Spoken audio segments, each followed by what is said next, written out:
Lakers. Yeah. Fuck you and your Warriors. Fuck no, he didn't win.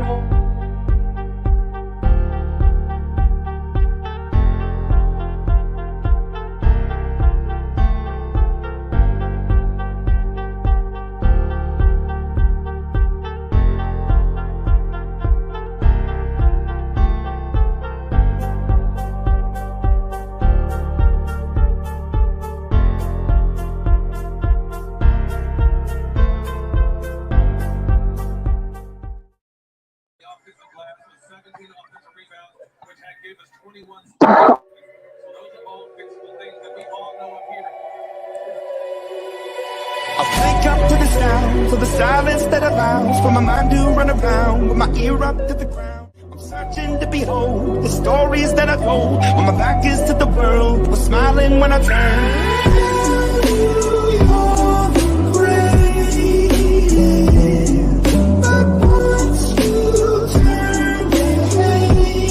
Just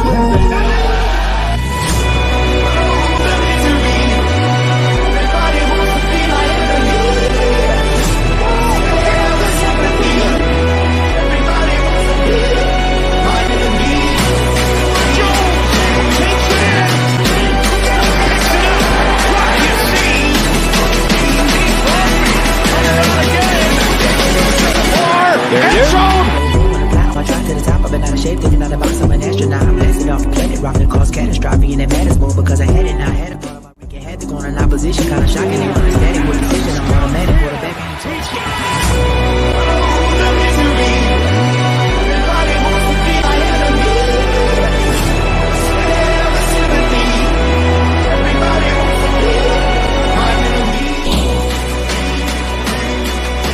Welcome to the Death Star.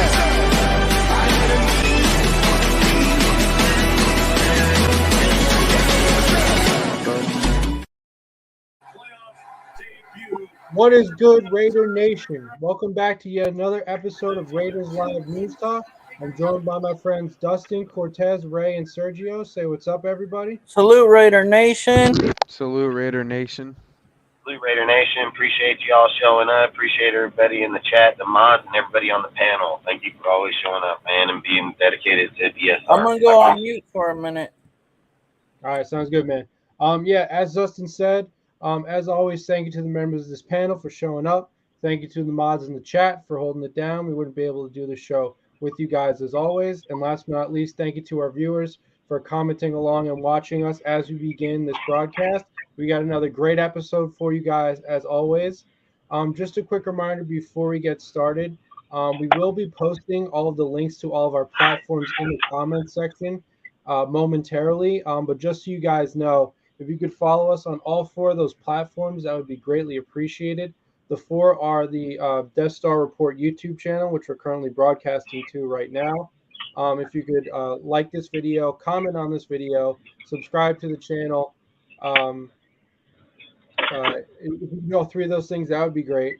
The second platform of ours is the Death Star Report Twitch channel. If you could follow us on there, that'd be awesome.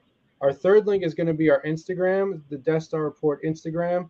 If you could follow us on there, give us some likes, that'd be great. And last but not least, our fourth and final link is going to be our Discord. We consider that the most important of our links of our platforms because here at DSR, we really consider it the heart of what we do. So if you guys could check out that link and join our community there on Discord, that would be I'll go awesome. grab them links right now. Okay, great. Thanks, Cortez. So yeah, our friend Cortez is going to be posting all four of those links in the comment section. But as I was saying, our Discord And then plus our friends that we follow too. Yes, okay, yeah. So he's also going to be posting links to some of our fellow YouTube friends, which we'd also love for you guys to, subscribe to their channel, leave a like, comment, subscribe, all that great stuff. But yeah, so like I said, our Discord community, above all else, most important link that we're going to be sharing with you guys in a minute, just because it's a great community there. We got all kinds of stuff going on. We have YouTube videos. We have a Raiders chat. We have a general chat where you just talk about life. We have a talk. We talk about the NFL at large, or about the NBA, NHL, MLB. Salute, Loon. Salute everyone just coming in now. Sometimes we'll have free giveaways. Sometimes we'll have movie nights. We have all kinds of stuff going on. And this at the end of this month in particular, we're going to be having a draft party inside the Discord as well. We're all going to be watching the draft, rooting for our Raiders to pick a gem out of this draft in every round that they get a chance to. So that's going to be at the end of the month when the draft does take place.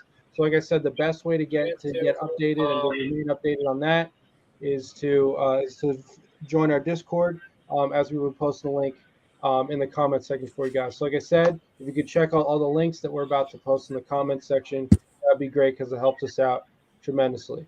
So with all of that out of the way, thank you in advance for that. But let's get started on our first topic. So obviously, the biggest piece of news or sort of issue surrounding Raider Nation right now is that running back Josh Jacobs is currently not in contract talks with the Raiders. And if I remember correctly, because he has not signed the franchise tender yet, which means he has not technically signed the franchise tag that the Raiders assigned him to, he was not able to participate in the beginning of the offseason program, which started today. So basically what that means as of now is that the relationship probably has gone sour at this point. It could very well mean a trade, but if not a trade, it's not surprising to see Jacobs ultimately sit out of training camp, if not for the entire year. So not the best indication or status right now on the Josh Jacobs Raiders relationship. So Ray, this is your topic. So if you want to get us started on how you feel the situation will be moving forward, if you think there's a pathway to Jacobs remaining a Raider long term, what do you think? Yeah, so regarding this topic, so I think we've all like how you just said, Jeff, Josh Jacobs is currently so far as what we see in a perspective not on good terms with the team.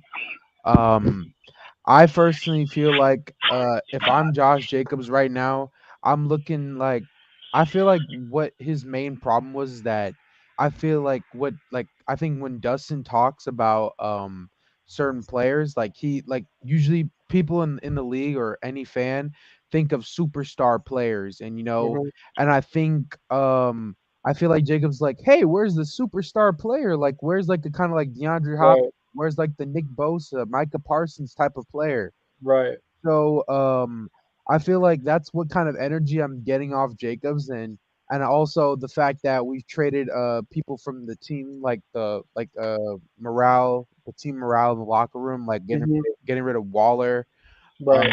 Carr, stuff like that. I feel like that's what makes him a little bit more like, ah man, like this is hard to work with new people and stuff like that, and I get it.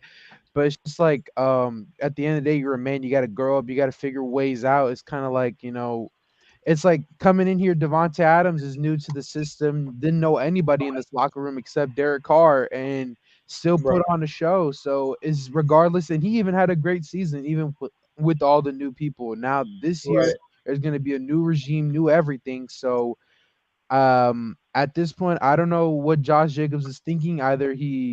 Um either he doesn't want to play or he doesn't think the new regime or whatever he's up to didn't look like a success in his eyes or anything Mhm. like that.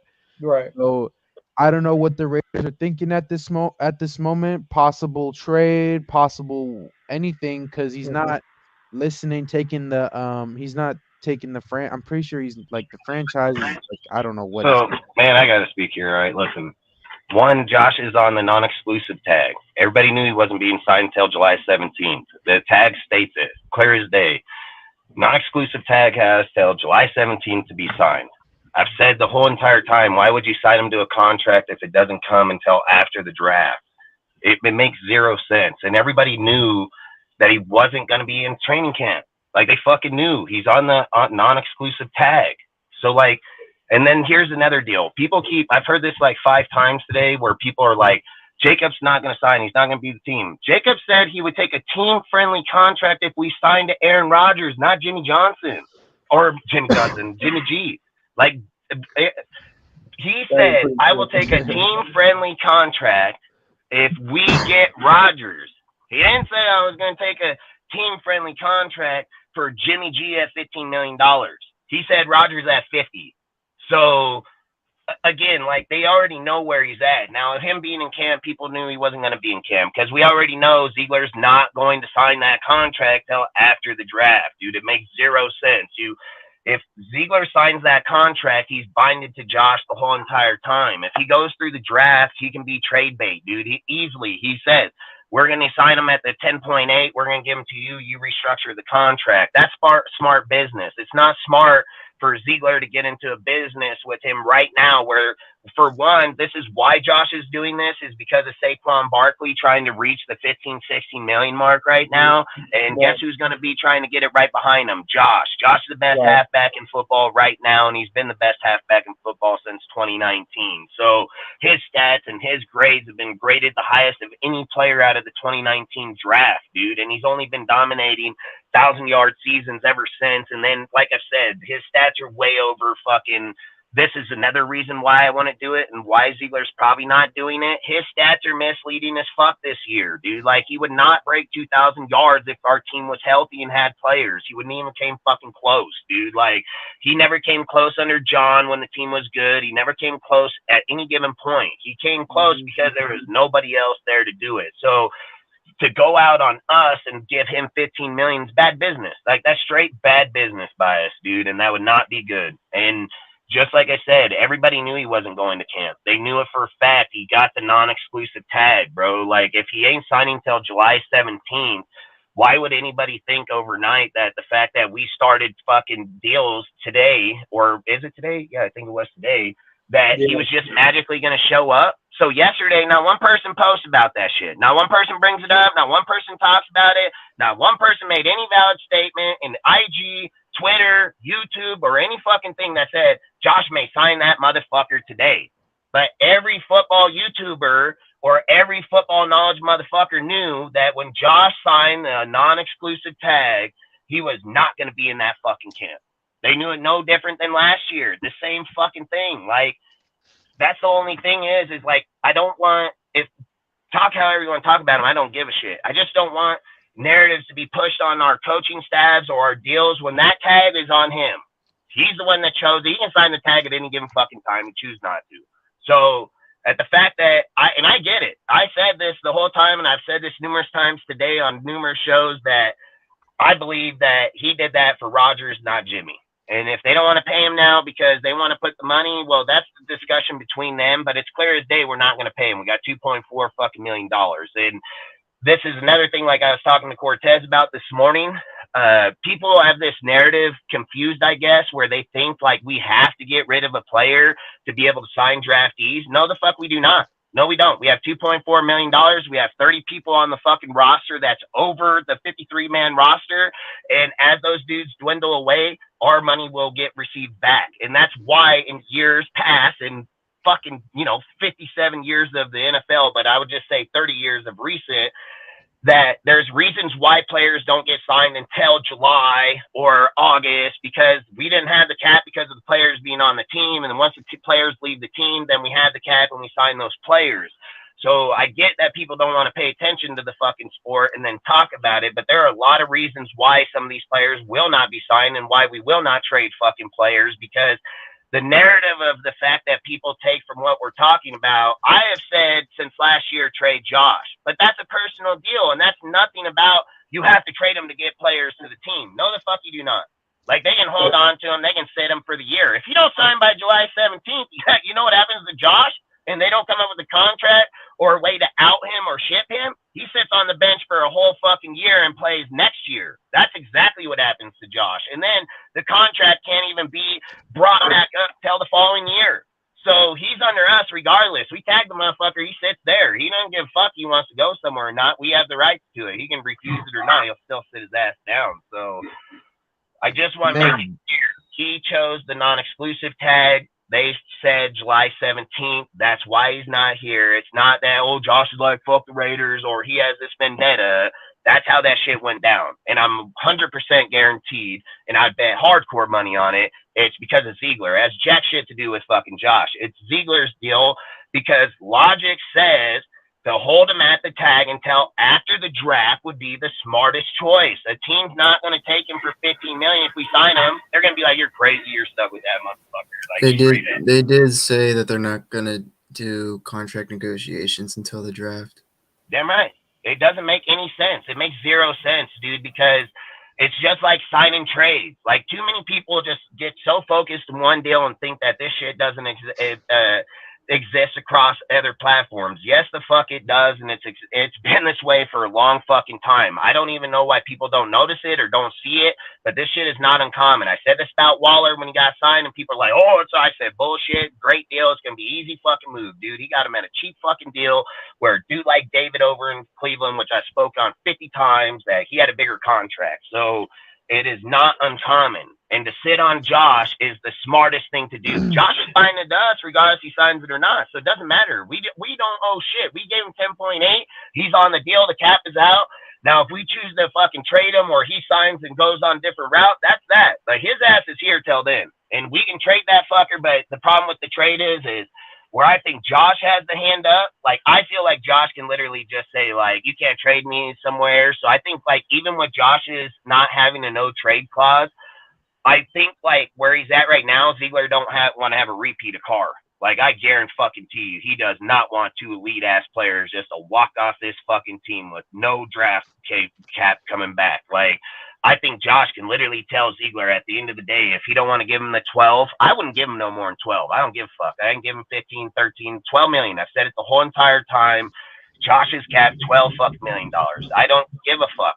Halfbacks, people can sit here and say, "Oh, halfbacks this and that." I don't give a fuck, dude. There's fucking 25 halfbacks that suck in the fucking NFL, and they got fucking 1,000 fucking yards or 800 yards. I don't give a fuck about a dude's name. I don't care about 1,000 fucking yards. I can show you teams that had fucking lesser halfbacks name and still producing good levels. So I do not give a fuck. Look at the Chiefs. They took fucking Packy, whatever the fuck his name is, in the seventh round. He produced 1,000 yards. So to go with this fucking narrative of, "Oh, you can't replace that," no, that's bullshit. These motherfuckers replacing motherfuckers with dudes in the last pick in the draft. Like, again, the Niners, the fucking Chiefs, like, these dudes are replacing key positions with last motherfuckers in the deal. So, like I said, Josh is a business move. It ain't nothing personal, and Josh knew it from the get-go. Josh can sign the motherfucker right now. Why doesn't he? He chooses not to. It's his fucking deal just as much as it is theirs. So if Josh's agent hit up and said, "We'll play on the franchise tag, give us the 12 million, we'll sign it right here." But you know what Ziegler's going to say? "No, let's just wait till after the draft, because if we trade your ass, I'm going to trade you on that tag, and then you're going to work your contract with that motherfucker, not me." So straight up. And then if he's at 15 million, how the fuck do I sell him to that team? The other team gonna be like, "Bitch, you should have left him at the 10-8 because we didn't give him 15 million." So your window goes from this big in the NFL to that big that fast. You know what I mean? Like, it's good to sit here and put out hypotheticals, but in reality, that's the facts, dude. So the facts are he will not sign that, nor will Ziegler give it to him until after the draft, because if you move him, it's better business for the Raiders.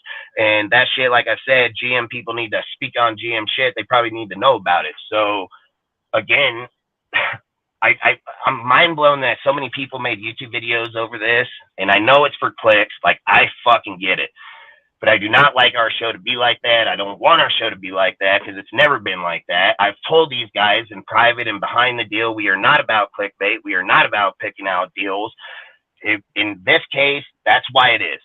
People can speak on it however they want after that, but that's facts. So don't believe it, look it up. Factual truth, guaranteed fucking to you.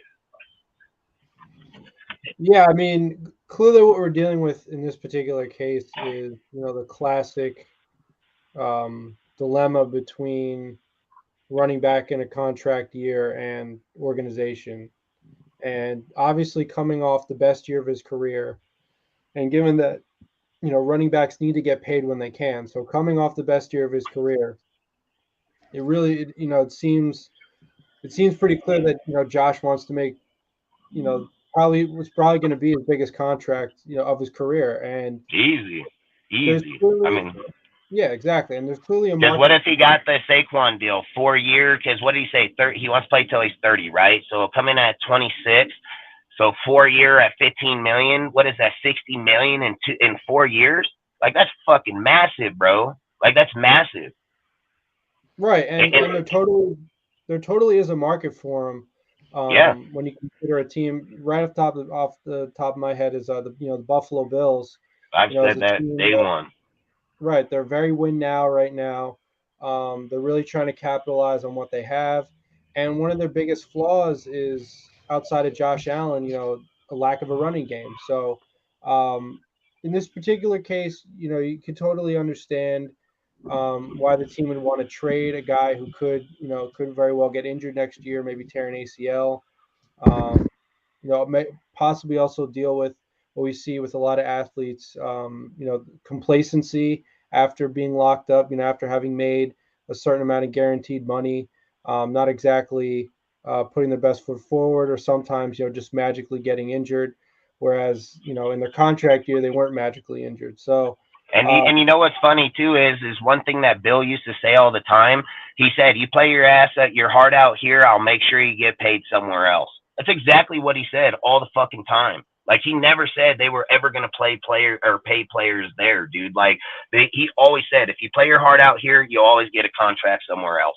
And listen, when you're looking at a valued spot, like, I understand, like, Josh, like, I have no issue with him making the money. Like, so people understand that. Like, I'm not saying Josh ain't worth the money. They're just looking at it like he ain't worth the money here. That's it. Bottom line.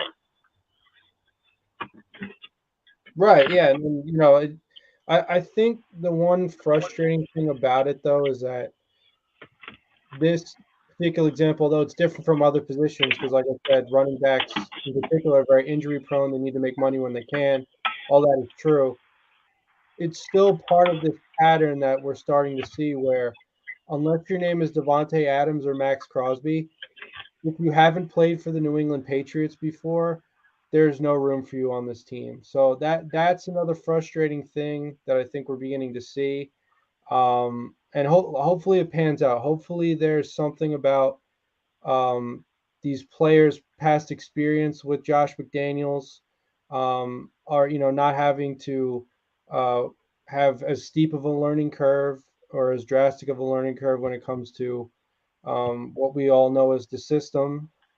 So obviously, Josh Jacobs not being a part of that, not being part of this Patriot identity that McDaniels and Ziegler are obviously trying to cultivate here. That's just the one frustrating thing. You'd like to see them sort of carve out their own identity, like a wholly different Josh McDaniels, Dave Ziegler identity. But if they end up winning football games, even with former Patriots players, we can't really complain. Sergio, is there anything you wanted to add? Sergio, are you there? He said he'll be right back, but I don't think he came back. Okay. Yeah, and then Cortez is watching the fucking game. Okay. All right. I just want to say, like, the one thing I think, like, for instance, right, for everybody that keeps coming up with this narrative that Josh is bringing Patriot people. If we sign Cleveland, who the fuck do you think they're bringing? If we sign a motherfucker from the Jets, who do you think they're bringing? And if we sign somebody from the fucking Tampa, who do you think they're bringing? Who do you think Sean Payton's going to go fucking get? Like, they go with what they know. They go with what it is. And I've said, like, with this deal where people are like, well, they're going to go and get fucking ex-Patriot players and see if they work. Go look at their stats. They have fucking work. Like, go look at their record, and let alone, like, 12-4, fucking 11-5, fucking 10-6, dude, and that's their worst record. Like, their players fucking work. There's no fucking doubt about it, dude. And when a guy gets in a system, and this is the thing, I don't know why people are hating it, which, listen, I'm probably like the biggest Patriot hater here. Like, there's probably no doubt about it. But I've said this the whole time. Like, I don't like speaking on Bill because I'm going to have to speak facts that he is a good coach. So I don't want to speak on motherfucker. I don't want to, but I'm not going to go over there and say, oh, Patriots suck. No, that's not true. He's one of the greatest coaches to coach in the game. And we should be fucking thankful that we even have a head coach that has resources to bring those type of players here that have had high success in the past and be able to bring them to the team, not fucking hate it. I would hate if we signed the Cleveland head coach and he brought players from there to here. I would fucking hate that. I don't give a fuck, dude. Like, I'm not taking that fucking team or their fucking players. They ain't working there. They ain't working fucking here. Like, we can't say that for them. But for whatever reason, hella people are like, oh, we don't want that. Motherfucker, they've been winning for years. And their team's been winning. And I've always said, they come up with players you don't even fucking know. You don't even know who the guy is, dude. Fucking most people couldn't even tell me who the receiver was in the first Super Bowl for the Raiders or the Patriots to begin with. And he ended up actually being a really badass receiver. And then he left there and went on, I think he went to San Diego, if I remember. And guess what? He disappeared. Gone in the wind. Just like JC Jackson's ass, dude. Like, there are players that are, the system is not, there's nothing wrong with the system if it works. Like, that's the only thing I say. There's nothing wrong with the system if it works. I get it. We might not like Patriots, but you don't like winning? Like, I hate the idea that we have, but I hate the fucking idea of motherfuckers taking a Patriot motherfucking emblem and making it a Raider. You should be slapped in the face for that shit, dude. Like, straight the fuck up. We are a fucking Raider. It doesn't matter what fucking coach is here because it's been done that way since the day we've been playing football. And I don't understand if these dudes are just new to football and don't know the history of it and just think like, I've been a fan for 2 fucking years and then I'm going to speak on it. Like, bullshit, you will. No, the fuck you will not, because this shit been happening through history, through the history of the fucking Raiders and the NFL. So for a motherfucker to bring a Patriot emblem and fucking bring, no, hell fucking no.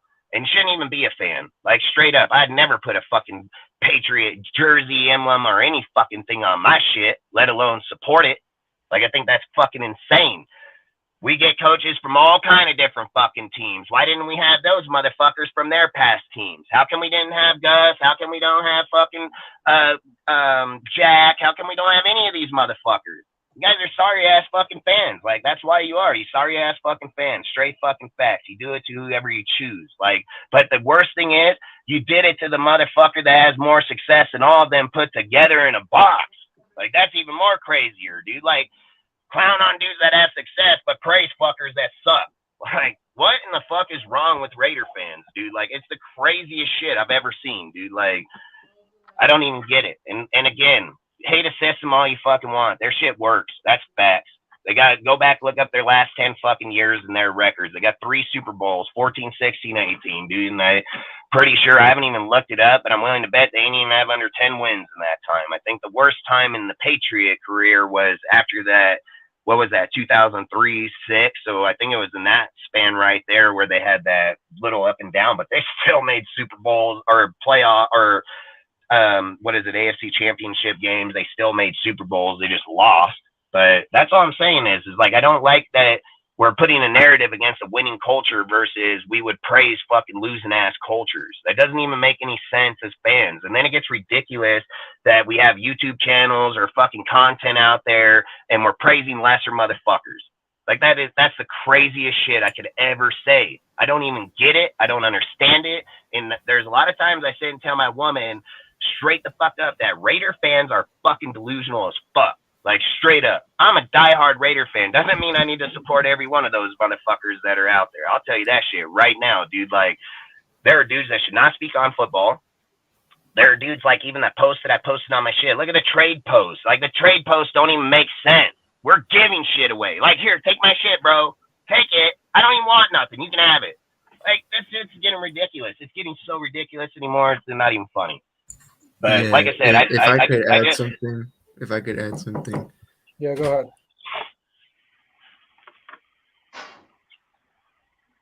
Go ahead, Sergio. Sergio. Sorry. It's basically like it's kind of like something that I also said earlier too, where who else do you want them to get? Guys that like don't know the system. Like, every other person that we want them to get are guys that don't know the offense or don't know the defense at all. And even then, now there's talks that we should get Budda Baker. I don't know where that came from, but I'm because they're crazy. They just think we're gonna shit out 20 mil. We're just gonna shit that out in a golden egg. That's what you said before with, like, they just think of superstar players. They just don't think of actual every fucking guy that is a superstar that gets released from any team, the first place he's pegged is to the goddamn fucking Oakland Raiders and Las Vegas Raiders. Like, that's exactly how it goes.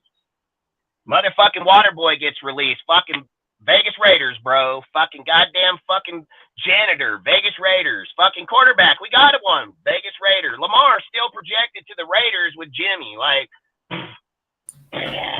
Nah, and then even that, now with Jalen Hurts getting over 50 mil, the biggest contract fucking played ever. 1 year with a stacked ass team. Get out of here. Like the biggest contract ever. And you think Lamar's probably gonna be like, well, he got the biggest contract ever. He's only had one good year. I'm a former MVP. Why don't I get 50 million? Isn't he a 2-time MVP? I thought he's 2-time. No, Or is he he's one? one. He's one. He's Yeah, one. Yeah. He's only won one MVP. Good year. But there's a big difference in what Lamar wants and what they gave Jalen. Yeah, did they give him 255? But it's only 179 fully guaranteed. Like he wants fully guaranteed 250 million motherfucking dollars. So good luck, bud. Like it's not gonna happen. And did you see his latest post? What he told the Ravens? Get DeAndre Hopkins and we can talk. Like I'd be like, fuck you. Drafting a motherfucker. Like that's what I'd tell him, dude. Like, get DeAndre Hopkins, we can talk. DeAndre, I don't want a pay raise. It's $30 million, bro. Bro, he's talking like as if he's like Aaron Rodgers or something. Or he's like at the same level as Patrick Mahomes, or I don't know, can win more than one playoff game and you can probably try to demand any receiver you want. But after they And get that's my OBJ point. and then you That is- demand DeAndre Hopkins after Yep. that. Like at Yep. that Hey, point, you're I not- would hey, get listen, rid of him. At He's that point. not happy with anything. And then what do you think the next thing he's going to ask for? Another motherfucking player. Like, what do you think he's going to turn into if he goes out and has a good year with OBJ and fucking DeAndre Hopkins? You don't think he tries to Xavier Howard their ass? Oh, fuck, look at this. I'm going to sit the fuck out. I want more money. Like, that's what Lamar gives you the fucking projection of instantly. Like, bro, we went out and gave him $18 million. He had 2 fucking ACL tears. The Jets tried to give the same. They just did it in incentives versus money. And they said, fuck the Jets. We're going to give him $18 million, and he come to fucking us. Like, here you go, motherfucker. You got a receiver now. Can't bitch. He's still, I said it. I'll take that fucker right now. I said, I've made posts on my Instagram, everything. I would take OBJ's ass as a 2 right this second, dude. But, and I've said this for the last 2 months. Ever since I watched his workout and how he was, like, he's just still a good receiver. There's no denying that, dude. But I'm not giving him 18 million. I said 10, 12, like maybe 15 at best with incentives, dude. Nowhere close to 18. Yeah, He and still has then 2 this ACL this tears, is why bro. I said way In the before. same leg. In the This is same why- in the same fucking knee. This is why I said way before when people were just advocating for us to sign Lamar. Here's the reason why I said we shouldn't sign Lamar is because he's gonna do this. And we shouldn't sign him because he ain't no better than Waller when it comes to playing. Why you want to sign a guy for $250 million and watch him sit on the fucking bench? Like, why do you want to know that this motherfucker, like, what was his name fucking that's over with the Pelicans, fucking Jason, or what is it? You talking about Zion? No, the fucking dude that they got from Portland, fucking, TJ McCollum. dude, did you hear what he told Zion? He told Zion, like, you shouldn't even be in a fucking Pelicans uniform. You shouldn't even play for the fucking team. I had a torn Lombardi and a fucking torn or a broken fucking finger and still played the last 7 games while you're sitting your ass on the bench, dude. Like, there's players that know a motherfucker ain't playing because he don't want to fucking play versus playing because you fucking hurt. Like, motherfucker's going to call you out on it because the motherfucker playing it right now. And he said that shit on the fucking deal. Like, that fool has nothing to hide there, you know? Like I said, you think you're badass and sit on the bench and your team starts clowning your ass, you're gonna be the fuck out of there, no matter who the fuck your name is, dude. And the Ravens have already started that. Do they not see that shit? Like when I seen him put the post out, get Hopkins, then we'll talk. I'm like, bro, they're already looking to ship your ass already. Why would you do that? Like, why would you say that shit? And then you come out publicly and say that you were the one that recruited him. Okay, you recruited a guy you're not even gonna be on the team for. You a bitch. Like, you a straight fucking bitch. Not dude. only Like, that, how come no other team how come the Jets haven't bothered to try to Facts. sign you? nobody has, because they know the outcome to that fucking story, just like they knew the outcome to fucking Rich Bisaccia and fucking dipshit fucking offensive coordinator, fucking Greg Olson. They know the outcome already, dude. They don't need to see the shit play out twice. They've seen it play out before. Like, this is why I just think this shit is so crazy with this deal. Like, Aaron Rodgers just string them along. Probably ain't gonna play for those motherfuckers. Like, straight up. Get the players. Fuck you, psych. I'm out. Get Zach Wilson. Zach Wilson, hope you have a good year. Like, I can swear to God I see this fool doing this, you know, but I just think, like, I feel, this is my opinion again, when a player feels he's that superpower that he's going to dictate what the management, why didn't Tom Brady do that? He got 7 fucking rings. Why didn't he do that? Why didn't he ever fucking do that? Not one goddamn fucking time. And you get Lamar that ain't even fucking win by one game, demanding, holding motherfuckers hostage. Tom Brady got 6 fucking rings with the Patriots, never did it one fucking time. Not once. Never told him, holding out if you don't sign this player, holding out if you don't get this. They made a mutual agreement and stuck to it. Tom Brady said that he'll never ask for high contracts as long as they get him players that can win fucking games, dude. And he stuck to that his whole entire career. So why was he willing to make a deal and stuck to it when other guys are sitting here claiming I'm better than him? Brady at fucking 44, bro. Threw for 5,000 fucking yards. He schooled your fucking little weak ass over there. And not only did he school your ass, he touchdowned your ass too, motherfucker. And he in the playoffs while your ass sitting out there doing jack shit. Like, that's the shit I'm not understanding, dude. Like, if you're good, play the fucking game. If you're not, get the fuck out of here. Why are you here for the money? I thought you said you're here to play and have fun, have a good deal. Why are people out here that say that shit, mean that shit, and fucking don't go raping motherfuckers so they can have good competitive teams? But then you get a guy like him that's like, me, fuck you. I'm telling you right now, if I was the GM of that team, that fucker put that tweet out, bam, you're out of here. I don't care. I don't care if we even sign you, bitch. Like, if there ain't nobody looking to trade for you now, you're going to be like Carr, bro. Just go to the fucking deal, find out where you're going. Straight up, because nobody's going to give us shit for you anyway. So I feel like teams get fucked when they tell a guy, like, if we can't trade him, we're going to release him. Like, you're stupid to even say those 2 words. Like, I swear to God, I wouldn't even bring those words up. So, but the one thing Lamar did say, just to back him, is he did say when he did go out with OBJ in Miami in the party, he did say that he was going to play with OBJ regardless if a contract got done or not. That basically he stated he will play on the tag for this year. So his intention isn't just to leave OBJ hanging. I just said that because I think it's bullshit how he's doing it. But the reality is he did say in his deal, if a contract does not get done or not, he will be throwing the ball to OBJ this year. So I just want to put that in. I always say I get my own rant, my own personal, but I always say facts is what we need to put out there, and those are the facts. Right. I mean, it's pretty cool. There are a whole bunch of issues with the Lamar Jackson situation. I mean, first of all, the guy doesn't have an agent, which is very stupid, as we're all seeing right now. Second of all, he's one of those athletes that's very insulated by a bunch of yes men, people that, use his ego against him and, keep telling him he's the man because he won an MVP trophy 4 years ago. We should all bow down before his very greatness.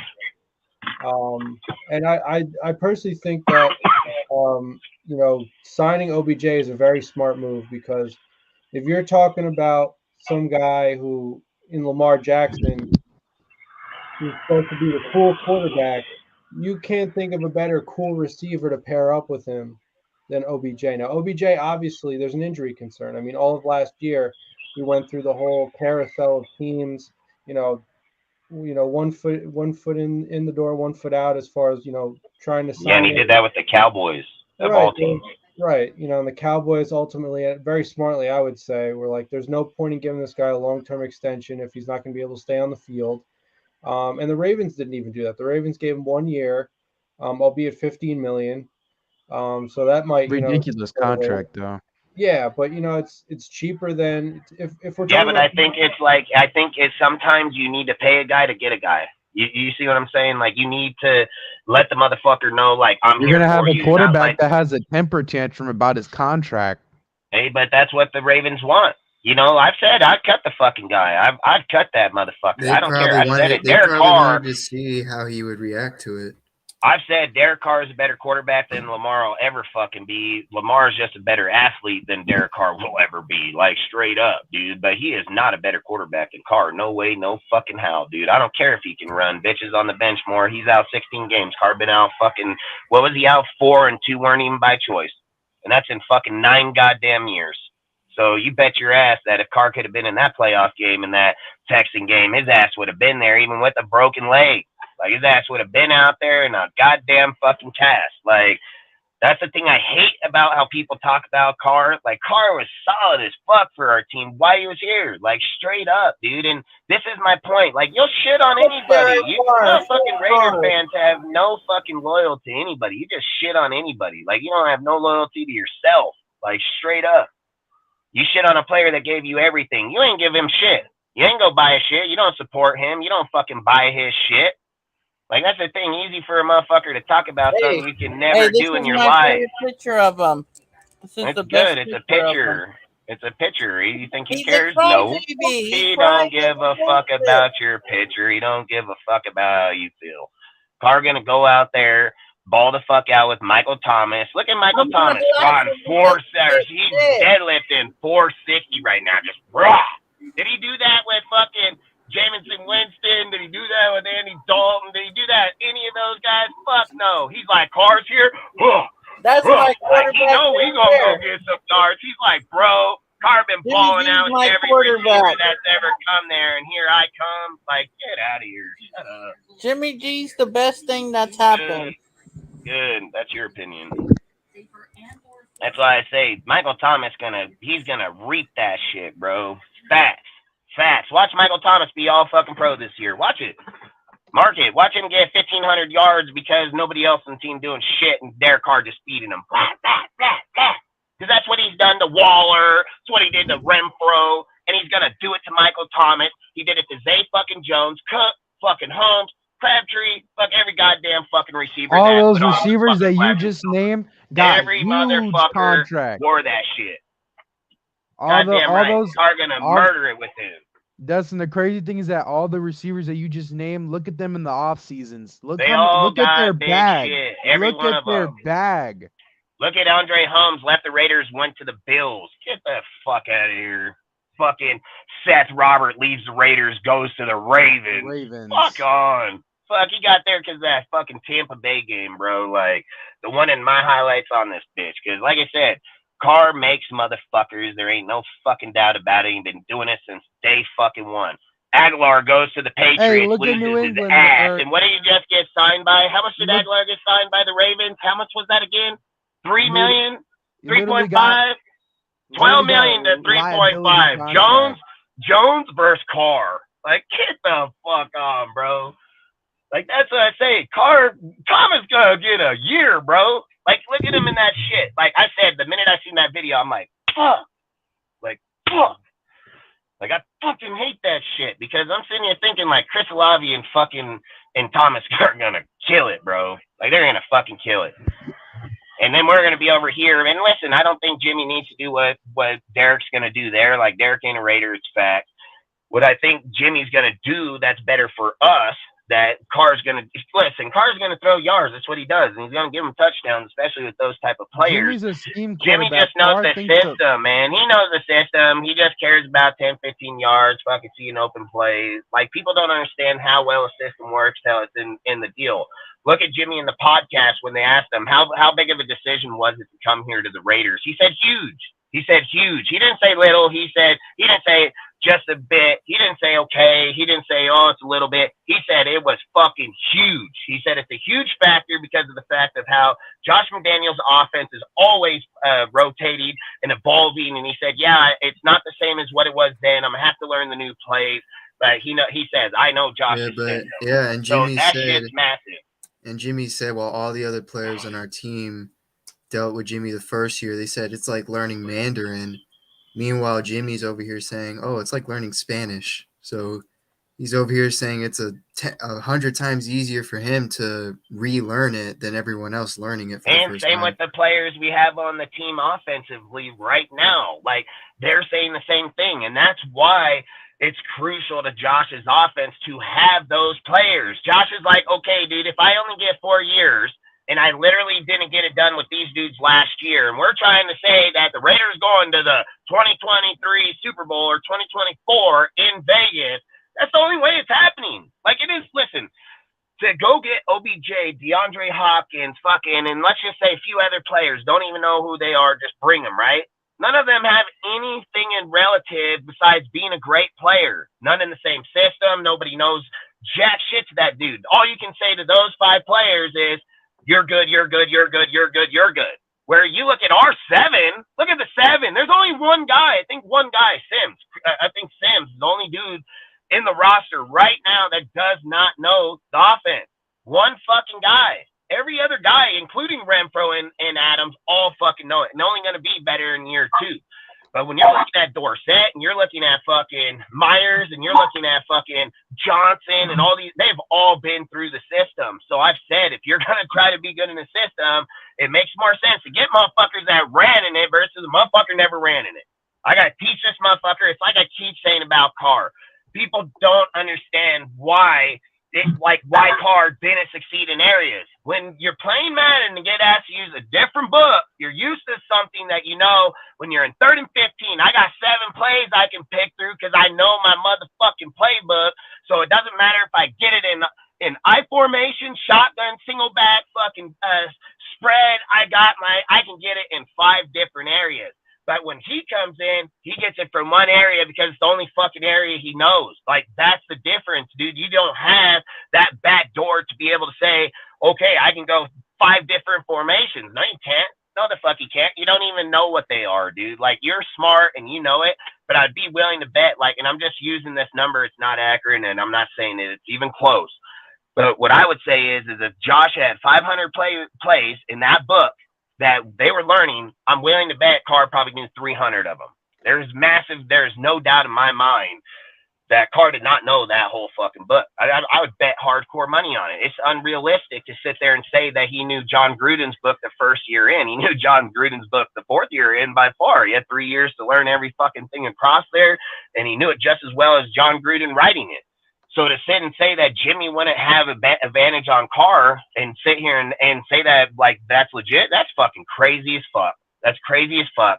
Jimmy been in the same system the whole entire time. Shanahan's system is just similar to Josh's. He's just more West Coast, but they still have similar fucking play styles. Hand it off, short routes, fucking out curls. It's the same fucking thing now. If Josh wants to name his 3 wide, 2 tight end, I don't give a fuck. It's the same fucking system just about. He don't want to call it West Coast, whatever. I don't give a fuck. The play style is damn near the same. So the transition for him from there to here is nothing. So the system matters.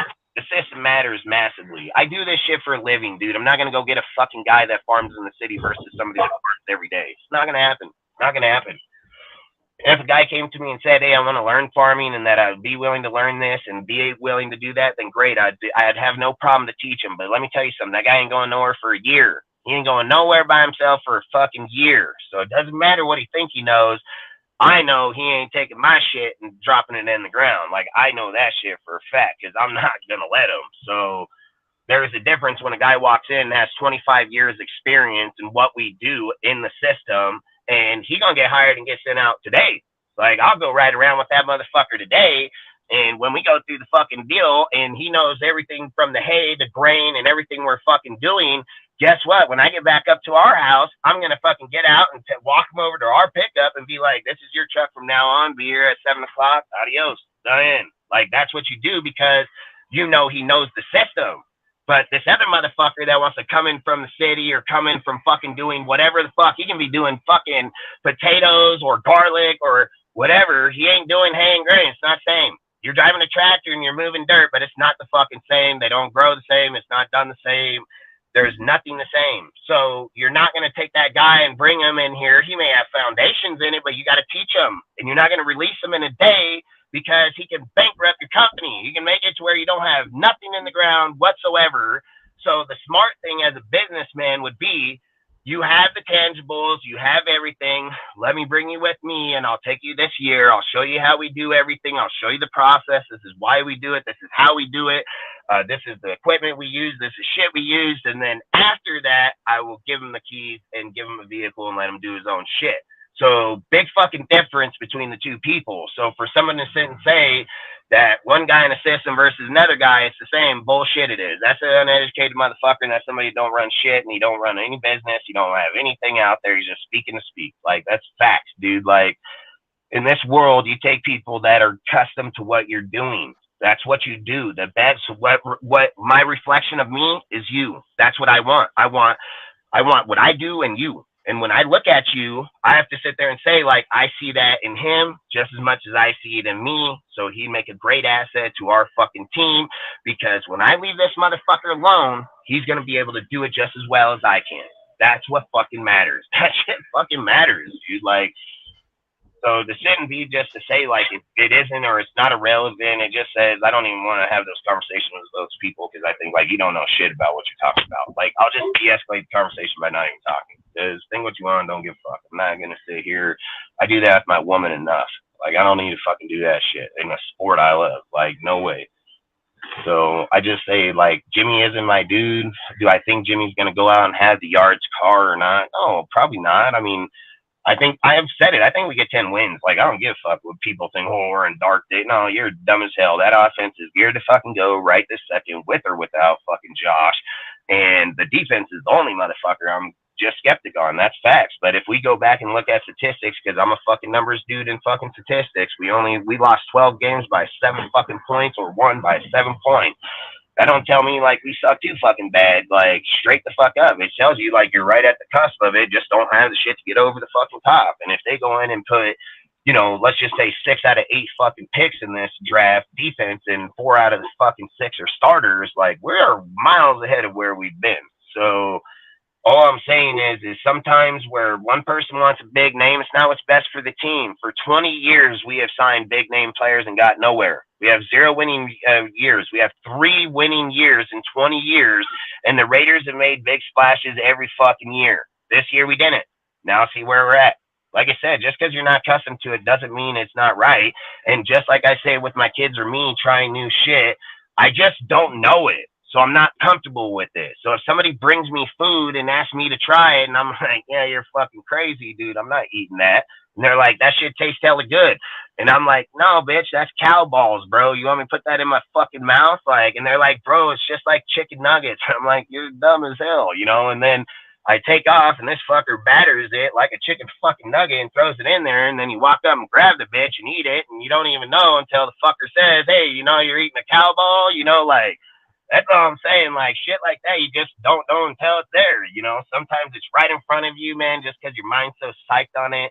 That's what you want to believe. And then when you do it or see it, you're like, what the fuck? You know, like, that's all I say. Too many people get so stuck in ruts, dude. It's like, I talk to people all the time. Like, I think that's why I love living in the country or the life I have, because there's nothing that confines me. There's nobody that controls you to be just right there. You know what I mean? Like, I get to do whatever I want, see it from whatever view. If I'm looking right here, right now on the road, and it doesn't look good to me, I climb up on that fucking mountain and see it from a whole nother aspect. So I'm just saying, don't be so closed-minded on our team or the way that they go just because it's not custom what people ain't used to seeing. And I know I get rambling, I'm sorry, but I just like to hate it. Yeah, I mean, the one thing I will say just on that is that, you know, I get that in theory, and not even just in theory, in practice. I mean, the Patriots have had a lot of success with otherwise no-name guys. There's, you know, there's obviously been a pretty established history of guys going there, contributing in a tremendous way, even on a championship level, and then going somewhere and being, you know, an absolute nobody. And that was the case before they went to the Patriots. The problem, though, is that, as you mentioned earlier, Dustin, is that are we on the bad end of that cycle now? Are we, you know, because if the Patriots did so well with players X, Y, and Z, and they're getting rid of them, and usually, historically speaking, when they get rid of them, they're not useful anymore. Is that the position we're in with? Yeah, but I don't think that's the case. Okay, so let's look at like when they got rid of them, right? The players, for one, Myers is on his 5th year, gonna be new contract, which is a young player, so he was gonna be demanding money, right? So they're looking at it like, okay, we got to give you $11 million now. That's what you went to Josh for. That doesn't mean you're coming to us for. You might have vendetta against Bill. We don't fucking know. You might get charges 15. We don't know where you're at till we're there, right? But don't you think it's smarter by Bill where he's sitting there saying like, bro, we can pick a quarter or a wide receiver in this year's draft and pay him fucking $20 million for 5 years. But and not we can only get a dude that, probably like they Addison or Johnson or Hyatt. You know what I mean? Like but at they points, let I think it's just more strategically moving.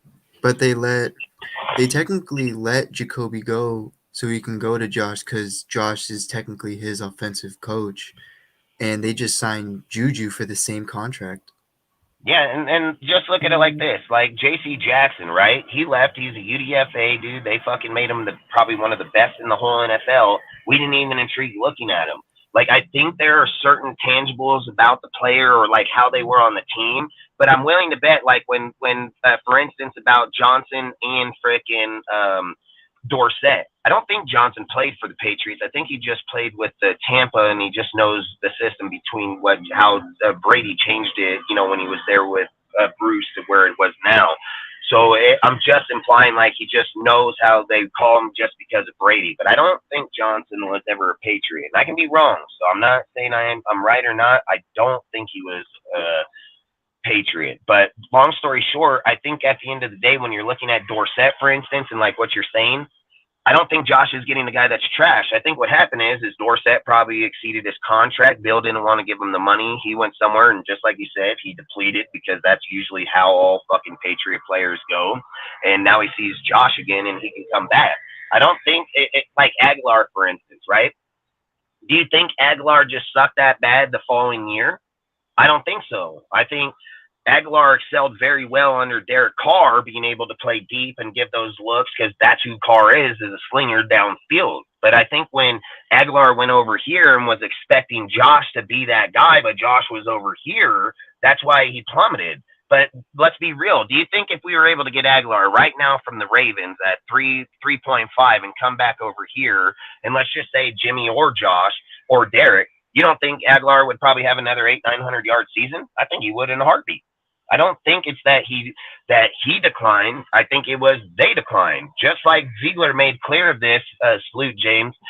I think Ziegler made clear of this when he got asked this in the combine. He said, like with the Mir Dula. He said, I feel we failed him. He said it straight up. We didn't use him right. We didn't get him in enough fucking plays. Like he said, I fear that we didn't, that we misused him. So to let him go and let somebody else thrive with him, he didn't feel like it was justice. He felt that it was unjust that they didn't use him the right way. So for me, when you ask that question, I don't think they're just going and getting any Patriot player. Like, let's be real. Do you think that if what's his name last year for the safety, fucking Duron Harmon, right?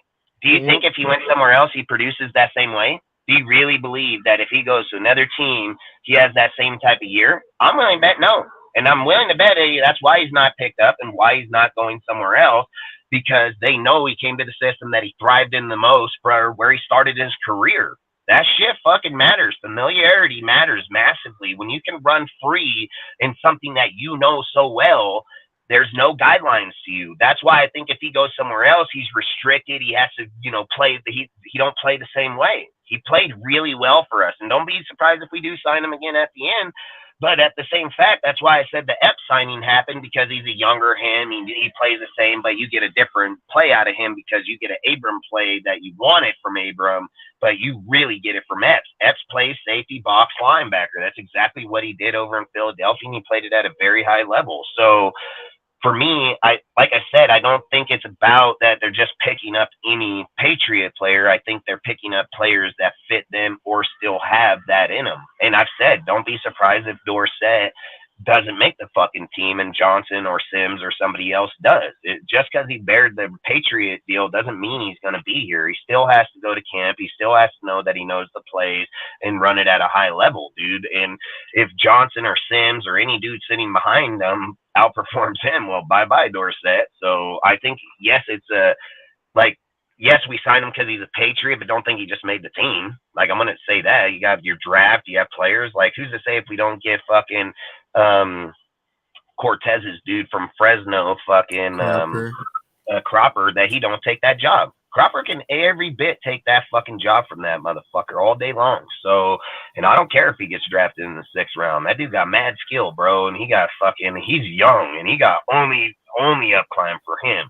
So all I'm saying is like, yes, Dorsett's here to be a starter, but if somebody knows it better, he won't be. And again, to answer your question, I don't believe that we're picking up just any Patriot player. Every Patriot dude that they have picked up, and let's be real about this. Every player that Ziegler's picked up once the season started, all have succeeded at a high level.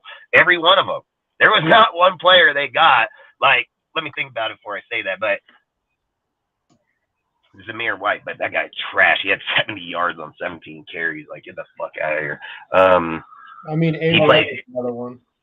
Who? Yeah, Avery. So that's why I said I didn't want to say that, but he is the only one. I would say Avery was like the fucking down the drain fucking deal. Did he have a high upside? I said it when everybody was like, oh, he was in the Tyreek. Nah, bullshit. He's in Jim Harbaugh's fucking, or John Harbaugh's fucking defense, bro. That matters. That's massive matters. I said I did not like that signing, and if they got it because of Tyreek, great. I mean, whatever. I'm not going to say, but yes, you're right. That's the only signing I feel outside of Chandler was just a plummet. But to sit and say, like, trading Yacht for Rock and didn't work, that's bullshit. Rock was the top 5 lockdown fucking corner. The only reason it's a bad deal is because Lock don't want to sign. That's the only fucking reason. But the trade at the time was a phenomenal trade, dude, and it was and still is a phenomenal trade because Lockyer outperformed Yannick by a mile. And he's young, and he has an upcoming ceiling. The only thing that, like I said, makes that deal bad is just Lock don't sign right now, and maybe we just don't give him the money. And I have no problem with that. I don't give a fuck. I don't care how well you do. I don't care who you are. If you think you're asking for more money than what we can rebuild or build our team right, I don't care. Fuck, get rid of the motherfucker. If they went and got Lockyer over there in the Colts and made him that over here, we can probably do that with somebody fucking else. Just like they did with the Patriots getting rid of JC and went with Jones. Like, they didn't bat an eye. They didn't go out and trip or say. Some people just got it that way.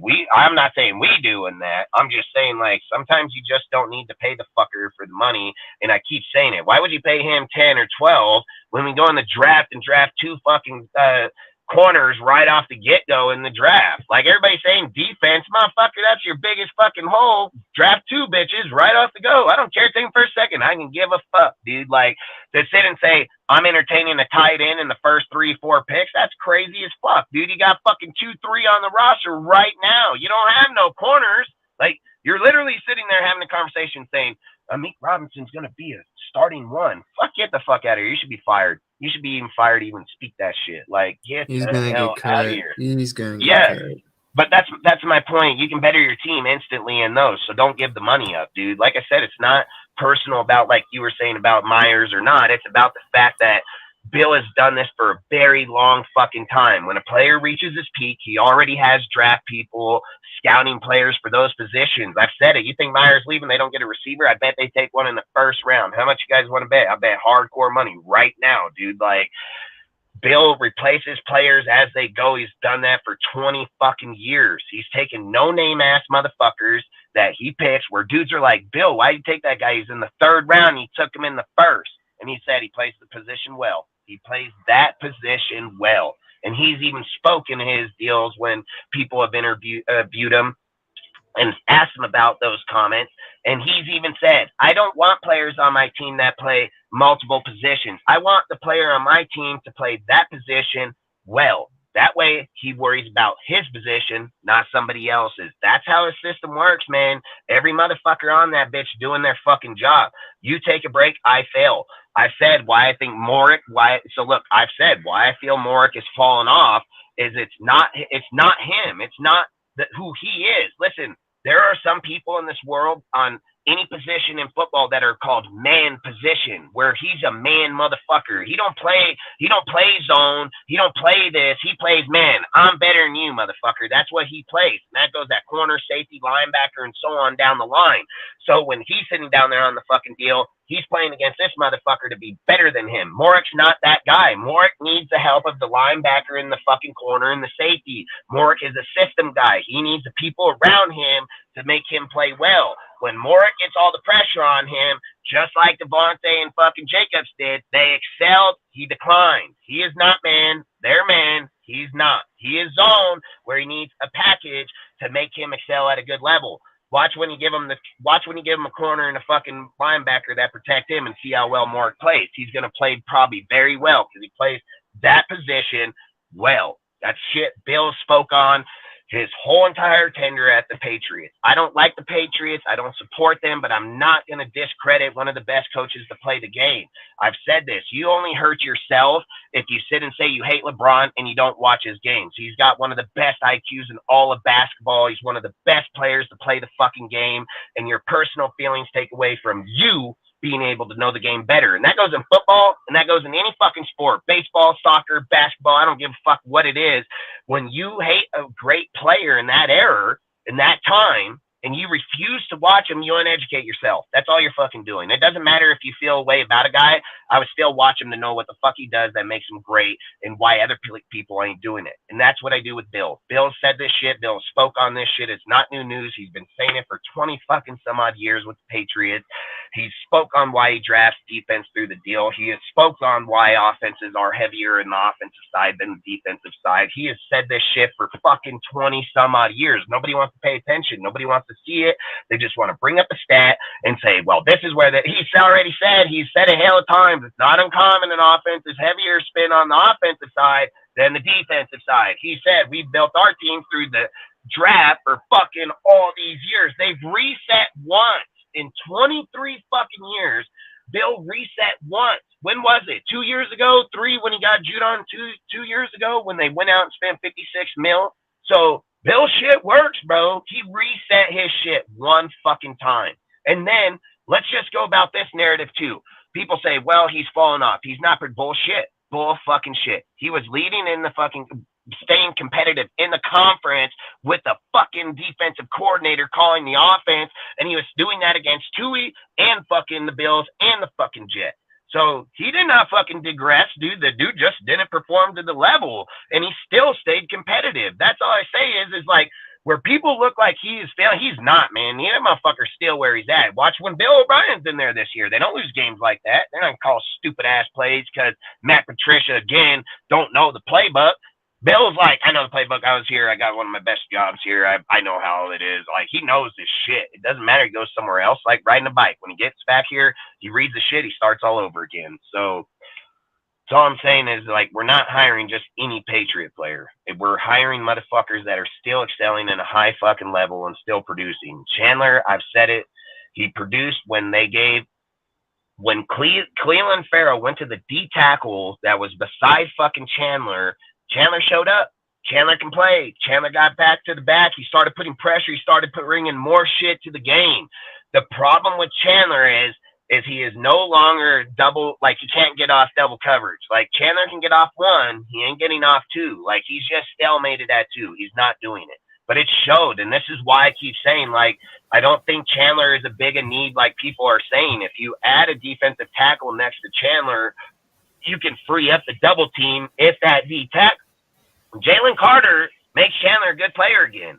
If you keep fucking, like, who do we got? Like, say, Pecco? Like, I don't think Pecco excels Chandler is all I'm saying. Like, if he has where he commands double team, where Jalen Carter would demand double team, I bet you Chandler gets a lot more sacks that year. And that's all I'm saying is I don't think Chandler's out of shape. I don't think his production, he's just not a double team guy no more. That's all. And there's nothing wrong with this. 17 million a little wrong, but I've said, like, outside of that, I just think, like, I think we're going to be a really good team this year. And I said, I've even put hardcore money. I've already put $2,000 that we're going to be fucking 10+ wins. So I have strong faith, and we ain't even been into the draft yet, dude. So, and I'm betting that just on Josh's offense, because this is what I'm betting on. I'm a numbers dude, and I'm a fucking math guy, and they stalled out in the second half because I believe that the players were not familiar with the fucking playbook.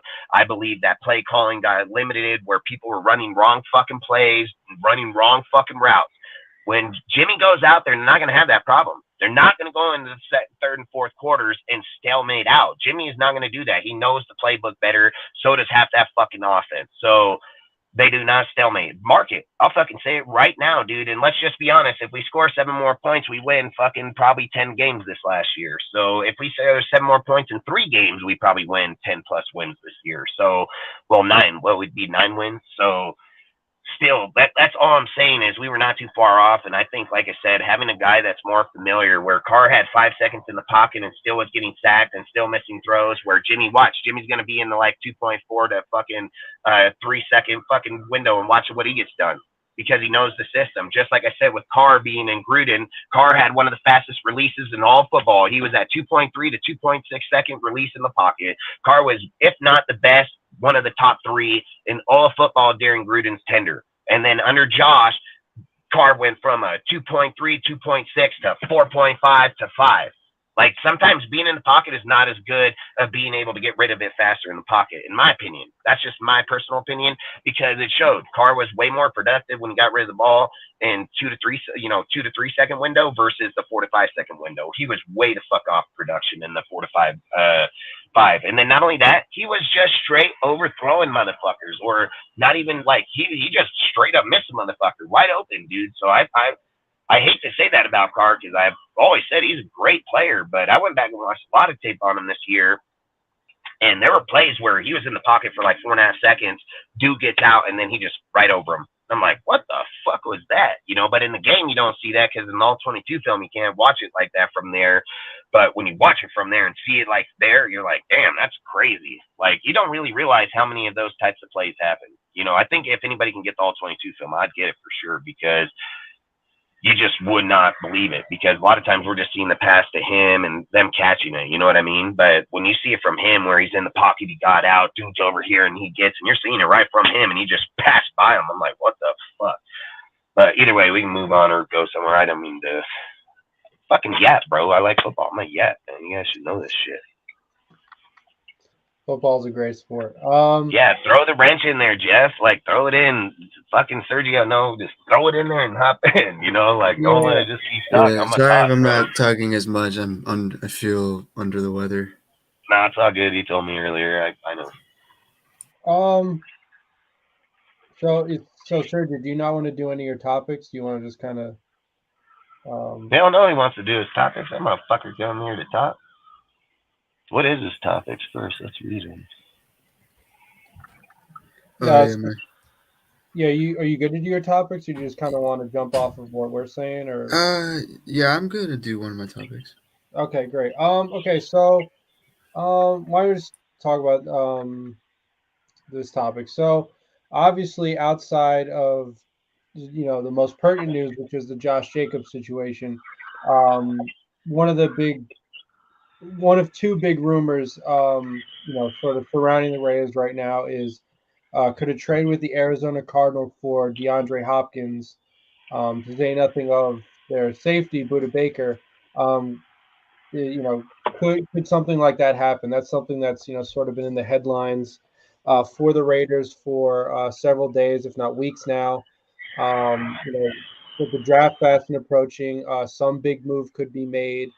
The Raiders do have a lot of draft picks, so if once again they're may be trending towards we don't want to risk a bad draft, as this franchise historically has had.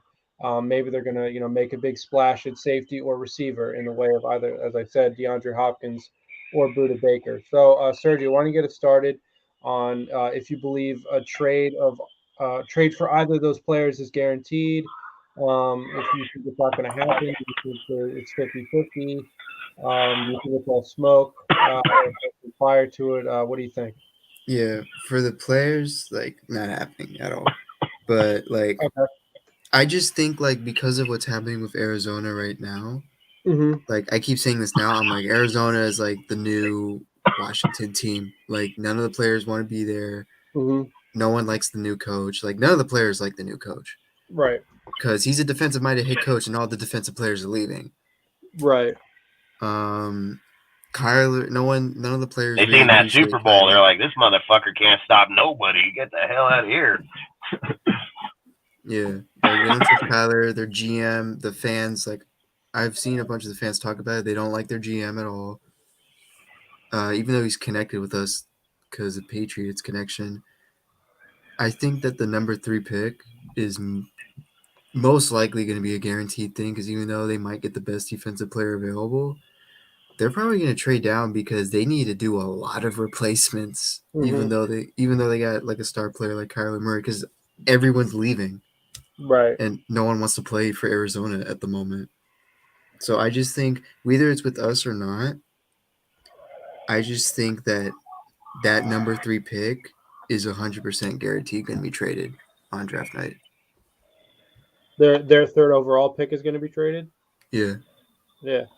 Well, yeah. I mean, that would obviously be in the other direction. I mean, I guess you could say that maybe they trade one of those guys and then get a bunch of draft picks out of them, which wouldn't necessarily have them lose the third overall pick. In fact, they could keep the third overall pick and then get even more picks on top of that. But I definitely do agree that this does seem like this is a very transitional phase for the Cardinals. I mean, obviously the Cliff Kingsbury era did not work out. You have a head coach now in Arizona whose specialty is the other side of the ball. So one would think that the emphasis would be. Fuck no, but he's USC's offensive coordinator now. Let's go. Yeah, he's like a quality control coach, or so he's an offensive. Yeah, I'll take that motherfucker over there because I swear, like I said, I agree with the Arizona shit, but with Lincoln Riley and him, I'll take that all day, bro. But I didn't mean to cut you off, man. Sorry, my bad. Yeah, no, I mean Cliff is the Matt Nagy of.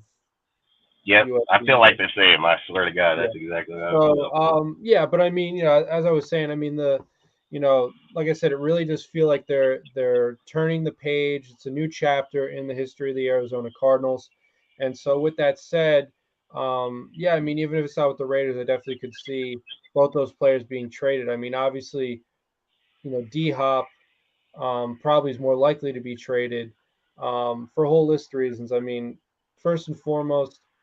Well, not this year, but the year before, he had the injury concern, and then this year he had the performance-enhancing drug concern.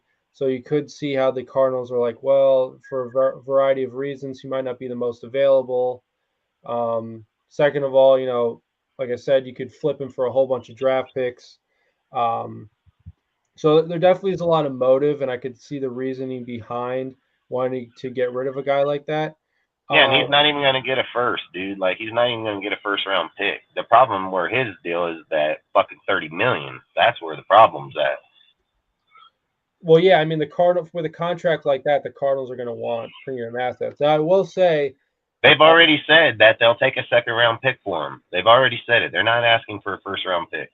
They said they would move off of Hopkins for a second-round pick right fucking now. Yeah, because, I mean, it seems like the Jalen Ramsey trade really screwed up the market for a lot of players because, now you're seeing guys who are going for, things in exchange that are way below what you would otherwise think. So, I mean, honestly, at this point, I wouldn't be surprised if you only go for a second-round pick. If I'm the Cardinals, I want more than that. But the market has been changed. It's been reset. So, as far as it pertains to the Raiders, I would not want to. I definitely wouldn't make the D-Hop trade just because, you're talking about giving up a lot at a position where we already have an elite receiver, elite player. So I just think you're concentrating too much on one particular position. I think the rest of the team could be built without making that trade. Also, as I said before, because we've talked about this issue before, is that I think there's also the potential for DeAndre Hopkins and Devontae Adams to effectively butt heads, even if they don't mean to, simply because two guys like that are alphas, that really command the ball and won a lot of targets, and as well they should be, given what we've seen them do on the field. I just don't see them gelling well together just because they're too elite at what they do at the same exact position, and I feel like there's too much potential for overlap. I don't really see them sort of collaborating well enough in a well-rounded offense. But I mean, if they do get, I mean, obviously the weaponry that Jimmy G would have at his disposal, assuming that they gel together and they can understand the offense well. Because once again, DeAndre Hopkins is not historically a Patriots guy, and so as Devontae Adams said the beginning of last offseason about the Josh McDaniels offense, is that it was very hard to get used to. You have to be, a very, you have to take a very intellectual approach to your craft, to your position. There are no what he called dummy routes.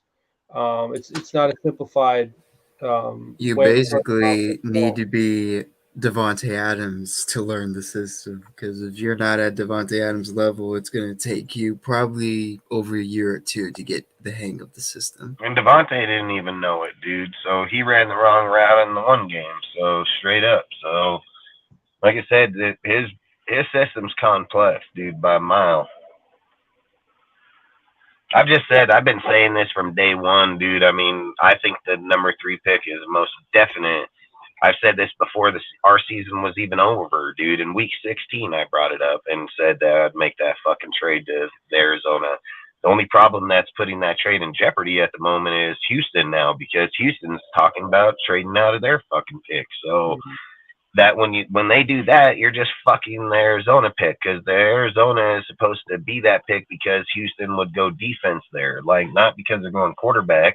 So now instead of trading to 3, you got to trade to 2, and then you're gonna give up more draft capital, all this shit, dude. And like the only way I would even, like I said, I wouldn't even intrigued to if whatever fucking God for stupid ass reason that the Panthers took AR at the first pick, I would just trade to 3 and take whoever's there. Like, I don't care if it's Bryce or Stroud. Yeah, well, Because I think if you're trading to 2, you're going to give up a haul just like the Panthers. Like, you don't want to do that. And I think Right. if you go with 3 and with them, it's more familiarity. Now, I've said the only way I intrigue the DeAndre Hopkins trade in that trade is if he'll do 2-year, $15 million, but one of the years is a void year, because really the contract's only a $15 million contract right now. And I would even be willing to put $5 million incentive in there, because if you do $5 million incentive, it doesn't go against the cap. Only $15 million goes on the cap.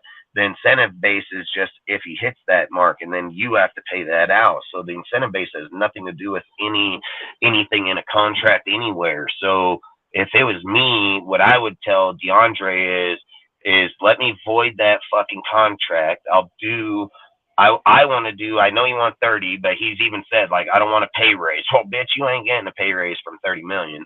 And for one, if it was me, just to be safe, I would do it like OBJ.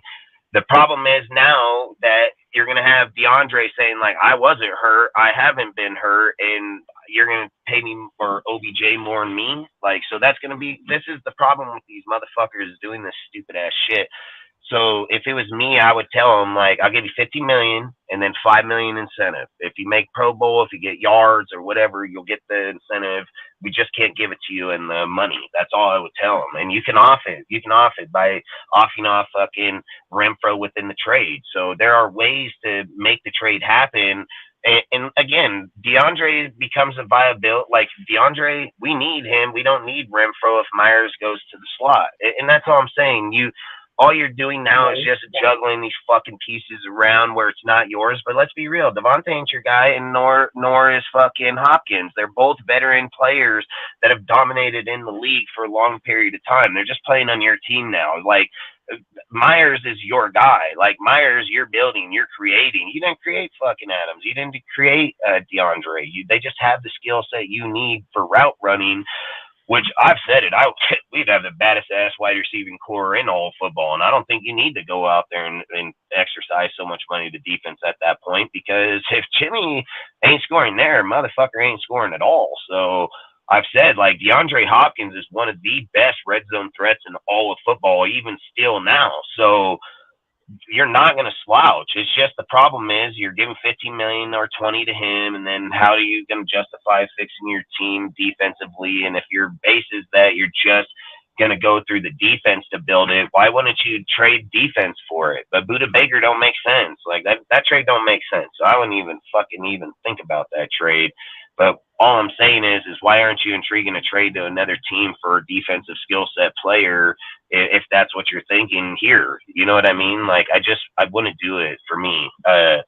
I would love DeAndre, but in that aspect, if we trade for the third, we get him to void the contract, let us give him $15 million with the $20 million incentive and bring him that way. 1 year, he proves it, we can worry about a contract then. And odds are we don't give a fuck if he proves it or not. Odds are we need him to prove it so we can get to the Super Bowl and win. And after that, bye, bitch. I can care less where the fuck you go because we already got the ring. I'm not trying to lock you up, dude. Like, some people I think misunderstand like why you're doing things and the intention. I wouldn't get Hopkins to bring him here to give him a long-term contract. What I would do is play the game. We're playing the game. We need a Super Bowl. What gives us the best chance at a Super Bowl? Let me get you here on this 1 year contract. Prove it. At the end of this deal, you prove it. Oh, fucking well. Go somewhere else. I don't fucking care, dude. Like, I'm not giving you 25 fucking million. Never even had that thought. But I got to tell you what I got to tell you to get here. And that's what I would do because that's business. That ain't nothing about it. I can give you 5 years and promise you some bullshit. I said 1 year, prove it, and we'll see about that. After that, I chose not to sign you. It's my choice, my team, my shit. I don't give a fuck. If I got the ring, great. That should give you more viability of getting that money somewhere else.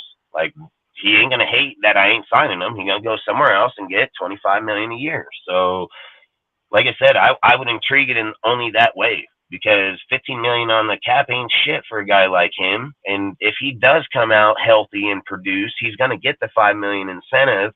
So we're giving him $20 fucking million. Who gives a fuck? Mark got to pay some money out of his pocket. Good. If he's so rich, he can pay it. Like, I don't see what the fucking problem is, right? So that's how I would do it. And I would do it because there's no doubt that DeAndre Hopkins is better than any receiver on our fucking team past Adams. You know, he'd fucking better than every one of them. So at that point, I would intrigue it, just not at a point where, and again, I've said it's not to give him a long-term contract, it's just to win the Super Bowl. That's it. That's all it is for, man. He wins Super Bowl, I can give him another $2 million. I don't give a fuck, give him $22 million at the end when it's all said and done. Because at the end of the day, we just want to hoist the trophy. And at the end of the day, Davante Adams is our receiver. That's facts. And I'm not giving up Davante for fucking DeAndre. It's not happening. So, bye. And then, like I said, Myers and Renfro and all them, but Renfro wouldn't be here at that point. And that's all I'm saying. It's good business because I get people's feelings, but you're taking a part that's overcrowded now and moving off of it and putting somewhere else. You're just using chess pieces and moving them around. I know how people feel, and I know why people are like, well, why did you do that and not just get the receipt? I get it. I get it. I don't fucking know. I don't own the team. I'm not the one making the trades. I don't know that aspect. I know why he's doing it. Maybe he looked at the receiver and it wasn't viable or he couldn't get it done. He just looks at it like, hey, we got Myers at $11 million. We're paying him 15. We can trade him, get a number 2 and be more viable. Like, that's just strategic moving, you know, like there's nothing wrong with it. It's just not how people would want it to be done, but it's just strategic moving. I mean, I know feelings, and I think that's what gets caught up a lot more times is just the feeling base of it, where somebody's like, why the fuck did you do that? And not, hey, fuck, I say it all the time with even dudes out here at this company. Why don't you just bring the dude in and fire the fucker? Like, why are you so scared? Like, I'll bring that motherfucker right here, right now. Here's your check, bye, bitch. Fuck, I don't give a fuck. You ain't doing your job. You ain't doing your fucking job. Don't care. I have no fucking feelings to the motherfucker. Tell me I owe him something? Sure, I bet. I don't owe you fucking nothing, motherfucker. Like, you work and you do your job. I owe you the hours you did. That's what I fucking owe. But I don't owe you shit. I don't give a fuck how many years you're there, what you do or not. You're an employee. You do it no different than I would for any other motherfucker, you know? So to feel like you're just entitled, that's just crazy. But at the end of the day, I think the trade is not a bad trade. I've just said, why would you trade the 3 if fucking the Panthers dude, it'd like be the biggest fail in history if we took Richardson with the 3rd pick overall. I don't give a fuck, dude. If they thought the Jamarcus Russell fucking deal was bad. Holy fuck, dude. Like, this would go down. They would burn this team in flames, bro. Like, I'm not even fucking lying. Like, you're in a trade to the 3rd pick to sit a fucking guy for a year to hope that he does something, and then he comes out and falls flat on your face. Like, whoa, we're done. Like, this organization, done. So Unless the Panthers take that choice, and they can take that all they want. I don't give a fuck if 31 other motherfucking teams want that motherfucker. You can have him. But why would you make the trade to 3 if fucking Panthers say, fuck, we're not taking AR, we're taking fucking Bryce? And then then you're forced to go to 2 for Stroud. Like then you're just fucked because you go to 2 and this motherfucking team, let's just say the Colts are like, yeah, fuck you. We are not missing on our quarterback, motherfucker. And they say, we'll give you 3. And we're like, oh, fucking 3 first-round picks. What the fuck? Then we're like, okay, we'll give you the 3. And they're like, we'll give you 4. Well, I ain't giving you 4, motherfucker. Well, I'll give you 5. I didn't even give them 4. You're giving them 5 already. Like, you see what I'm saying? Like, these fucking guys ain't going to do that. Ziegler didn't trade to 1 because they wanted 2 firsts and 2 seconds. You really think the motherfucker trading to 2 on that? No, not happening. So that's all I'm saying is you already know where Ziegler's limit is. Like, he's already said it, dude, when he talked with the Bears. He is not giving up 2 firsts and 2 seconds. So if the motherfuckers ask for that, it's not fucking happening. So I think Ziegler wants to go to Arizona, and maybe he can do this with Houston, but I don't think he's as viable with Houston, especially with the running back. I think he's viable with Arizona with the running back and the receiver. So I think if he goes to Arizona, there is a very good chance he can offload Jacobs and Renfro in the same try. I think if he goes to Houston, I think the only guy they would entertain is probably Renfro. Like, I really do. So I don't think he has as much trade asset to get into 2 as he would into 3, in my personal opinion. And I'm not saying that they would do that. I'm just saying with the players that they have, why would Houston go for Josh when they have Pierce? Like, that makes 0 sense. And for Houston to go after Hunter makes perfect sense because they've already given up Cooks. They're only running with Woods over here. They're drafting a receiver for sure. So to go with Renfro would make all the sense in the world. If you're going to Arizona and you're sitting here saying like you want to give Kyler Murray the best capable lineup coming into next year, James Conner's good, but he's not fucking Josh Jacobs. Like, Josh Jacobs behind Kyler Murray makes Kyler Murray's job 100 times fucking easier. And Renfro being added to that fucking lineup makes that fucking lineup 100 times easier. So all I'm saying is 2 players to Arizona makes them a way better fucking team. 1 player to Houston doesn't. So that means even if they accept Renfro, he ain't a first-round asset.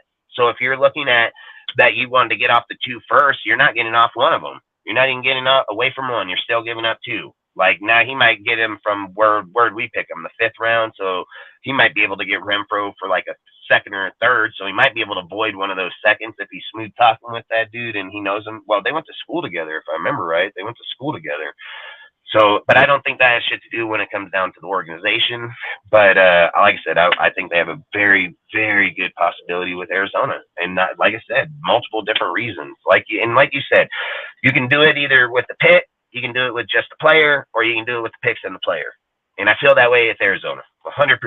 And I've said, if you go up there and say Josh or Connor, I mean, fuck, there's no way there's a dude in this chat that's going to say Connor over Josh. There is not a fucking way in hell in my mind. Like, people, when I brought this up about the Bears, what did people tell me on this show? They said, why would they trade for him if they have Montgomery? They cut that motherfucker. That's how much they thought of him. They cut that fool. Get out of here, bitch. Like, one dude's out here like, oh, he's so good. And they're like, fuck, man, we don't even want the motherfucker. Like, that's what I'm just saying. Like, people's narrative here and the way it's rolling in there is not the fucking same. Like, Josh is a viable asset to the Arizona Cardinals. And I'll say it right fucking now. When you're going in and playing the 49ers and the fucking Seahawks, dude, and you're playing and let's just say that the Rams get their shit back up, you need a guy like Josh that can just pound that motherfucker in you, dude, like straight the fuck up. So in that division and that type of deal, Josh is a very big asset. So I think a first is easy off the board, you know, and you don't have to go like, oh, it's the first, we're giving you Josh for the first round, 3rd pick. No, we can just be like, we're giving you Josh for the first round next year. Who gives a, I don't know if it's fucking the 27th fucking pick right now, you know? So that's how you got to look at it. You're not trading him right now for the pick. You're going to just give him for next year, wherever the fuck he may lie, dude. And we may lie at the fucking 10th pick. We may lie at the fucking 25th. Who fucking knows? But to sit and say like you would trade him for the 3rd, you can't do that. So you don't. You just negligate this year and just go to next, and then that picks off the board instantly because Josh is every bit worth a first. I don't give a fuck what anybody says. He's 25 years old, going to be 26. He's produced even on a bad year 800 plus fucking yards. I think he's over 4,000 plus, and not even going into fifth year. I don't even think he's in 5 years. So at the same time, it's pretty good production. What does he have? 4,800? Is he at 4,800 in 4 years? Like, I think that's some pretty good fucking yardage. I think that's some pretty goddamn good yardage. So, and again, they fucked the pooch on his 5th-year option. That's their fucking problem. You know what I mean? Like, that's good fucking yards, dude. It's like 48 fucking, it might be 49, you know what I mean? But because I think he had like, I think it was like 882, and then you're talking about like 1,000 here, 1,000 there, and it wouldn't be 2,000 because it was only 1,600. So it's 1,600.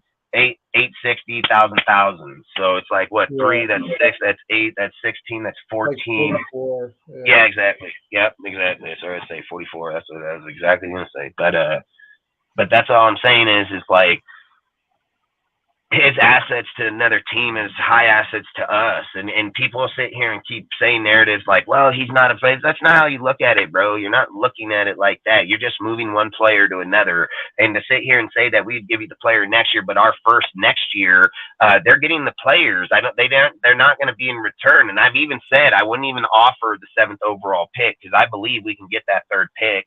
The only way you're offering our 7th pick is if you're doing like Devont or Hopkins and shit. I don't think you're gonna have a choice. But I believe with the assets of the players, we can 100% get to the 3rd pick, not even give up the 7th pick, and just give up the 1st next year. Like, I 100% can see us doing it 1,000%, because I don't think you're getting another better player than Josh out of the 1st fucking round.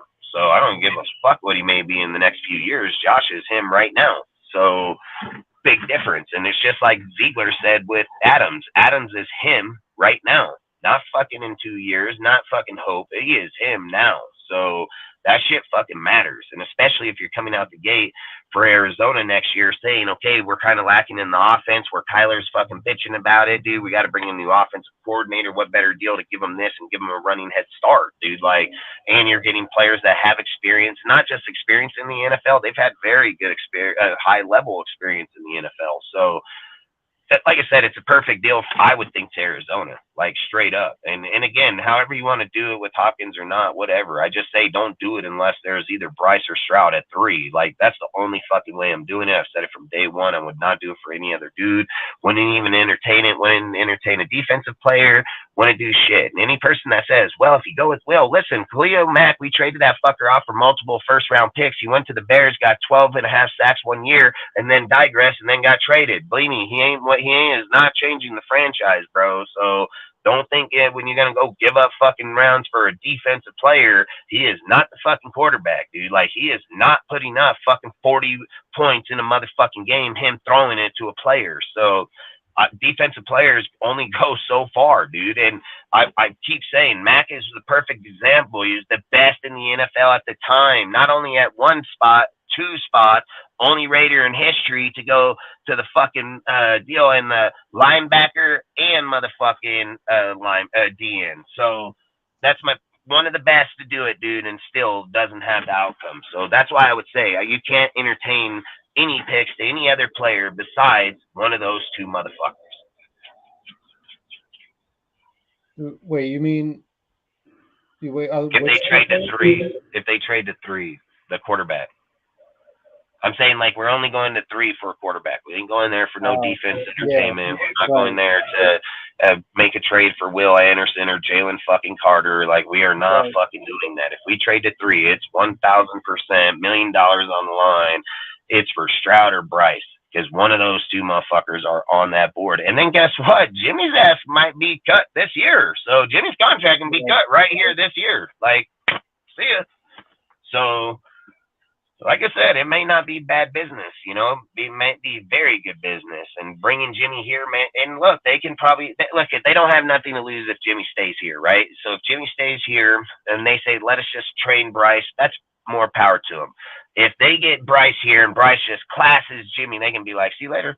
Take the dead cap this year. Who gives a fuck? It's like what, $9 million, $16 million? Who gives a fuck, dude? Like, If Bryce is the him, that's only 1 year, because guess what? Jimmy's contract can get out every year. You can get out of him next year, the year after. You can get out of him every single year of his contract. So that's all I'm saying is like, if you can do that deal, man. I mean, you got Hoyer here, and he may be 38, but the son bitch left Boston to come. He obviously got some vendetta against somebody. I don't know what the fuck that guy's thinking, but either way, I don't really care who the backup is. Like, I hate the narrative of people like, oh, we're talking about that. Chase Garbers is 20 years old, 22. Fuck, he's good enough. Fucking Tuiasa Sopo it for all I give a fuck, dude. Like, your job is to sit in the fucking back. If we're going to the backup, well, we probably fucking lost anyway, so I don't really give a shit. Like, and I'm not sitting here saying, like, yeah, I want to go watch fucking 10 games of the rest of the season with my backup. Like, I'm all right with that shit, because the statistics of a backup even doing anything in the NFL is very minimal. And for to sit and be like, whoa, look at that motherfucking one team in like fucking 20 years. Like, okay, like, good. You can point out one fucking dude. Like, I'm not doing that shit. Like, the odds are your starter gets hurt, you're probably done. Like, that's just facts, dude. And it's been that way for a long fucking time. And you get lucky, because that's what luck is in the NFL, that you drafted somebody, came in, and he just played better than what he was. That's kind of what I look for, because that's how football is played. Like, we didn't go in there thinking that this dude, like, I loved having Mariota on there because it was good that you were like, man, that guy was another starter. But at the end of the day, I'm like, you don't want to give $12 million to him either. You know what I mean? Like, I'd rather roll with fucking, what was his, Peterman. Like, I'd rather roll with Peterman. And look, at the second stringers, because your starter got hurt. Like, fucking face the facts, dude. Like, I don't want to spend money there. I don't want to fucking go and designate money. If you're bringing in Hoyer to develop your starter, great. I have no issue with that. But goddamn, fucking Chase Garbers is young. He has a good fucking arm, good deal. Like, why are we trying to put 40-year-old dudes out there when we got a 22-year-old dude? Like, I'd rather just go take a bump with the younger dude and let him try to win. Like, people would sit here and say it right now if I said it. Like, if I said we're going to win with Hoyer, I'm willing to bet Jeff would be like, well, we have just as good a chance to lose with him. You know what I mean? So that's my point, is what the fuck does it matter if it's Hoyer or fucking Garbers doing it? Like, Garbers has more to gain than Hoyer does. Garber has experience and fucking time to develop. Hoyer's done. You know who the fuck he is. The guy carrying his colostomy bag on his side here pretty quick. You know, like, that fucking guy, he's done. Like, and he ain't doing shit anyways. So all I'm saying is I'd rather let Garbers go out there and get whooped up and develop and become something in the NFL than fucking go with the dude that's retiring again in a year or two. So, but like I said, I agree with having a backup just in case your starter gets hurt, but I don't really give a fuck who it is, to be honest. Like, I can care less. I feel like when the starter goes down, you're done. Like, honest to God. So we get lucky, we don't, whatever. Fucking don't care. But you can't go out every year thinking like, I want to go get, not only spend $40 million on my starter, but I got to get a fucking $10, $12 million, $50 million backup too. Like, goddamn, dude, you're fucking $55 million just into your two fucking players. Like, I think, what is the history? Like, $2 million for your backup? Like, 2, maybe 5? Like, give you 5, man, because you're doing good. Like, fucking, can't be giving these dudes just throwing money away. Like, fucking, if they want to throw it away, I'll give them my banking account number. They can throw them millions in my shit. Like, fucking, but that's all. I mean, that's all I feel is, like, I think if you're going with CJ or Bryce, that's our future. Like, that's when you make gambles like that. I'd be so fucking pissed if they traded up there for AR. I'm gonna just say it right now, I'd fucking lose my shit, dude. Like, I would lose my shit, dude. Like, straight up. So, you're fucking gambling, dude. You don't have no fact product. It's no different, dude. Like I said, when you got 1 year result, and now we're just doing 1 year and trumping dudes that have been doing it for 4 and 5, like that's fucking stupid. That guy gets fired. I'm telling you that right fucking now. That guy gets fucking fired. Like, ASAP. Like, no doubt. You don't take 1 year sample core and say, yeah, that's our future, when you got sample cores of dude for 4 and 5 years that's done it at a phenomenal level from day one. This fucking guy ain't done shit. He ain't done a motherfucking thing. I'd lose my shit, bro. I'm not even lying. I'd lose my shit. Like, fucking Bryce and them, I don't give a fuck. You're right. None of them have done shit in the NFL, but the odds favor Stroud and Bryce miles. Like, they're fucking up there in space while this motherfucker right here on the ground. Like, that they're miles ahead. Not even close, just miles. So that's all I would say in there, dude, is like there's no fucking way I would make that trade up there, nor would I even intrigue it, dude, for him. So at the end of the day, man, that's what I do. I think the Arizona trade's a good trade if you can make it viable to your team. And I think to our team, it makes it very viable. So outside of that, I feel like that's it. You want to talk on your other one, Sergio, or what?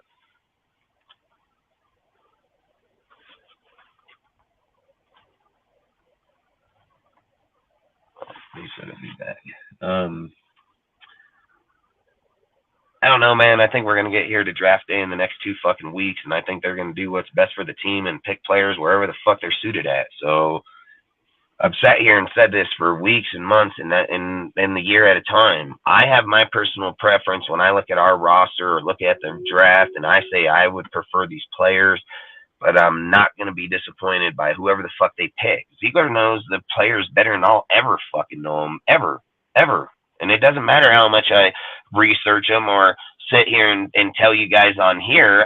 I'd be fucking lying to you if I had literally sat here and said, I know the players better than Ziegler does. And if any fucking guy says that, he's stupid as fuck, dude, because Ziegler, promise you, knows that shit better than you'll ever know it. And not only knows it in one round, he knows it all the way through every round and every fucking player, dude. So when people just make accusations like that, that's dumbass accusations, but like I've said, I prefer the players I've scouted and looked for our team, which I think is in line with what he's looking at. And that's kind of like why I said I love the show that I can post out mine or have Instagram where it's on deal to where it's been recorded for a long time of the players that I've been looking at. So all I'm saying is like it would be cool to see where we line up with them.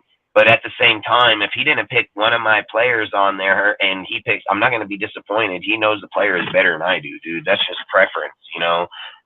He can look at a guy I would look at and say, I don't fucking see shit. And he may see a fucking whole different motherfucker. So, and then if I was talking to him and asked him why, he would tell me if he wanted to, why he did. So all I've said is like, people can't get upset if dudes ain't over there ain't picking dudes we want.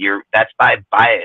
We are choosing a biased opinion of who we feel is best for the team. He's picking a player who's best for the franchise, not biased, not by favoritism, not because he wears a Raider shield or he wants him as a Raider player. He's picking him because he believes he is the best player for the franchise at that pick. It has nothing else to do with any fucking thing outside of that.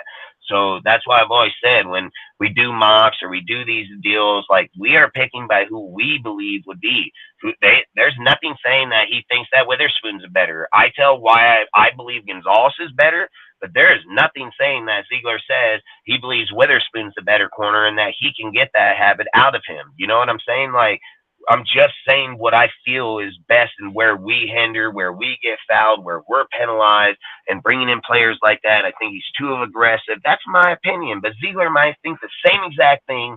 But Ziegler says, hey, I got Chris Ash and fucking Jason Simmons, and they are here to be able to develop that type of skill set. And I strongly believe in them. And I believe if we get Witherspoon and they can get that out of him, we are going to have one. I'm not here to tell them who the fucking take. That's all I'm trying to say at the end of the day, nor should anybody else here. I'm pretty fucking smart in this shit. I look at it a lot. I hit on my players a lot. Why wouldn't I be mad if I did? And motherfuckers out here that don't even research it would be.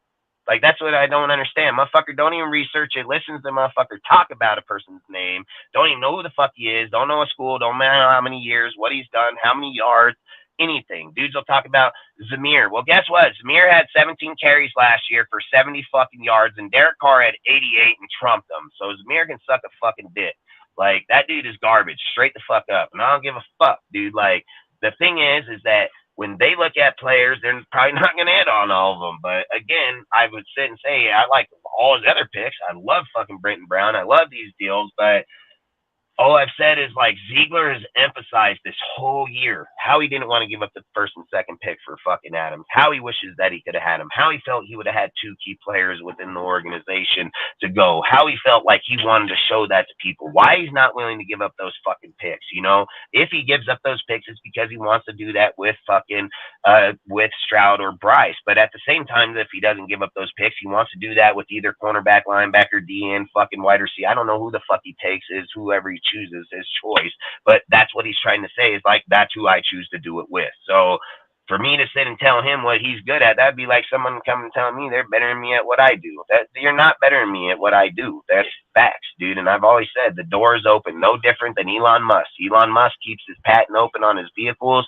So any motherfucker in this world, however rich they are, however much money or how smart they are, he allows the patent to be open so a motherfucker like Bill Gates can go right over there and get that shit and then be able to make it better. But you know why Bill Gates ain't come out with the car? It's because he can't build it better than him.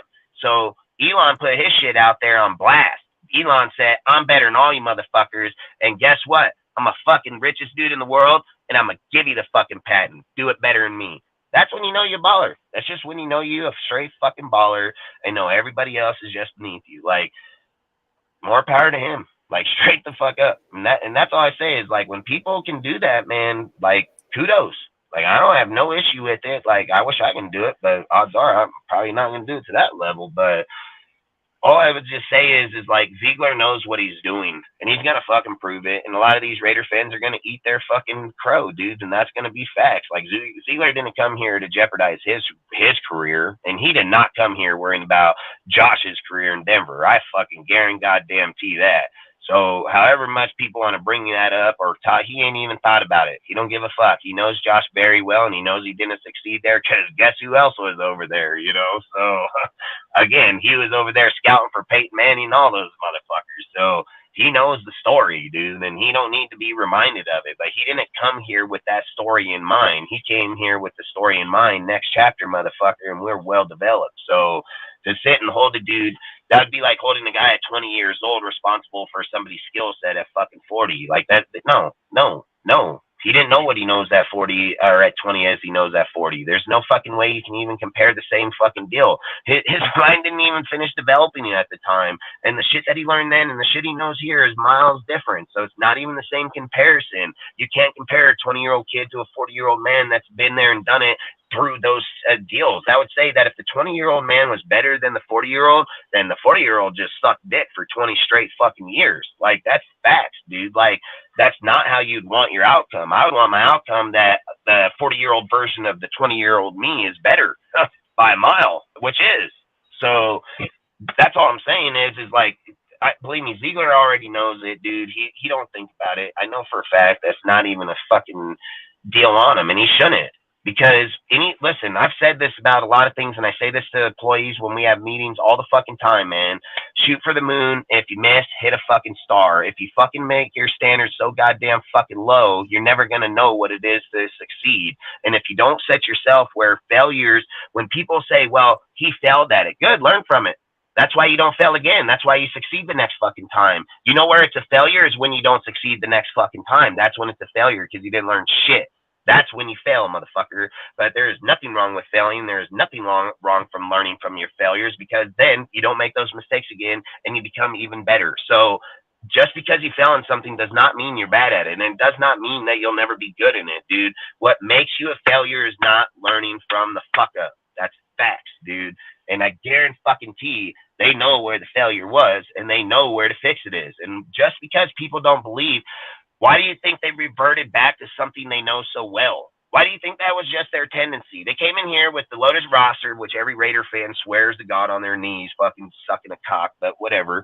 They'll swear to it. Why did Josh and them revert back the other way that fucking fast? And not even blink a fucking eye, knowing that their career's on the line. Not your opinion, their fucking lives. Their lives, their careers, their families, their kids, their livelihood. They can give a fuck about any dude out here in their opinion. You have zero validation to what they do every fucking day. They do not wake up to worry about what the fuck you think about. You can say whatever, the negativity, they don't give a fuck, dude. They're getting paid. They go to the job. They get that shit. Outside of that, they're not valuing your opinion. They're valuing theirs. That's facts, dude. And if he gets his shit in there for 4 years, Ziegler didn't just walk in there and say, you know what, babe, we're going to come here. I'm going to be here for 4 years, and we're going to pack our shit and move. My kids are growing up. We're going to school. We're doing this. So they ain't going to have no future here. So just make sure 4 years, have your bags packed. Don't buy a fucking home here. Don't do shit like that. They show up there, they buy fucking homes because they're planting fucking seed. They're putting their kids in schools, and they're allowing them to meet friends. And their destination, their life goal is not to leave fucking Vegas. Does it happen? Yeah, it fucking happens. There's no doubt about it. People get fired all the fucking time, but they did not come here with any fucking intention to have their bags back in 4 fucking years, and they didn't come here in any intention to worry about how people felt about an individual player here when they look at the roster and they feel more comfortable. That's what matters, is who the fuck they are and who the fuck is coaching that team. It is not about dudes outside. Personal preference is whatever the fuck you want.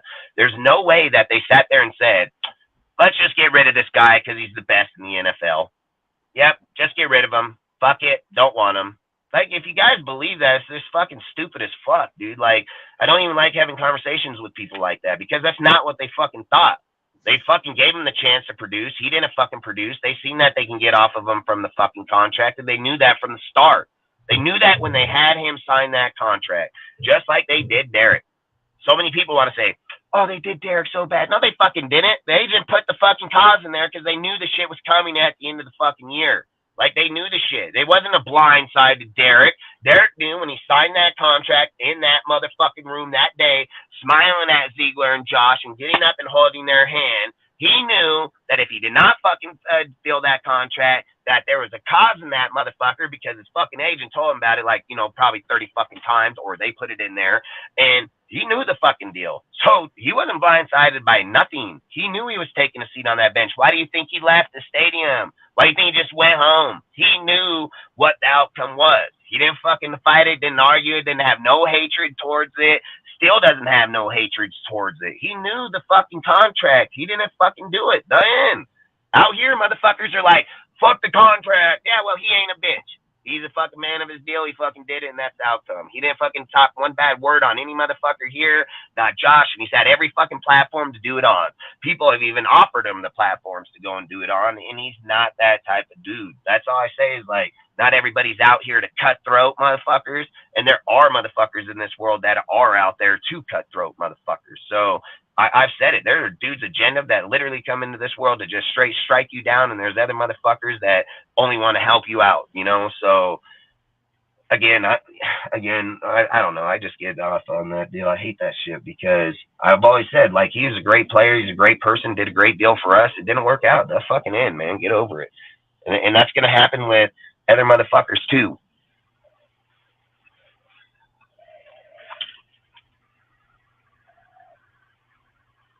You still there? Yeah, that's here. My bad. My woman just still. I fucking had to read that real quick. I read part of it, but I couldn't fucking read the rest of it that came through. No, but whatever. I just think, like, that's all. I mean, players are players, dude, and people shouldn't hold personal feelings because they don't. So buy their jersey, support them while they're here. Fucking when they're gone, it's just what it is. They're not gonna be here forever. Not gonna happen. Yeah, I mean, obviously, I mean, with the changing of the guard, with the changing of the regime, there's always, the getting rid of certain guys that they don't like, and the guy, addition of guys that they do like. And you just have to, hope that it works. But I mean, like I say, you just have to hope for the best. I mean, obviously, the most immediate concern right now is the draft and how they're going to approach it. I personally, the more I think about it, honestly, it's tough to say because what you want is improvement from year 1 to year 2, as well as 3 and 4. You want to see the team go in the right direction when you trust a new regime. So, if, as you say, Dustin, if your starter goes down and your season's probably over, and, that means that there probably won't be an improvement if there is an injury. So, Yeah, that's facts. the thing about that is that would make you say, well, then we should at least try to get, a quarterback in the draft who we think maybe could be serviceable at least, if and when it's time to, move on or to make a change at quarterback due to injury or, lack of quality of play, things of that nature. So and I think that's why they're still intrigued on trading to the 3. You know what I mean? Like they have never counted it out, regardless of what quarterbacks are on this team. And everybody's even made it known that the Raiders are one of the people looking to go to 3. So Ziegler has never counted it out yet. And I'm willing to bet Ziegler ain't willing to count out the 2nd overall pick. It's just going to come down to, like, I think, like you said, I think where Ziegler is going to have a hard time with it is like, damn, is Bryce or Stroud worth my next 2 first and second round picks? So for 2 years going off for this, we're only getting 3rd round and so on, unless we trade a motherfucker, you know, like that's a big deal. Like that's a huge deal when you're looking at Ziegler right now saying like, I need to rebuild this team and I need to put key players in here. Making that deal just, boy, that cuts us hard. Like that's a knife to the bone. It's almost, you know, so, but again, Ziegler hasn't counted it out, you know, like that's where you got to just say like, he's never counted it out. He's intrigued the whole time. And I think, like you said, he wants to make sure he has a quarterback for that purpose of Jimmy goes down. You got because let's be real, Hoyer is not the fucking future. Like, so at that point, like you're just, all you're doing in it, like that's what makes me feel like you're 100% in looking for a quarterback, because why would you bring Hoyer here when Chase can go do like I just said? I think you bring Hoyer here because he's a good teacher. He knows how to be able to relay the information and be able to teach the young kid. That's why I think Hoyer's here. So do you think Hoyer can be cut if we don't draft a player? Like anybody ever think about why Hoyer may actually be here? You know, so if we don't get a fucking player, dude, and Hoyer's contract's what, $2 million fucking dollars, and you have Chase sitting there and you can draft another dude like Max Duggan in the 5th, like I said, players become viable at that point, dude, regardless of what position, you know. I've even said it. If Bryce or Stroud comes, Jimmy's viable, dude. If you don't get one, even Hoyer becomes. I've said it in multiple different other spots, you know, because when you're looking at one person now, yes, he's the best. I've said it even about Dorsett and the receiver, that another receiver can come in and take him, you know. Like, for now, yes, he's the best option, but I don't think, like I said, I've just named 3 dudes that are just in QB and wide receiver that can be 86'd out that fast, you know? So I think Ziegler is intriguing, the pick for a quarterback 100%, but I think like he knows as well as anybody knows that your future relies on Bryce or Stroud, because you need to win. You need to back up your shit by, you know, what is it, 3 more years from this year, you know? So I don't think you're backing it up with Jimmy. I think Jimmy gives us a chance. I mean, I'm not going to argue that. I just don't think, like, I don't know. I don't want to be a team where you're like, say we start doing good and then we didn't draft a quarterback. And then, like, say you get to a point where, like, let's say Jimmy gets hurt permanent, like where he's done. Right. Like, you have no torch to pass off, you know? So I don't want to get into that point. Like, kind of like where the Patriots were with Brady. You know what I mean? Like, you didn't have a choice but to take Jones, bro. Like, you literally, after one quarterback, one after the next, but you knew I'm stuck with that motherfucker, you know? So, I mean, I get that Josh can get him, but I'm pretty sure they would have taken any other quarterback before him, too. So, but he did good with them, so I'm not going to argue that point. But all I'm saying is like I said, there's always a better option, better deal, better way, better person, just depending if it's viable or not. So, that's it. Yeah, I mean, and the issue with getting a quarterback this year in the draft, I would say, you know, once again, just talking about pros and cons, is that I'm sure people would consider it a meme, but you know, the top 2 quarterbacks in this draft are from Alabama and Ohio State, 2 schools who have not been known for producing NFL level quarterbacks, to be frank. So, you know, I mean, obviously there's all, you know, that's not going to happen forever. There's going to be quarterbacks from those schools who are going to end up being break the cycle and be elite as fuck. Right.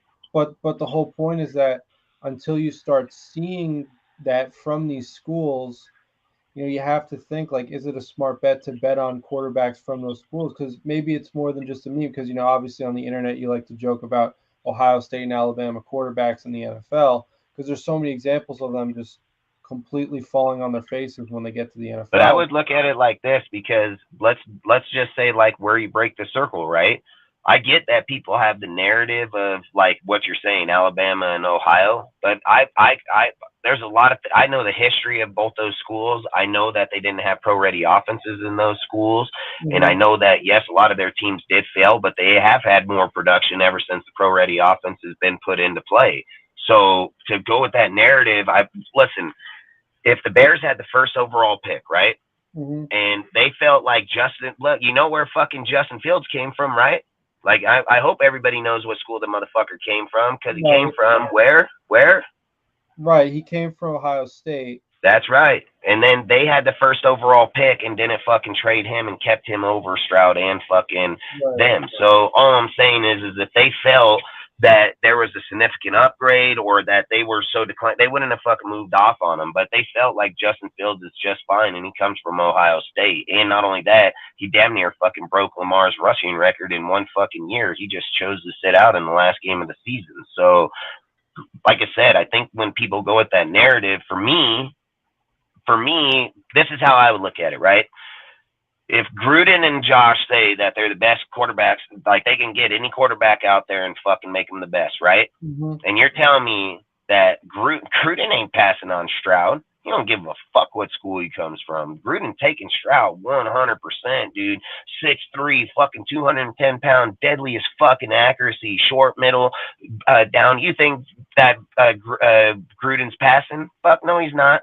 No, the fuck he is not. Gruden taking that motherfucker. Because you know what Gruden says at the end of the day? It ain't about what school he fucking came from. It's about me teaching this motherfucker in the NFL. That's exactly what he's thinking. And Gruden's done it at a very high level ever since he's been there then and now, and probably he'll do it again in his future. But he didn't rely on a school or where they come from. He relied on who he is as a coach and what he teaches. So I feel like if a coach gets the player, it's easy to blame the school, but I'd be willing to blame the coach just as well of not being able to develop the player. Like, basically, you're telling me you need something ready. Like, you need the motherfucker come out already good. Like, that's what you're telling me. You're not telling me that you say that you have this position and that you're a guru at it. And the reason you're a guru is because of developmental. It's not because of how long you've been coaching. It's how you've progressed your skills throughout your career. You know what I mean? So for me, I don't think Gruden passing on Stroud, and I think Gruden has all the confidence in the world, just like Josh does, because I don't think Josh says, "Oh, he comes from Alabama or he comes from here." I think Josh says, like, "Listen, this is the traits that he has that are very good for what we're looking for, and I can do the rest." Like, that's what he's doing, and that's what you should fucking do, because I train a lot of horses for a living. I train a lot of colts. I ride a lot of rope horses, and people tell me all the time, "Well, that horse come from," I don't care. I don't give a fuck where that horse come from. Bring it over here, and we're going to make that motherfucker, because I know how good I am at breaking those colts, and I know how I'm going to get by it, and I know I'm going to make that motherfucker really good, and I don't give a fuck what anybody else did to it before it got here, because when it gets here, we're going to go through my setup, my shit, and this horse is going to sell for $25,000 to $50,000 when we're done. I've been doing it since I was fucking 18 years old. So, again, it's easy to take a narrative and say because of what somebody else did, I know I'm good at what I do, and I know if I can't get past it, then I just wasn't ready for it, I guess, because I don't go into life saying, like I said, I'm willing to accept when I'm wrong, when I fail, when I'm not good at something. I don't think I'm perfect at everything. That's fucking crazy. You know, like if I failed, I failed. Learn to get better. That's all I can do. But I think Josh has been there and done that plenty of times. I don't think he's failing with him, dude. And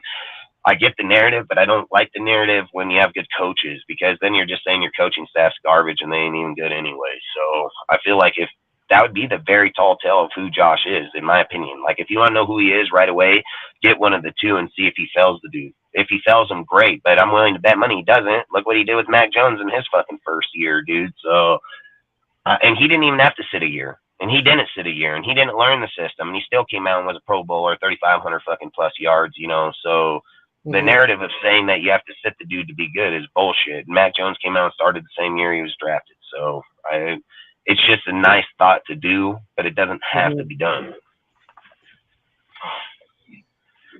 Yeah, I mean, I see what you're saying, and once again, you know, Mac Jones is the Alabama quarterback. I still don't know if I've seen enough from quarterbacks from either of those schools, because, I mean, going back to Justin Fields, I mean, maybe you could say something about, since Ryan Day has been the head coach at Ohio State, I believe Fields was his first starting quarterback.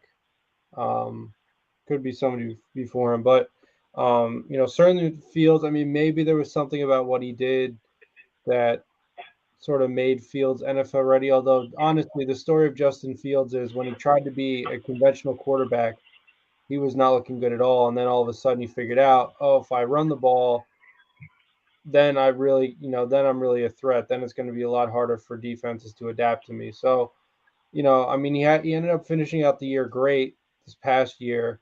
But maybe it's a Lamar Jackson situation where, at first it's hard to adapt to him, but then once you figure it out, the guy's not exactly as good as we thought he was. So, I mean, that can be why they're not looking at Lamar like that. You make a valid Right. point. Like, they can most definitely be thinking that same Right. shit, where they were like, hey, once somebody figured out Lamar, he's not as dangerous as he was once before. right. I mean, obviously, just in general, I mean, quarterbacking is something that, it can be rethought and modified, like the way in which the position is played and coached. But at the end of the day, it's basically the same. It's always been the same position. I mean, you need to be a good passer. You need to be able to find the open guy, understand the vulnerabilities in the defense from a passing perspective, in order to have success. So, I just think that, like, well, we'll have to see. I still think the jury is out on Justin Fields. Like I said, I mean, I Yeah, I've always said, just like I've argued you guys about talking about Josh, nobody can prove himself in a year. Like, I don't care what kind of year he had or what he's done. He needs to go back that shit up multiple years. Like, it's too short of a sample size to say if he is or not. Because he can come out next year and not get anywhere close to the rushing yards and just fall off the face of the earth in passing. So I think this year he surfaced, but we've seen this story before where players surface in a really good year and then just falls the fuck off the board the following year, so right. that's kind of why I think Stetson Bennett, dude, like, I've heard people like talking about Stenson. Like, I'm willing to bet Stetson Bennett goes undrafted. Like, I'm willing to bet that. You want to know why? Because the coach that's in Georgia, bro, like, the coach in Georgia is a badass, dude, and he brought a winning ass culture there, and they already know who the motherfucker is. So when they look back at Stenson and say, was it Stenson doing the job or was it the team this dude built? They're gonna say it was the team, bro. Like, I guarantee it, dude. Why isn't Stenson in the top fucking? Why isn't he even in the first round? Why isn't he even talking first round? Does he not have two back-to-back championships? Like, does he not have two championships there? Did he not? Like, Oh yeah. yeah. So why isn't he even considered in the top fucking 30? How about even the top 60? You know what I mean? What about the top 90? Like, fucking guy's projected fucking 6th, 7th, and UDFA. And then with his public intoxication, I'm willing to bet 100% he's a fucking UDFA for goddamn sure. But all I'm saying is the guy come from a winning ass school, got a fucking good yards, good shit, and he ain't even considered in the fucking top. No different than Max Duggan. He's one of the best fucking quarterbacks out there, not even considered in the top. Are they looking at him and saying that the production he got was because of the coach? Like, and then they're saying, like, he's not good, it's the coach that's good. And that's scary. That's kind of scary when you're looking at that type of deal, because you can look up Stetson Bennett's numbers. They're not bad numbers, like, not bad at all. But why would somebody look at Bryce in Alabama and see the year he had when Benson did not have bad years? He had 4,000 yards. I mean, the fucking guy had pretty good fucking years. And the thing that I'm looking at is they say, well, if Stetson doesn't have the line, he's going to get eaten alive in that backfield. Why aren't you saying the same shit about Bryce then? Like, why aren't you don't have that narrative for Bryce, but you have that narrative for Stetson Bennett and fucking Jake Haynard from Fresno. That's the narrative they're all going with. Too skinny, too small, and afraid he's going to get hurt.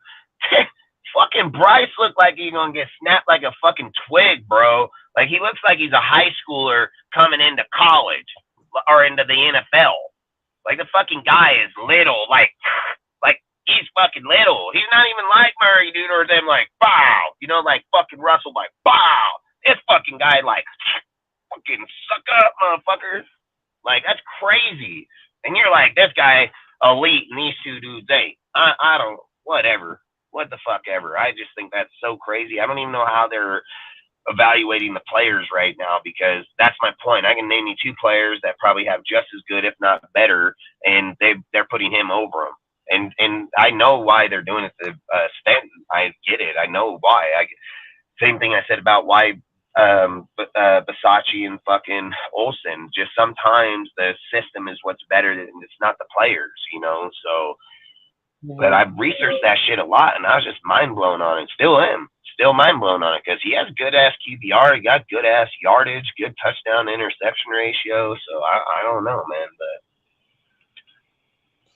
that narrative of just being that, like, if you're small, fuck, Russell's one of the most winningest quarterbacks in his time, is he not? I mean, if I recall, Russell Wilson is the most winningest quarterback since he's been drafted in the time.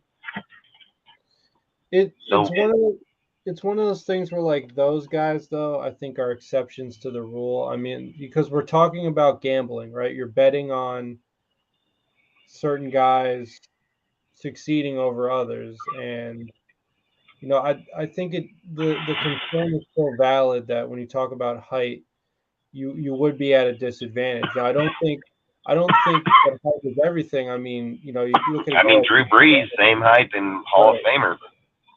And sometimes, unfortunately, physical attributes alone are so overvalued that you have guys like Mike Glennon who completely did not belong as an NFL quarterback, and that was established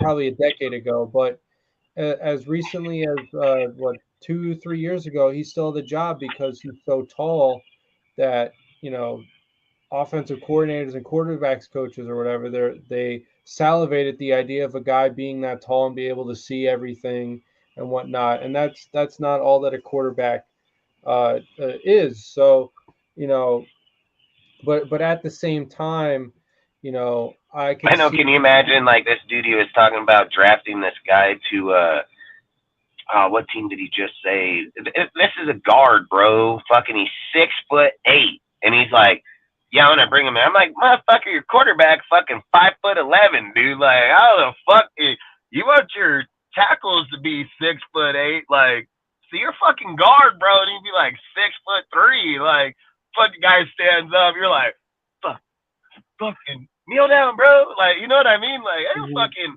I get, like you're saying, with the height and him having the job, that's fucking 100% valid, dude. These little guys, they don't have a choice but to run around and look through the hole. You know what I mean? Like, they gotta peek through the fucking crack in the fence or something, you know?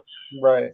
But that's all I say is, like, Breeze did it at a very high level. Russell did it at a very high level, dude. I mean, Kyler Murray's done it at a high level. I'm just not, like I said, I'm not sold on him either. But there are 2 dudes you can just speak of that are very solid in what they've done in the time. So I think, like you said, because Breeze wasn't very mobile, but he still ran a lot. I mean, he still got out. Maybe that's why he became so good, is just getting outside the pocket where he wasn't, like, the players weren't above him anymore. You know what I mean? But he can still make passes from the pocket. And let's be real. These guys didn't get so look, this is the other thing I think is kind of weird. So they say this that when he's coming to the NFL, right? They bring up those narratives. But did he not fucking do in college with the same height players and the same people? Because are those players not being drafted to the NFL right now? So, like, when you put a narrative behind that player like that, but he's already got fucking 3,000 fucking yards, fucking 40 plus touchdowns, dude, and 5 interceptions behind motherfuckers just like that, how is that fair to compare it in here like he can't succeed here? He did it in college. What the fuck you mean he can't succeed here? And some of these dudes you're picking right now are going to go first overall on the fucking team. So what the fuck you mean, you know? You can't see over that guy. He's too small. You fucking did it for 4 years, bud. That's all I think is, like, you know what I mean? Like, you have a sample size because they've done it in college. So, I mean, I bet you if we pulled up the college roster and looked at their own linemen, I'm willing to bet that they're 6'6", 6'5", 6'3", So I don't know why these people come up with narratives like that. And then, like, I can understand if you're a short dude, like, right, and let's say you're sitting behind the line, and let's say that you had, like, 2,000 yards, right? Fuck, I can see that all day. Some bitch throwing for 35 and 4,000, bro. Like, you know, what do you mean that the guy isn't fucking good? Like, that's all I say is I think in today's deal, too many people will label out a guy, but the guy has very good stats to back up his shit. Very good stat line, very good yards, come from a good fucking school, proven that he can win behind a good fucking team, and people project him to not even be drafted. And that's just all I say is like, I guess at the end of the day, you can pick any fucking guy you want out there, and no matter where they're at or what round, you're taking a gamble on any person. I mean, at the end of the day, you're just taking a gamble, and you're hoping for the best. And like, straight up. So I don't know, man. I just think fucking in this draft, in my personal opinion, like I've spoke on 100 fucking times, dude. Like, we need to fucking hit this deal for the players that we need. I've said go cornerback, go frickin' linebacker, go DN, and then go cornerback again, then go fucking D tackle, then you can go frickin' I'd go quarterback at that point. Then you can go offensive lineman in the fifth round, or in the fifth round, the third pick. Going sixth, I'd probably go back, maybe look at a tight end at that point, because there's going to still be dudes like Wiley and them on the board. Like I said, you can make a lot of good ass fucking picks here that change the team for the better defensively. So I think, like, and like I've said on the Josh deal, like, it's smart that Josh or Ziegler is doing what he's doing, dude. Like, people here are just wanting Josh to sign a contract because of their feelings. Like, that's what you want. Sign Josh, get him out. You know, fuck that. He's not doing it because of his feelings. He has no emotional ties to Jacobs, dude. He's doing it as a business fucking decision. He's sitting here saying that I have better assets, move this motherfucker in the draft night, not give him the fucking contract because that can be somebody else's, and we can gain assets or players or whatever the fuck he may gain. That's his deal. That's his business. That's what he's getting paid to fucking do, and dudes are knocking him for doing it. Like, why are so many people so high on Josh? Josh sat behind Gruden for fucking 3 fucking years, played behind a phenomenal fucking line, the best line in football at some point. He's produced 2 1,000-yard seasons and a fucking 880 yards or 860, whatever the fuck it may be. And then Josh comes out, has 2,000 all-purpose yards, 1,600 fucking rushing yards. But people negligate the fact that our offense was depleted in wide receivers, tight ends, and fucking halfbacks. And people want to go overpay this motherfucker because he had a phenomenal year when nobody was on the field. Like, I don't get this shit, man. Like, are we fucking Raider fans, or are you guys just fucking dumb, educated ass fans? Because when you're sitting here bringing up these fucking topics or bringing up these conversations, part of me just sits here and thinks instantly, like, this is why people don't have conversations with people like you, because, one, you're talking about something that has zero deal. Why would I sign a fucking dude to $15 million and then try to trade him? That makes fucking zero sense. This fucking team don't want to give him the fucking money. Like, are there 25 teams interested in Josh? Fuck yeah, 10.8, and let them fucking fill out the contract, dude. Like, they ain't giving them. And hella people, and this is the other thing, I don't know if a lot of people understand this. Like, we cannot trade Josh. Josh has not fucking signed his tag. Josh is non-tradable. We cannot even trade the motherfucker. That's why I keep saying Josh actually has the upper hand and can probably control the fact of where he's going and what team he wants to go to, because they cannot force him to sign it, nor has he signed it. And they cannot trade him unless he signs it. So there's no trade happening unless he fucking agrees to sign the tag. Like, that's fact. So when you bring up deals, or I bring up deals, I bring them up because I assume other people are educated on the fact that Josh is not tradable right now. But I didn't know that some people aren't. So I just want to make it clear, because I've had people come over and fucking talk about this in private and so on. And I've literally told them, like, Josh cannot be traded. And people say, well, why can't Josh be traded? Well, Josh hasn't even signed the tag. Josh isn't even under contract at the moment. The only way Josh can become traded is if he was to sign the tag, then we're allowed to trade him. So like I've said, Ziegler needs to be able to smooth talk it and figure out, like, listen, and Josh has made numerous posts on his Instagram about shit, you know, under the fucking deal. And I've known, like, it's probably relating back to it, dude, where he said, like, people ain't who they say. And listen, I've said it right here just about a half hour ago. I would fucking do it to DeAndre Hopkins. It's not fucking personal, dude. Like, if you want to fucking win, sometimes that's the shit you need to fucking do. And I get it where people are like, he did this for us. And listen, there's going to be other players that do the same fucking thing. The same fucking thing. I've said, Bill has said it, his own fucking mouth.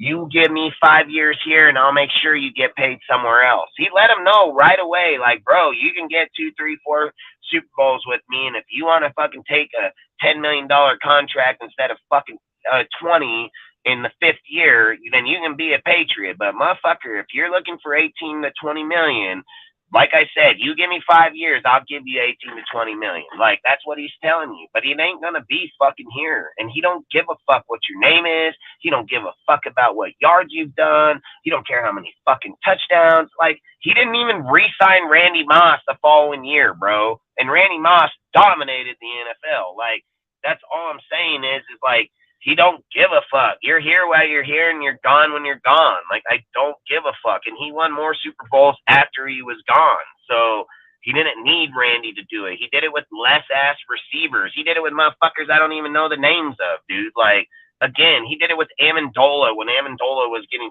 smashed on around the league, dude, where people weren't even looking. He brings that motherfucker over there. Wes Welker's him and fucking and Edelman's him. You know what I mean? Like, that's all I'm saying is sometimes players don't thrive in other deals, thrive in other people's to a whole nother deal because he fits their system or fits their play. It's not about an individual's name. It's about how well he produces within that system. If that dude don't produce in that system, Bill, cut your ass and get somebody else. Like, Bill drill sergeant, everybody looks to him to be respected, and fucking now that we're trying the same shit, it's not. And people say it can't be mimicked. Yeah, you're right. It probably can't be mimicked by fake ass coaches, but Josh been there just as long as Bill.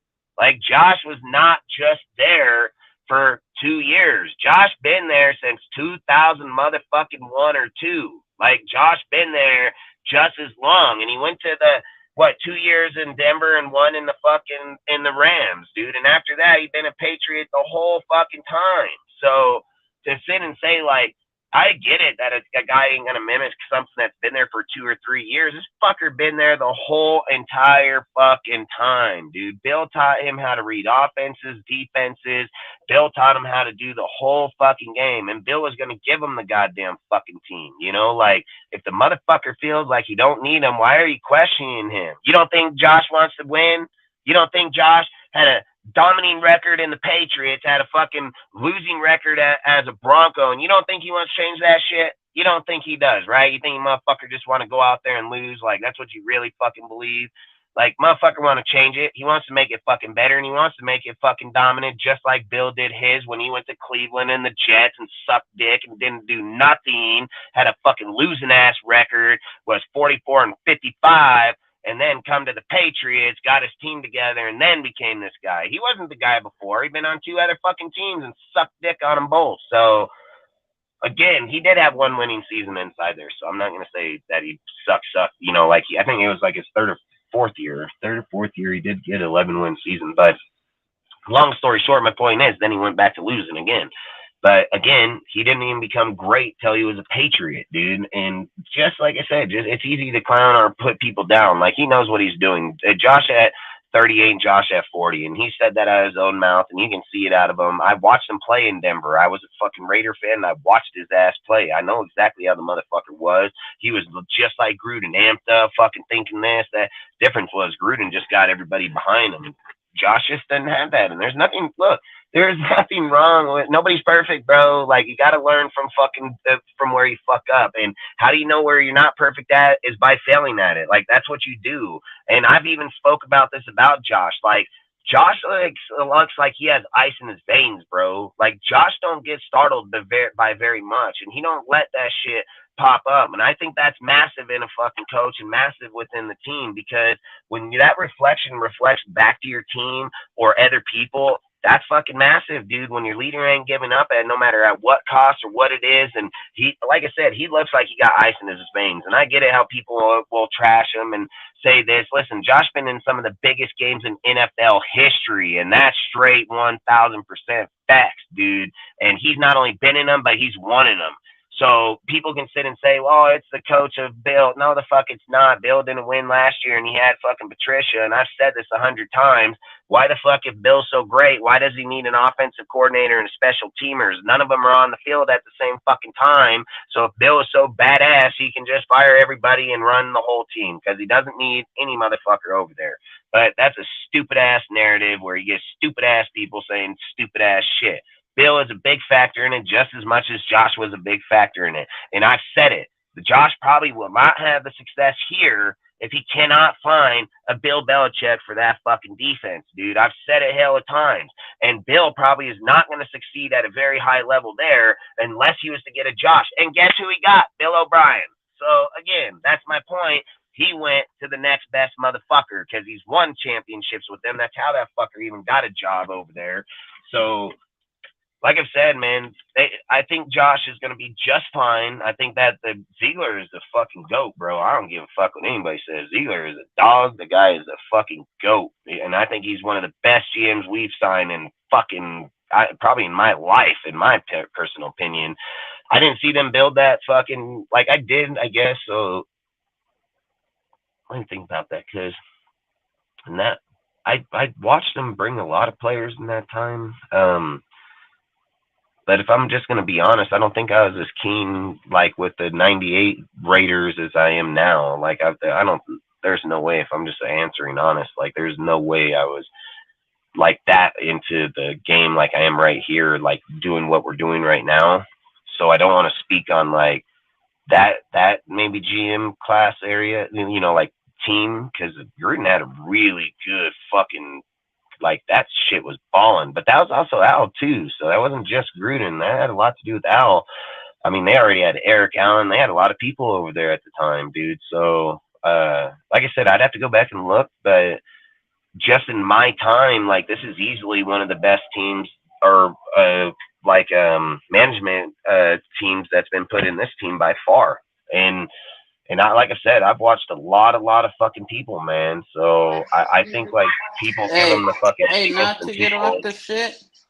Fuck Sabonis. He's a bitch. You guys lose again? Nah, fucking Draymond did what he needed to. He stomped that motherfucker out. Fuck Sabonis. What was the We're score? down by 5. How many And minutes? they ejected, like, 6 minutes. They ejected fucking Draymond because fucking he was holding his fucking leg. What else would you do?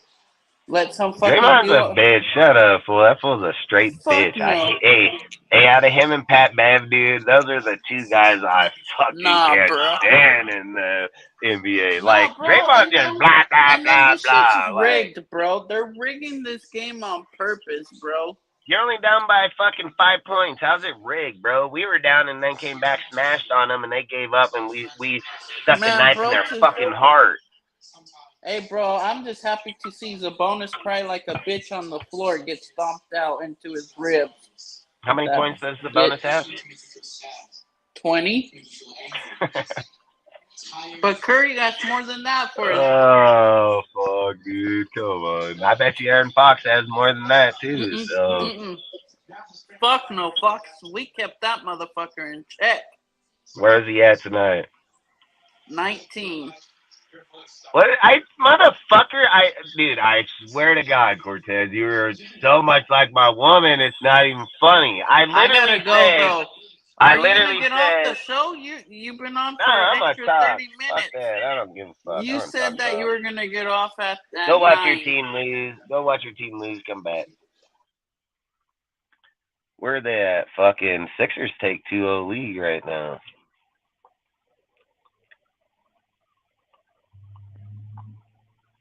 De'Aaron Fox clearly wasn't happy with the foul call. Fucking trolls the Grizzlies. Fans go crazy after dunk. I guess it says that 76ers take 2-0 lead. Double, freaking comeback win. I mean, Embiid's a beast, bro. He's a tough motherfucker, but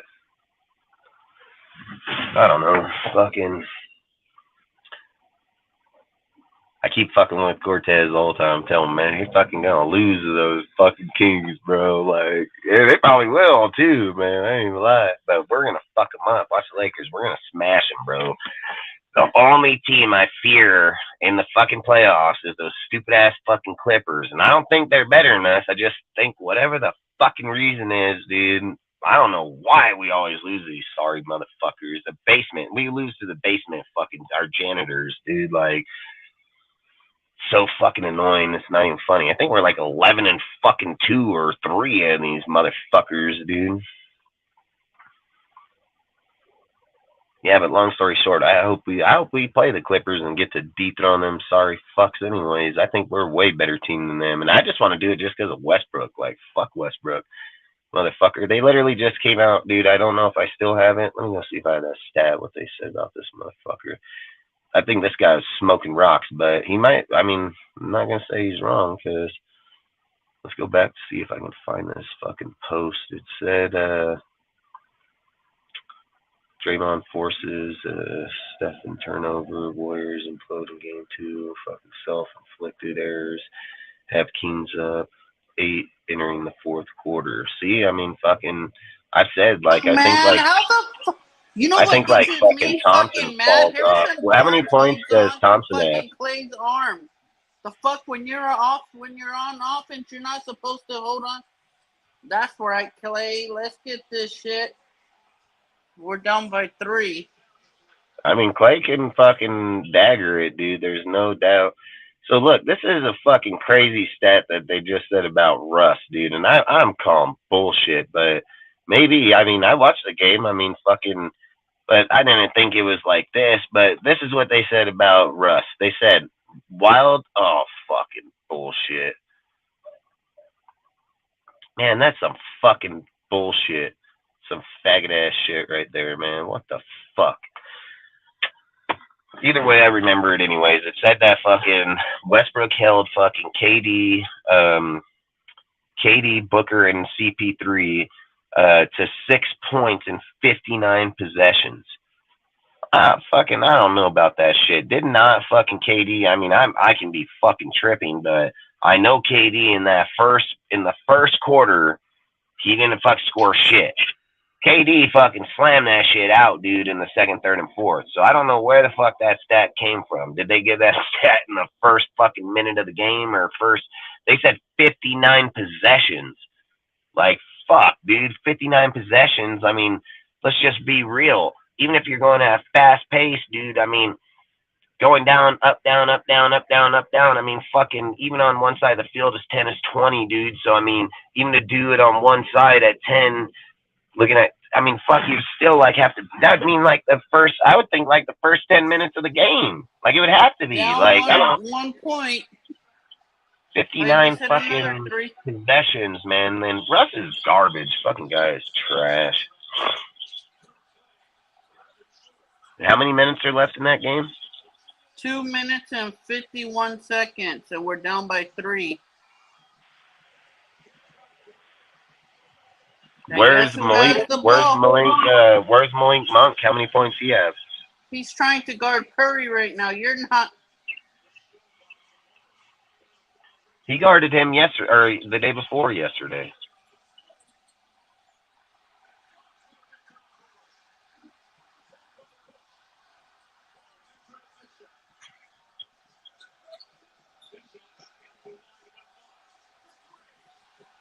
Shit, 6-point game now. What the fuck?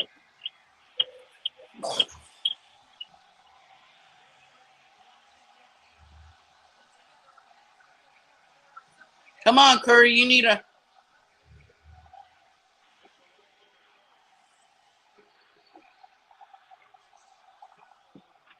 Yeah, Sabonis, don't look like a little bitch. Get the fuck out of my country, Sabonis, you fucking bitch.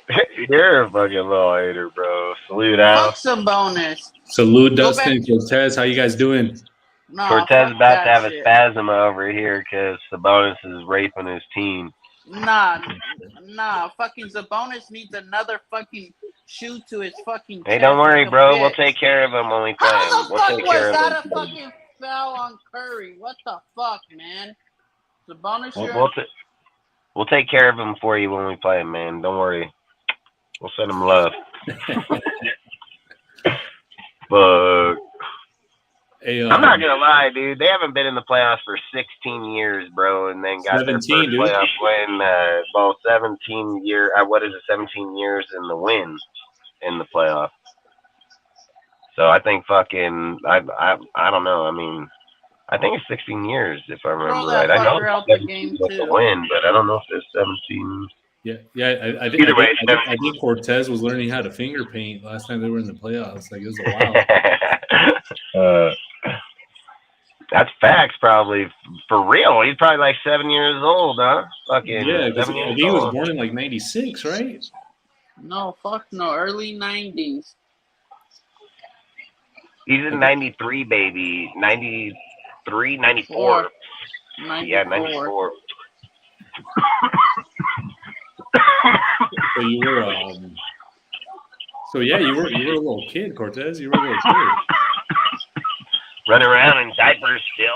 No, I'm just kidding. Little baby Huey. Fucking wearing a diaper at 12 and shit. Fucking little rubber ducky. Fucking what have you been up to, man?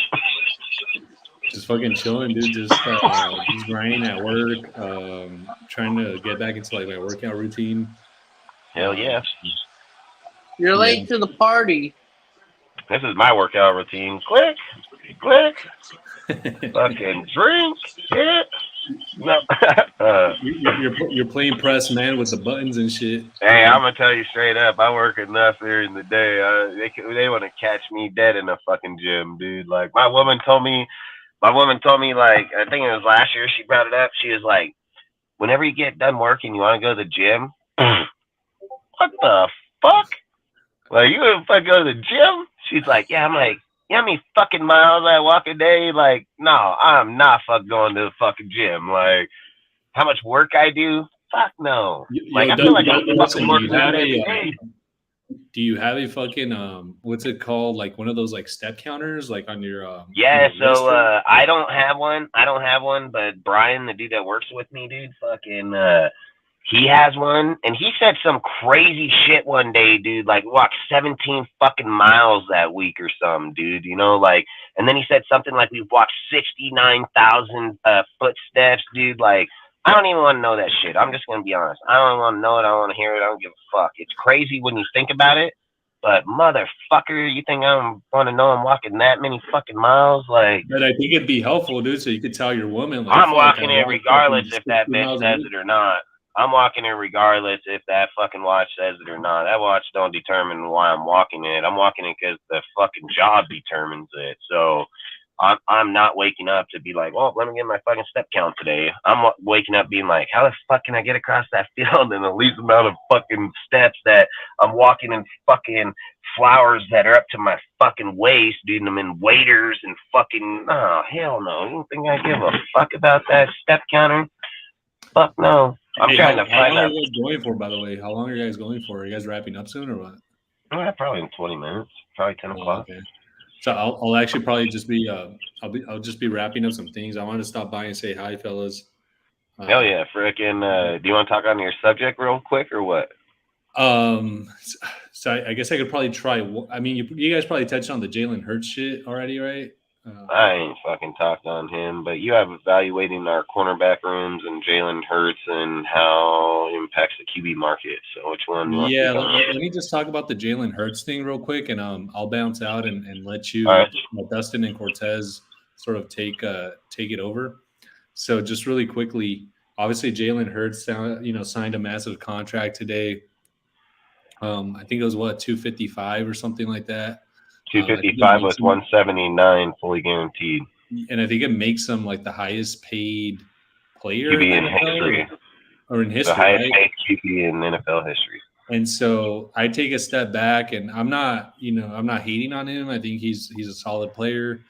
I think, if these careers are so short, players should be entitled to make as much money as they can in order to maximize their career earnings. That being said, I think this is a massive shift in the quarterback market in terms of how much these quarterbacks are getting paid. in my personal opinion, I don't think Jalen Hurts is the best quarterback in the NFL. I actually don't even think he's top 5. I think there are other quarterbacks that are much better. But that being said, I mean, the latest is the greatest, right? So he's the latest guy to get paid. He got paid the most. He reset the quarterback market, and I think that has a couple of impacts, right? Well, number one, to the Eagles itself, I think it's going to cash strap them for years to come, that they're paying them that much money. But then just outside of the Eagles, then you have other quarterbacks, for instance, Lamar Jackson and other quarterbacks that are due contracts that are going to look to what Jalen Hurts got paid and are going to want just as much as Jalen or more. So I think the implications are real. And then if we look at our team specifically at the Raiders, we obviously have Garoppolo, who I see as more of a stopgap type of quarterback. Once we actually find the guy in the future, they're going to cite, the Jalen Hurts contract to try to pay the guy. So I think it actually has like massive implications. Yeah, but I don't think it does. I don't think it does because go for it. This is the thing. Actually, I have to bounce, but I'll take your thought. I'll be listening, Dustin. So yeah. All right.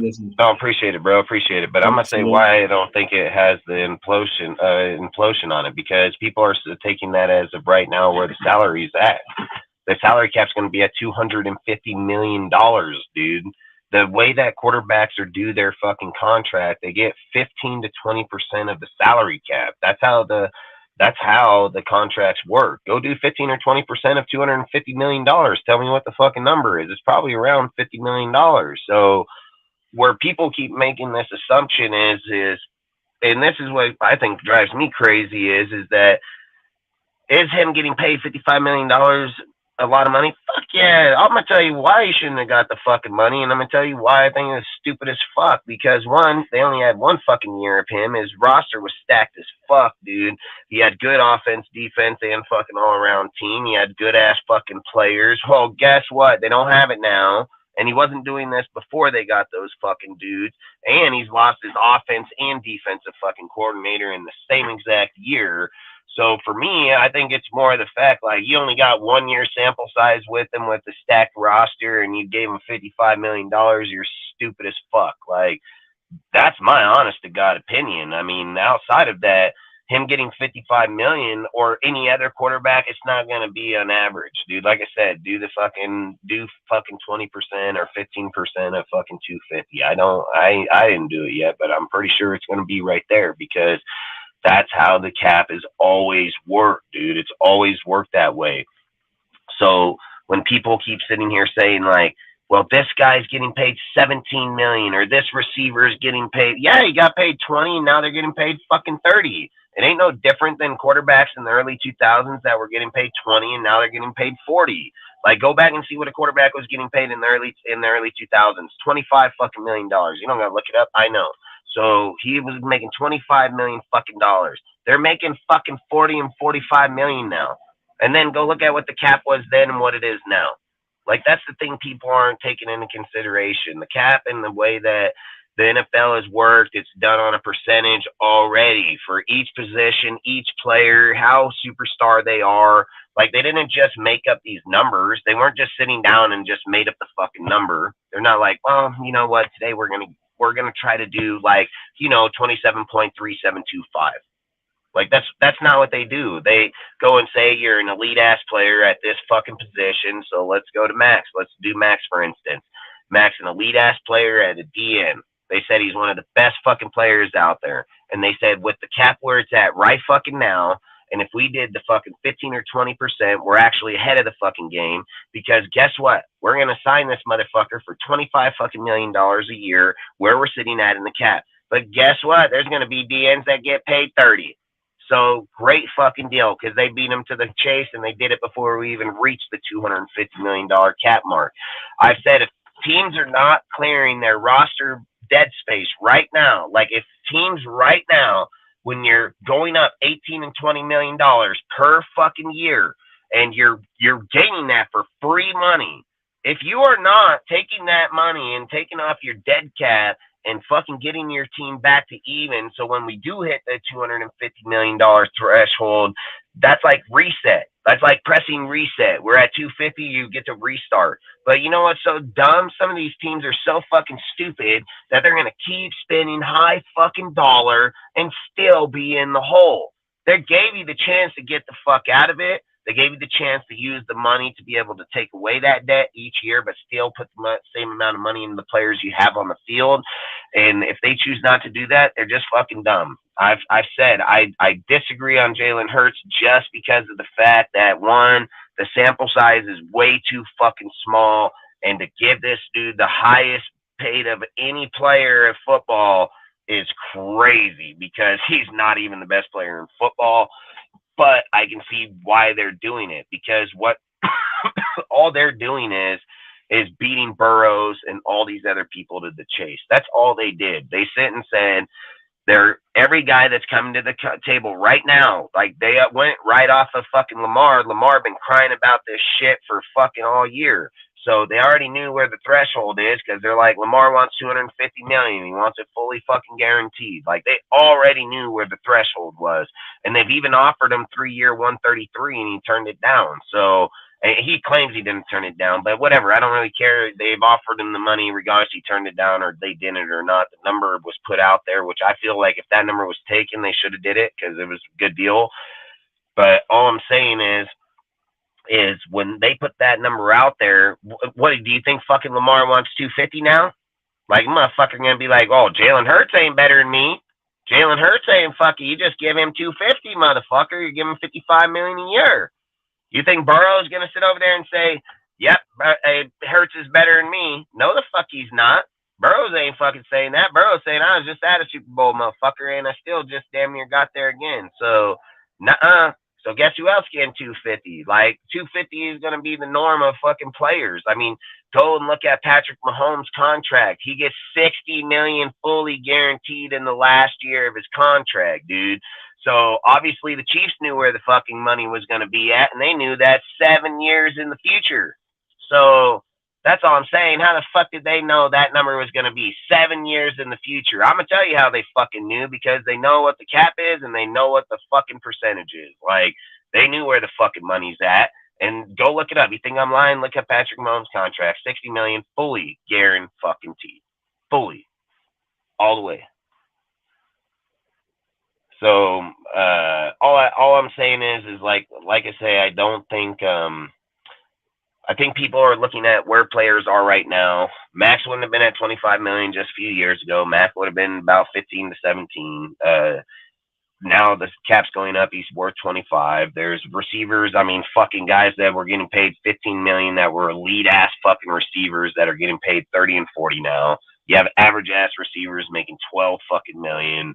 The only real position that's getting fucked is the halfback position. Like, I see why Josh and them fucking want their money. Like, I'm not fucking arguing that. I mean, everybody else is getting paid. I've said it like this, dude. Zay Jones making more money than fucking Josh Jacobs. Like, I don't give a fuck how you determine him at wide receiver versus halfback, but that shouldn't be right. Like, that shouldn't be right. I mean, Josh Jacobs fucking 100 times the man Zay Jones ever going to be. So to give him 10 or 11, like, I get it. And that's all I'm saying. That's why we just can't keep him. It's not personal to him, man. We're just not a team that can get you $15 million to that position, because I am a strong believer, dude, that the halfback position can be fucking manipulated by multiple backs. I've spoken on it on this channel multiple fucking times. I've said this hella times. You do not need one guy to get 2,000 fucking yards. You don't need one guy to get 1,200 fucking yards. If 3 dudes get 1,200 fucking yards, who gives a fuck? They're getting the same production out of it with 3 different people. Like,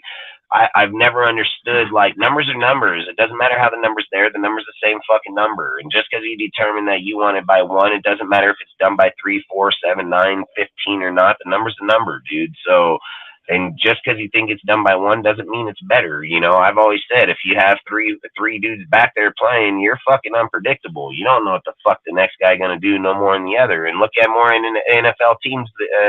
Look at last year in most NFL teams. They were running dual backs all year long on multiple teams, dude. I mean, Detroit, fucking the Panthers, fucking the Niners.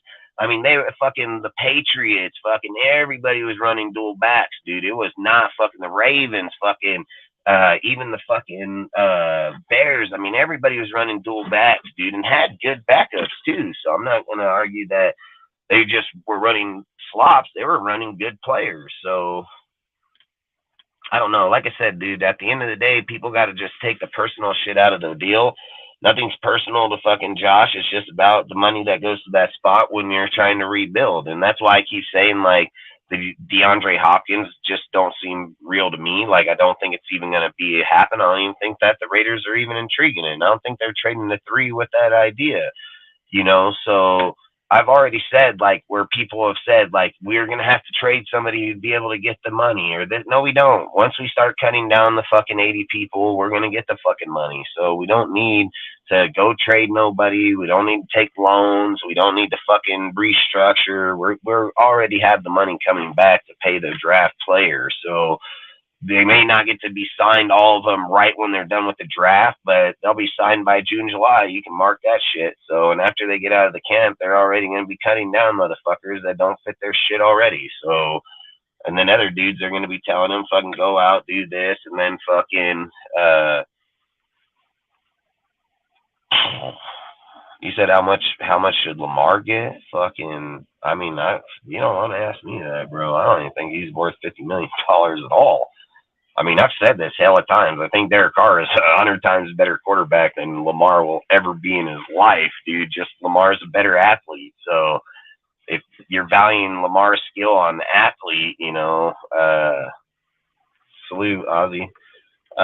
If you're, man, like, I would give him, like, let's be real. I mean, Patrick Mahomes is only getting, like, what, $45 million right now? So, I mean, to be honest, that's where I'd probably be if it was me. I'd be like 45. I wouldn't even push 50 million. I think it's crazy, dude. He is not better than Aaron Rodgers. Not even close. Not even fucking in any category. The dude's been injured 2 fucking years in a row. He's probably played 16 games in 2 years. He's been in the playoffs 4 or 5 times. He's got 1 fucking win. I'm not giving that guy shit. Like, I'm straight fucking tell you, his accuracy has been garbage for 3 straight fucking years, and then he had 1 good fucking year in accuracy.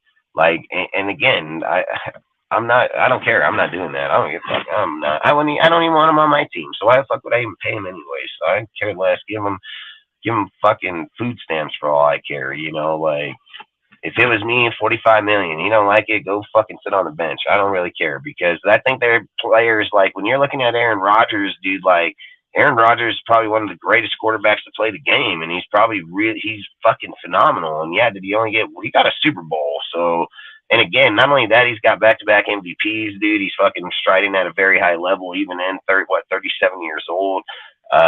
So yeah, I'm sorry, man. Like, Lamar ain't that guy. Like, Lamar ain't him. Like, for real, like, at all. Because the fucking guy gets injured and sits on the fucking bench. He can't throw. He's got to run. And I've even said, like, why we shouldn't even intrigue him is because if you get Lamar, you might as well get rid of fucking Devontae Adams, because Lamar is going to run the fucking ball. And you might as well get rid of fucking Jacobs. Like, why are you getting a guy like him so he can run past your wide receiver?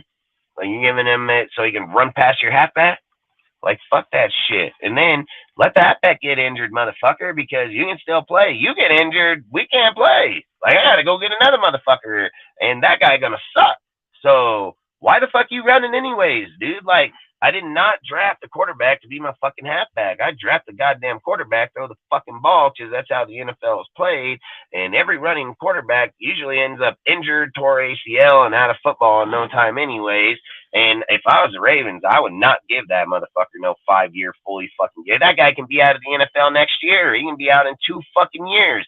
Someone might pop the fuck out of him, and his ass be sitting on the bench for a fucking whole permanent year. You know, like, nuh-uh. No, I'm not doing it. Hey, there's no fucking way. I'm not giving him the money. I'm not giving him fully guaranteed shit.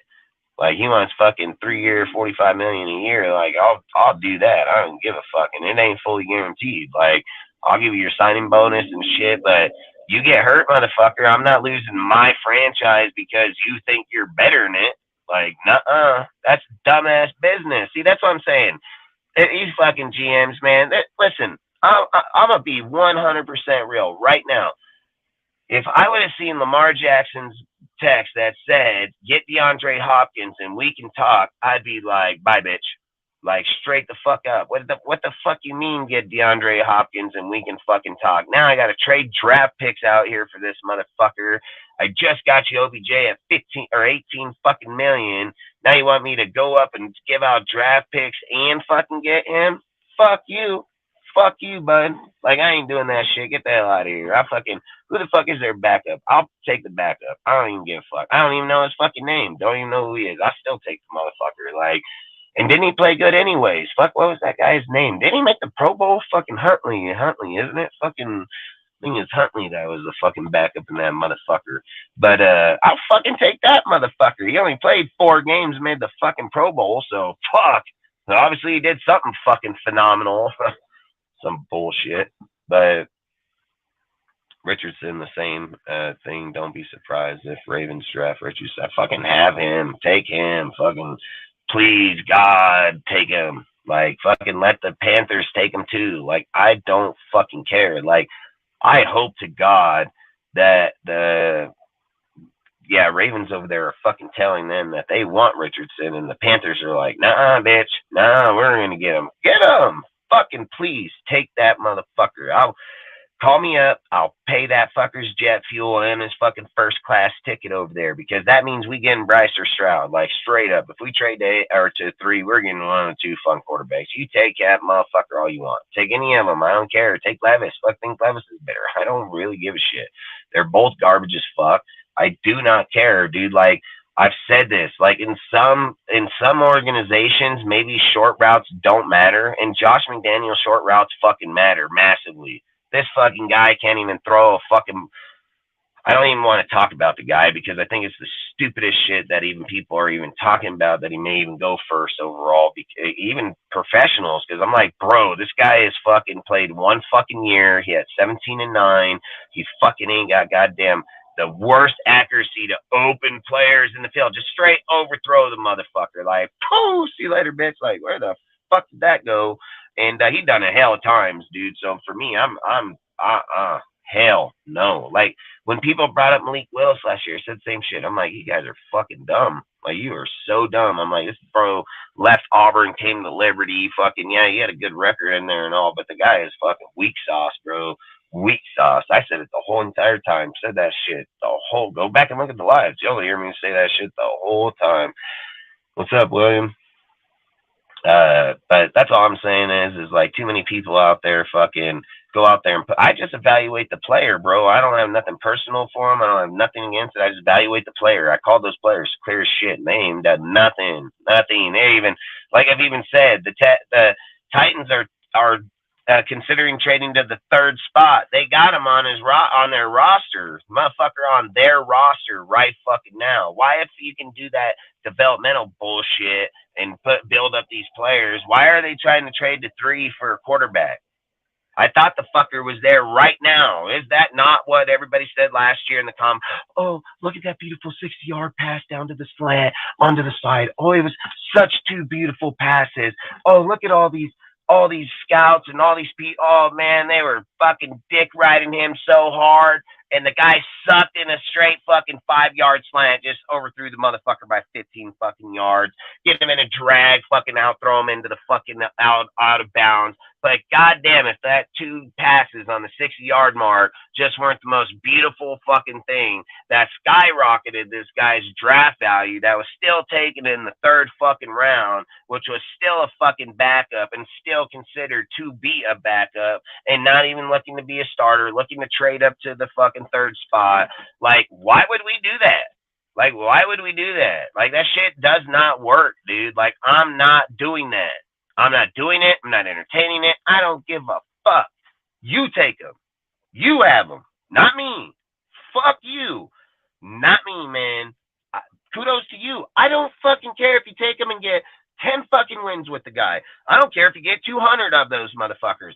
I'm going to tell you right now, we take him, we're losing. We are not going to do that. Like, the Raiders don't do shit like that. Like, we do not win when we do shit like that. So, No, I'm not doing it. I'm taking fucking Stroud or Bryce where I know we're going to fucking win. Like, I ain't hoping. I'm not fucking dreaming. I'm not going home and saying for fucking 365 goddamn fucking days that this guy's just going to magically show up next fucking year and have the baddest ass, deadliest accuracy in short routes. Stroud does right now. He does it effortlessly. He does it like he's fucking just sitting there, smoke blunt, fucking, oh, what, 70, fucking dart it. Oh, fuck. What? Oh, he does it effortlessly. And we're over here talking about a dude that kind of hit a motherfucker standing still in an open fucking field. Like, what the fuck is wrong with motherfucking people, dude? Like, I don't give a fuck about all that make-believe bullshit. Like, you're just talking what ifs. Like, I don't give a fuck about what ifs. I know this motherfucker will slay you, bro. So get your shit together, Josh, or get the fuck out. Like, straight up, dude, because I'm taking Stroud 100 out of 100. Not even, there's no scenario, there's zero scenarios that say that I would take Richardson, period. I've already said I'll name 15 fucking defensive players I would take over that motherfucker. I'll name 15 offensive players, including receivers and fucking linemen, that I would take over that motherfucker. You know what I mean? Like, we cannot sit here and say some dumbass shit like that where we're like, we're going to hope on his development and we're going to hope that in like 2 years, bro, that he can start on the fucking team. Fuck.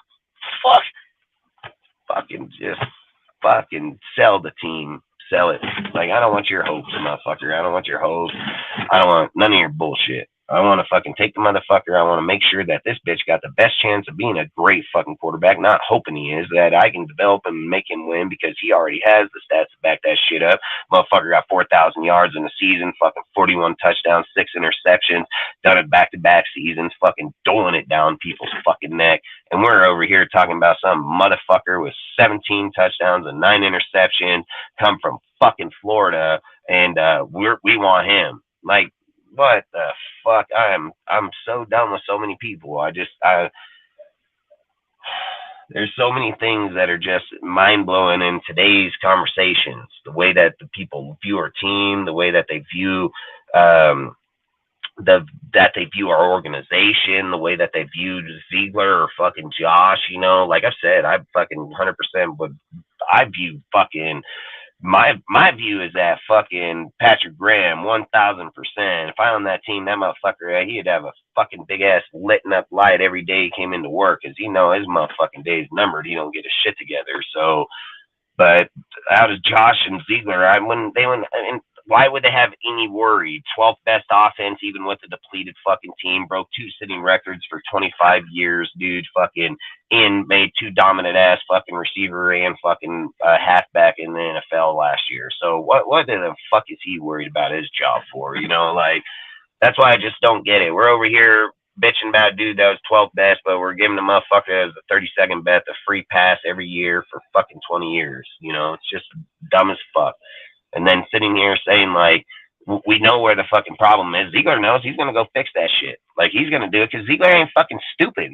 And he don't live in this fucking matrix bullshit where all these delusional ass motherfuckers will tell you. I listen, the last few posts, like, William can vouch for it because I was literally on the phone talking to him when I was posting these, and I even said I was going to do it just so I can see what motherfuckers say. And I literally told him, I said, I'm going to post this defensive post, and watch, in the first fucking 10 minutes, some motherfucker is going to message, you need to go quarterback or something, right? And then I told him, I'm going to post this offensive post, and in the first 10 minutes, another motherfucker going to post, we need to go defense. And what the fuck do you get? You get it every way. You don't, there's nothing that's going to satisfy a motherfucker out there. It's not going to happen. It doesn't matter what fucking name you say, because somebody's going to tell you another fucking name. It doesn't matter what player you put out there that's the best. Somebody else going to have another fucking player. I have motherfuckers telling me that they feel like Porter is the best corner in the draft. You are fucking smoking rocks, dude. Like, you're straight up fucking smoking rocks. Like, do you think that because of who his dad was? Or do you think that because that's who he is? Well, that is not him. That's not him. He is not him over Gonzalez and motherfucking Witherspoon. How in the fuck can you say that dude is better than them? No, the fuck he's not. No, the fuck he is not. He gets burned in deep pass, bro. He gets burned on shit. Like, no. And that's my point. Where in the fuck did you even see that? Where'd you even come up with that? Where'd you Who in the fuck even told you that? Like, and that's all I'm saying. Like, we are fucking valiant dudes that have not, like, I'm not saying he's not a bad player, okay? Like, I think he's a good player. But no, he's not. No, the fuck he is not. And that's all. Like, why are we always looking at lesser motherfuckers and wanting them? Like, why? That does. Listen, he's not the best. There are two other dudes on that fucking deal that are night and day over that motherfucker that are the best, and we can have either one. I don't really give a fuck which one. They're both better. So, and that's facts, dude. He's more zone. Dude, we need more man. Like, why would you? Again, I don't even care. I've heard even more of the craziest shit, dude. I've heard a lot of shit about even quarterback or the halfbacks and so on, which I'm not even going to get into that shit because it's some of the most mind-blowing shit. But it's like I've said, nobody's ever satisfied with anything. I've told them I was going to make them. I posted them. I did it, and they do it. Because that's what Raider Nation does, dude. They always fucking contradict what you're fucking doing. Nothing's ever good enough. Nobody can ever go in there if you post a post. And that's what I really love about what I post on my Instagram, because I do get a lot of motherfuckers that are real that comment in there and say, hey, I want this dude, or I think this guy. And they actually tell you why. They don't just say some bullshit and then run the fuck away.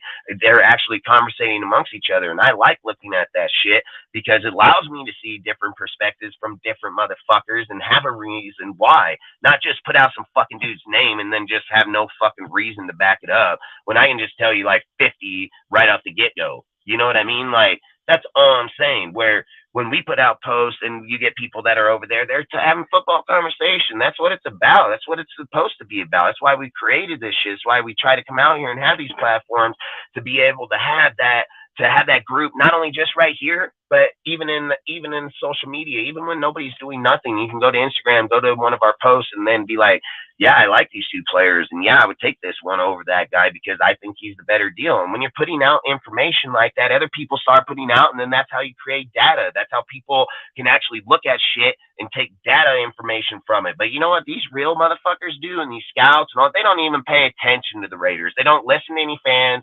They don't listen to shit because their fan base is so fucking twisted. Not any motherfucker out there can point up, dude, and everybody pointing fucking this way, that way, fucking that. There's no way, and there's no happy medium. Never. There's no happy medium. Everything's always better. Why getting rid of the best when you can't? Oh, we're gonna be so worse when we're probably not. Like, so negative and so much fucking bullshit. There's nothing out there that fucking unifies anybody outside of that besides let's go into a fucking game. That's it. It's the only fucking thing unifies us. Go to the game, fuck, you're unified, get out there, this fucking place is gonna destroy you, dude. Like, it's crazy. It's fucking crazy as fuck. And I sit here and say, like, I even told, I think I was talking to William this morning, where sometimes I feel like not even get on the motherfucker or even talk to motherfuckers about football, because I get motherfuckers that hit me up and I sit here and talk about it, dude, like literally for fucking 3-4 hours at a time, literally be talking about shit, about a player, a person, why I feel like he shouldn't. That's motherfucking guys will call me and be like, so what do you think about this guy? Listen, I understand how a lot of you motherfuckers are. You're going to hate a guy today and love him tomorrow. If I tell you I don't like a motherfucker, I don't like him. And it's not going to be today. It's going to be tomorrow and the next day and the next day and the next day and the next day, because I probably don't like the motherfucker. You're not going to see me go buy a fucking jersey, say I like a dude, then he loses, burn it, and then he wins and go buy it again. That's never going to fucking happen. If I don't like the motherfucker, I don't care what his fucking name is. I don't care where the fuck he's at. I don't like him. The end. I'm not going to, because this guy said he I don't fucking care. I don't care who you fucking like. I didn't call you and ask you, did I? No, I did not. So I don't fucking care. I care about what the fuck I said. And I say in my opinion. I never say, this is dictating and you do it. No, I say in my fucking opinion. That's what I say all the fucking time. Like, I'm not here to force shit on you guys. I say in my opinion. I didn't say you go pick it or you do it. I say this is my opinion. This is who I like. This is who I value. This is what I think's best for our fucking team. I didn't say shit about you have to like it or you need to go fucking have that same output. You're free to have whatever output. That's why the chat's here. That's why I always say you're free to say whatever, and I'm here to read it because I feel like you're free. Everybody knows that shit. So that's all I'm trying to say is like, why the fuck are we still talking about shit that I already fucking said for goddamn fucking 3 months? I did not like the motherfucker. He was not a fucking player for us. So what the fuck made you think that I was going to change my mind today? I didn't. It ain't changed yesterday or fucking a year, but all I'm saying is there are too many motherfuckers out there where they'll say, I can talk to a guy. So look at it like this. and I'm just using an example. There was a guy I was talking to about a month ago, right? Talk to him, we go over players, dude. We're like talking for like hour and a half, fucking just talking up players, boom, boom, boom, boom, boom. And then fucking at that point, fucking we end up leaving. We don't end up talking. Goes on for a month, right? End up running back into the guy. We start fucking talking, and I was like, yeah, fucking guy. And he's like, nope, that guy's fucking. What the fuck are you? What the hell? You were just sitting here crying like a fucking bitch about that motherfucker. How he sucked. How he does this. How he does that. And motherfucking 1 month later, you over there dick riding him, right? Like, you're just a fake ass motherfucker. I don't even want to talk to a motherfucker like that, because what the fuck did he do in that month that just changed that whole way you just spit on that dude? I know what it was. You fucking woke up. That's what happened. You went to sleep and woke the fuck up. Like, that's all it was, you know? So, like I said, I think if a lot of people out here, it's easy to whine, it's easy to bitch, it's easy to fucking complain. Why don't you go be something constructive? Why don't you do something with your fucking life, dude? You know, it's like I always say, you get people that wake up in life to just fucking do nothing. And then you get other people out there that want to be something or know something or be educated on something or be part of something, not just show up, you know, like I think I was telling a guy today, like sometimes I prefer, I said I would prefer a guy that's just straight honest. You know, like, if you don't like it, don't like it. Just say it. It doesn't fucking hurt my feelings. I'm a fucking grown-ass man. I'm not going to fucking cry about it. You're not going to hear me leave here and fucking hate a dude or not. Fuck, I've been in so many combative conversations with people in here, and people would think, like, that we were arguing or fighting. They'd show up a week later and then fucking think we're fighting, and I would never, and they're like, oh, fuck, I didn't. You know what I mean? Like, dude, it's not like that. It's not personal, dude. I don't make nothing personal. I don't know any of you. I love the fact that I do. So, look, I do know a lot of you. I don't want to say I don't know any of you, but what I mean by it is, like, there's a lot of these people I don't know personally, period. I don't fucking know you. I know you from how you act in here, how you act to me, how I act to you, how we act every time we come across any fucking platform, how we are in chats or deals. Like, that's how I respect you, because you real as fuck, just like I am. Like, I don't bring fakeness to you, not here, not anywhere on my motherfucking shit, because I don't believe in that shit, and I don't believe in other people doing it or not. It's 100% real here. I always say, even like when I rant or say something, I still stop and say, what's the real facts of it? Because I believe at the end of the day, I think we're supposed to be educated in the sport, man, period. I know all teams, not just my team. I know all fucking teams. I'm not biased to my team or any other fucking team, because I can't judge my team fairly if I don't know who the other fucking 31 motherfuckers are. So all I say is salute, Demenis. All I say is that it's easy to become, salute, Seth. Hey, listen, I got a dog from my mom. Nice, bro. What kind of dog did you get? I always just say, just be real, bro, and stay real to ourselves, because when we're passing on football knowledge, dude, I learn it from people, and sometimes I just learn it from reading and watching it. And there's other guys I run into that are very football knowledge like I am, and I learn a lot of things, you know. So I've always said, I'm not afraid to grow, and I'm not afraid to sit and say I don't know everything, and I'm not here to tell you I do. I'm here to tell you the shit I do know and the shit I am educated on. I've told you guys this a million fucking times. I don't run notes. I don't run shit. I know it because I do it. And then this is the other thing. I do this every fucking 3 times a week, bro. And I talk on shit for 5 hours, 6 hours, 3 hours. I speak on every subject. There's not one subject I sit here and not talk. How the fuck do I know all that? Did fucking God just wake up and say, Dustin, you're going to know it? No, I research it. I fucking study it, and I know it. And I still run a full-time fucking job every day, all day.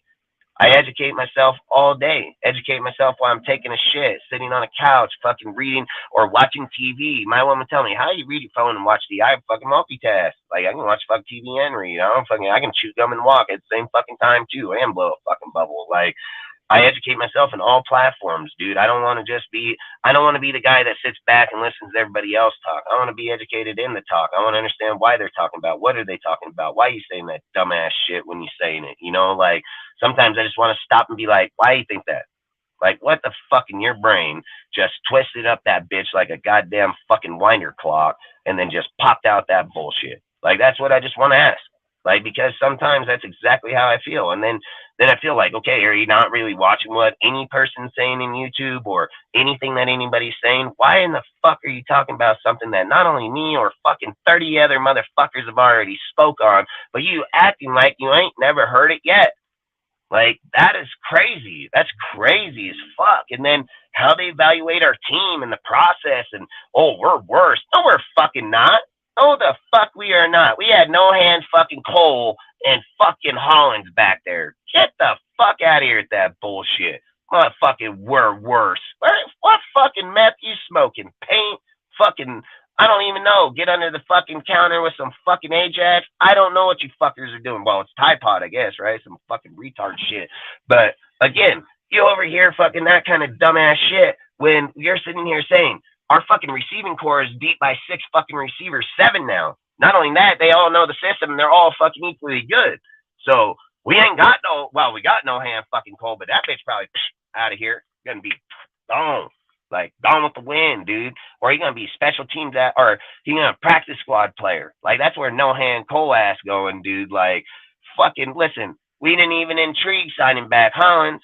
Like, motherfucking, oh, Atlanta, you on for 2? You can fucking have him. Like, get the fuck out of here with that shit. You know what I mean? Like, we are not giving you that shit.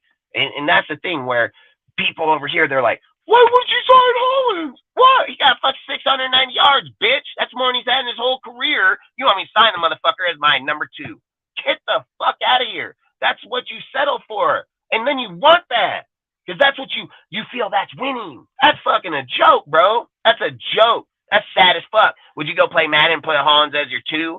Fuck no. You can go on Madden. You're going to deplete that fucking roster and get every good fucking receiver. Oh, I want JJ. Oh, I want fucking Chase. You ain't getting fucking Hollins. Like, let's be fucking real. You are not getting Hollins, bro. Like, get the fuck out of here, man. So you tell me the Dorsett ain't the upgrade over Hollins. Facts. It's facts, dude. Johnson upgrade over him. Simmons upgrade over him. Fuck, all these dudes are upgrades. Salute, Melt the Breeze. Appreciate you, bro. But, people wanted Tom Brady before. I said that shit wasn't coming here. I said that bigger and shit. I told everybody right up. Everybody was like, bullshit there. I said that fucking guy ain't even leaving Florida, motherfucker. Like, straight up, dude. Like, I said that shit. Everybody heard it right here. I said that shit on all these fools. All these dudes were trying to gang up on me. I told them facts, dude. Saying, oh, he just won his fucking case for his kids, dude. Fucking the custody. He ain't fuck up here. I said it straight the fuck up. Say he only going Miami or Tampa or he's fucking done. I said that shit long before all these motherfuckers were all, Brady gonna come here and do a deal. Brady gonna take a pay cut. Oh, okay. Yeah, Brady just woke up yesterday and thought today he's just gonna owe you something. Oh, get the fuck out of here.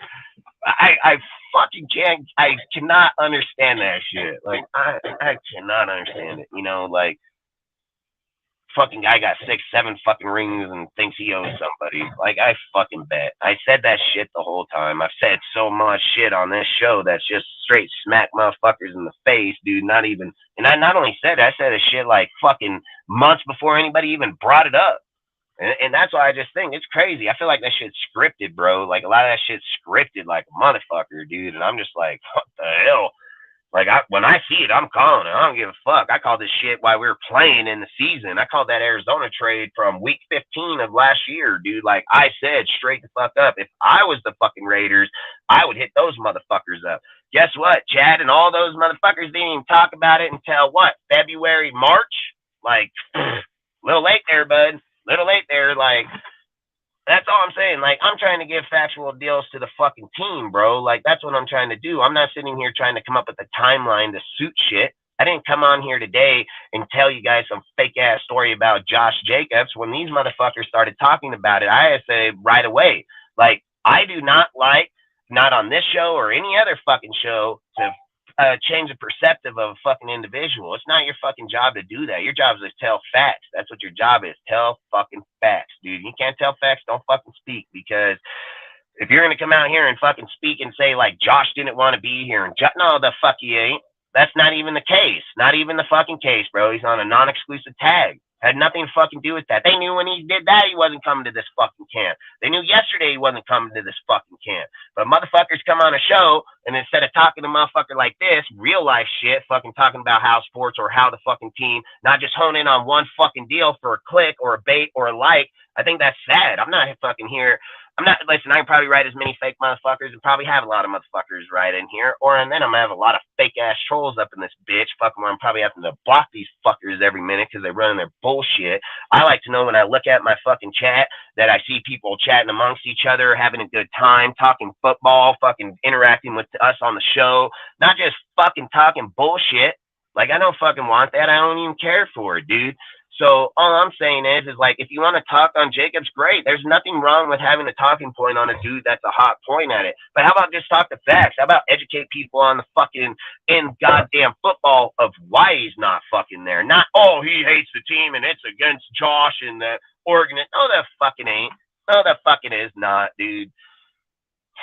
Fuck, it's just annoying. It's so annoying because I've been saying this the whole time. I said this since last year. I said this in this year. I said this in the whole fucking time. I said they will not fucking extend Josh until we are done with the fucking draft because it makes zero fucking sense as a fucking general manager trying to either trade a player or sign a player. Has zero fucking sense. Why would he sign somebody else's contract? It makes zero fucking sense. He keeps him where he's at. Trade the motherfucker. They sign the contract.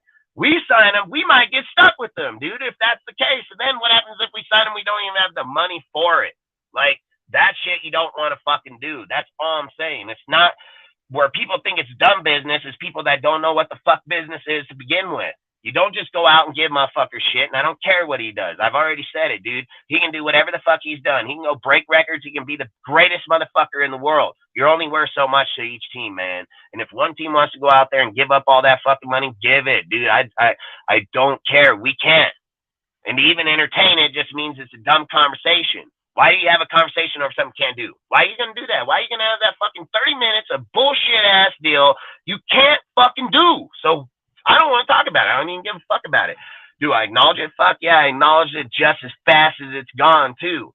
Like, that's how I acknowledge it because there's no factual truth behind it. The fact was he's on a non-exclusive tag. It doesn't have to be signed until July 17th. And if he don't sign it in July 17th, he'll sit his ass on the fucking bench till next year until they do come up with the contract for him to fucking play. That's exactly how that shit fucking works. So in Josh's fucking deal, it'd be smart to sign the franchise tag at some motherfucking point in time here. But again, he did the same shit last year. Didn't even come in until fucking preseason, all this shit. All these dudes, oh, fuck about, yeah, fucking fake ass news. Like Trump say, fake fucking news. Like, straight the fuck up, dude. Like, there's too much of it in this world, man. Like, you can walk out and see fake ass motherfuckers in this world all day, dude. And now you're bringing it to a place where you want to come and talk to your friends and have fucking real conversations, dude. Like, I come here because I enjoy a lot of you people, because a lot of you are very smart in football, and we have a lot of great talks, dude, and we do it on and off this fucking show, and I appreciate that a lot because I love sports, period, dude. Like, I hate baseball. I don't hate, like, I like A's. The A's are my team, but let's be real. Baseball about the most boringest ass sport in the world, dude. And now that they speed it up, it's a little bit better. But that motherfucker, I hate going to those games and sitting there for 4 fucking hours and be like, what inning we're in, the fourth? What the fuck? The fourth fucking inning? Like, I'm not gonna lie. I like shit that's fast paced, hit a motherfucker. Like, I get baseball, I get it. Like, I like baseball, but I'm gonna tell you, I fucking hate watching it. Like, there's no way I'm going to a regular season game. If it's in the playoffs, I'll go to that bitch all day. Tell me the A's are in the playoffs, I'll buy every fucking ticket, man. But fuck that. I feel like that shit is like, that's like something you gotta fuck. I have to have like 3 TVs. Like, turn that bitch on and then turn the volume up and then watch this motherfucker and just listen. You know, like, that's how I feel because, oh, you hit that fucking rewind. Oh, that was a badass hit. All right, fast forward, fucking off to this motherfucker. Like, that's how I feel about baseball. Like, I love my team, the A's, but I'm not like a fucking, not even gonna lie, like, one of my cousins, he's such a baseball diehard. I'm like, boy, that's got to be like some of the most depressing time in your life, dude, watching 162 fucking games at the, oh my god. But nah, man, I get it. I love basketball, dude. I'm a fucking diehard Lakers fan. I mean, diehard Raider fan. I love sports, man. So all I try to say is I don't go to places to listen to bullshit. Like, I don't go to people and listen to their shit to listen to bullshit. I go to fucking people's shows or people's platforms or their Instagrams to get as much facts that I can that I wasn't able to either research myself that day because I was either busy, and I don't want to go to something like, for instance, I've seen this post And I don't want to speak and say I think it's fake, because I've researched this fucker for like 2.5 fucking hours, dude. But I see people posting that the DN Chris Smith fucking passed away last night. But I fucking cannot find any fucking article. I Google him, fucking, is he alive? Is he fucking dead? This, that. I have yet to see one come back and say the fucking guy is dead. I've yet to see anything. It just pops up an article from 2020 with the amount of I don't know if that's a music fucking article or whatever, and then it pops up as another deal. But I've literally went on Instagram and seen this on like 5 people's a deal. And don't get me wrong, some of them people I've seen it on are like legit ass people. So I was literally, I said it, mentioned it to somebody else, and then they were looking, they were like, bro, I can't find it. And I'm like, bro, it's fucking there. I said, I've fucking seen it on his deal. I'm pretty sure the fucking guy died. And then I fucking looked it up. I can't find it. So I don't know where you guys are. If Melky, if you find it, send it to me. I mean, I ain't find it. So I don't know where you guys are finding that he passed away, because I've Googled it, dude. I've Googled it for fucking multiple hours. So like I've said, I don't think the guy is fucking.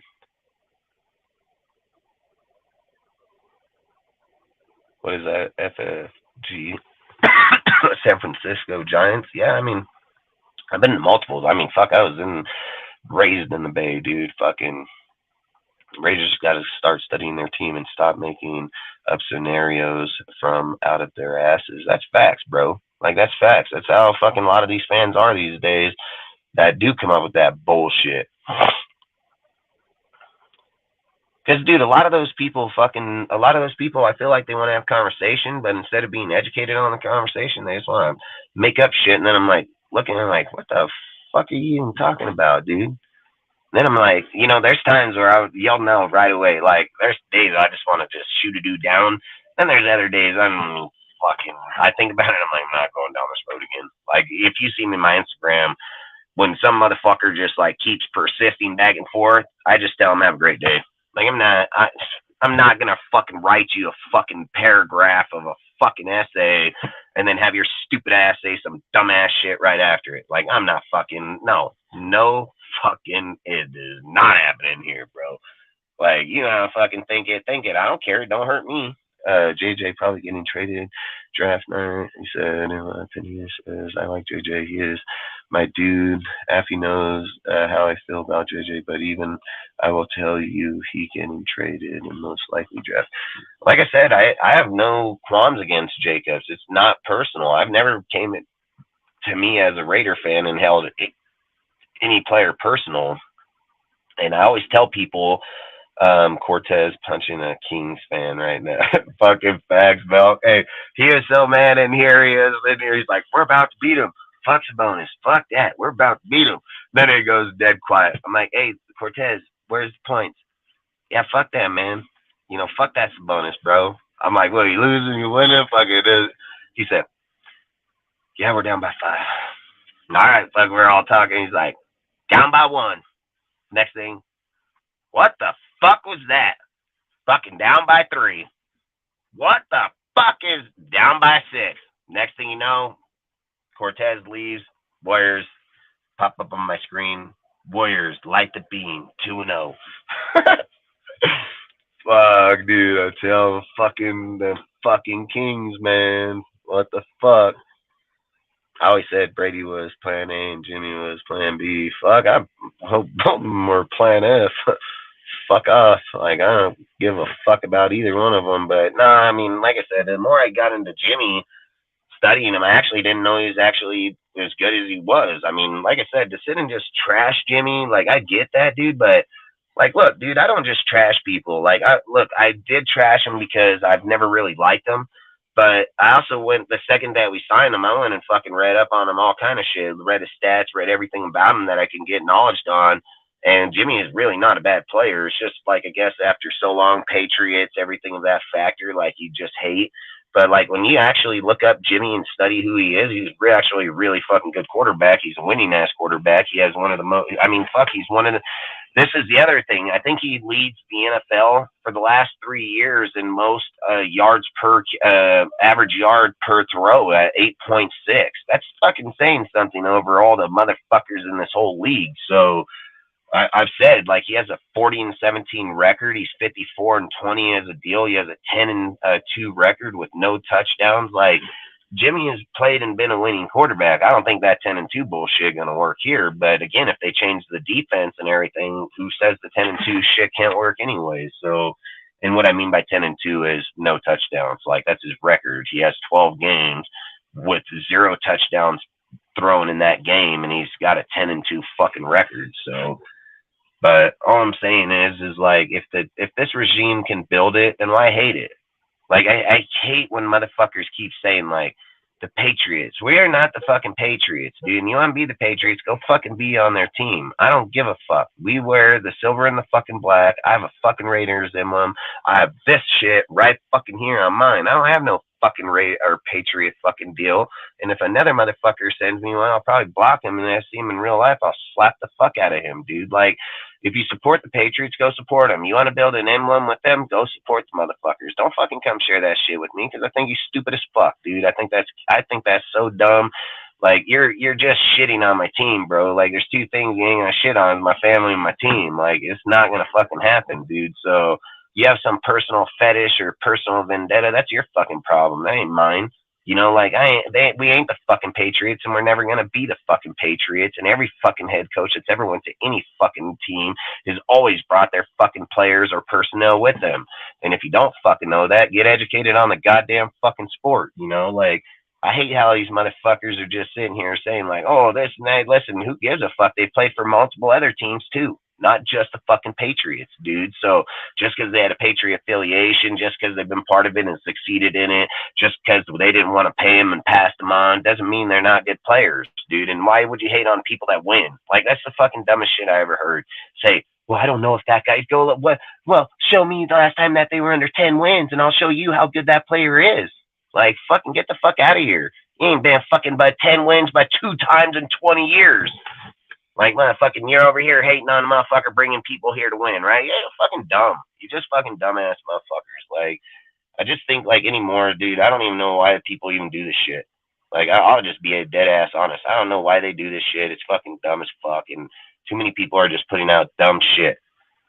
And I just don't like it. I just think, like, I want to come here. That's why I bring the panel I bring. That's why I bring the people I bring. That's why I affiliate with the people I do, because a lot of us have very good football knowledge. We're not all the smartest motherfuckers, dude. And some of these people don't have the best knowledge, but they're not going to argue it either. Like, if they get caught on the show and they say something and they get caught, they'd rather get educated on it than fight you about it. Like, that's the shit. It's like, I do it all the time. I'm going to see shit. I'm going to call motherfuckers because I know. I don't got to look it up, motherfucker. I know. I don't got to watch some other buddy's shit. I fucking know, dude. Like, you want to know how I know? Because I researched that shit, and I know it when it happened because I fucking seen it or heard it. That's why. I didn't say I fucking know by not knowing it. Like, that's the shit. I'll get dudes that'll tell me, yeah, I know. I'm like, when? Like, it's fucking easy to say, you know, tell me when. Tell me when, where, how, who was there. I mean, just tell me one fucking guy that was there. You ain't got to tell me anybody else. Tell me one. You know, like, I already know you're full of shit. Like, that's all I'm saying is like, why are we being full of shit or fake to each other? Like, come on here, fucking learn shit, fucking throw shit out there, test the waters, fucking, look, our organization, they know where they're at. We don't. We're confused like a motherfucker. We're over here like, are they good? Are they suck? I mean, what the fuck are they doing? They got fucking winning ass records, got Super Bowls, fucking everything they've done has been great. But we're like, are they good? Are they good?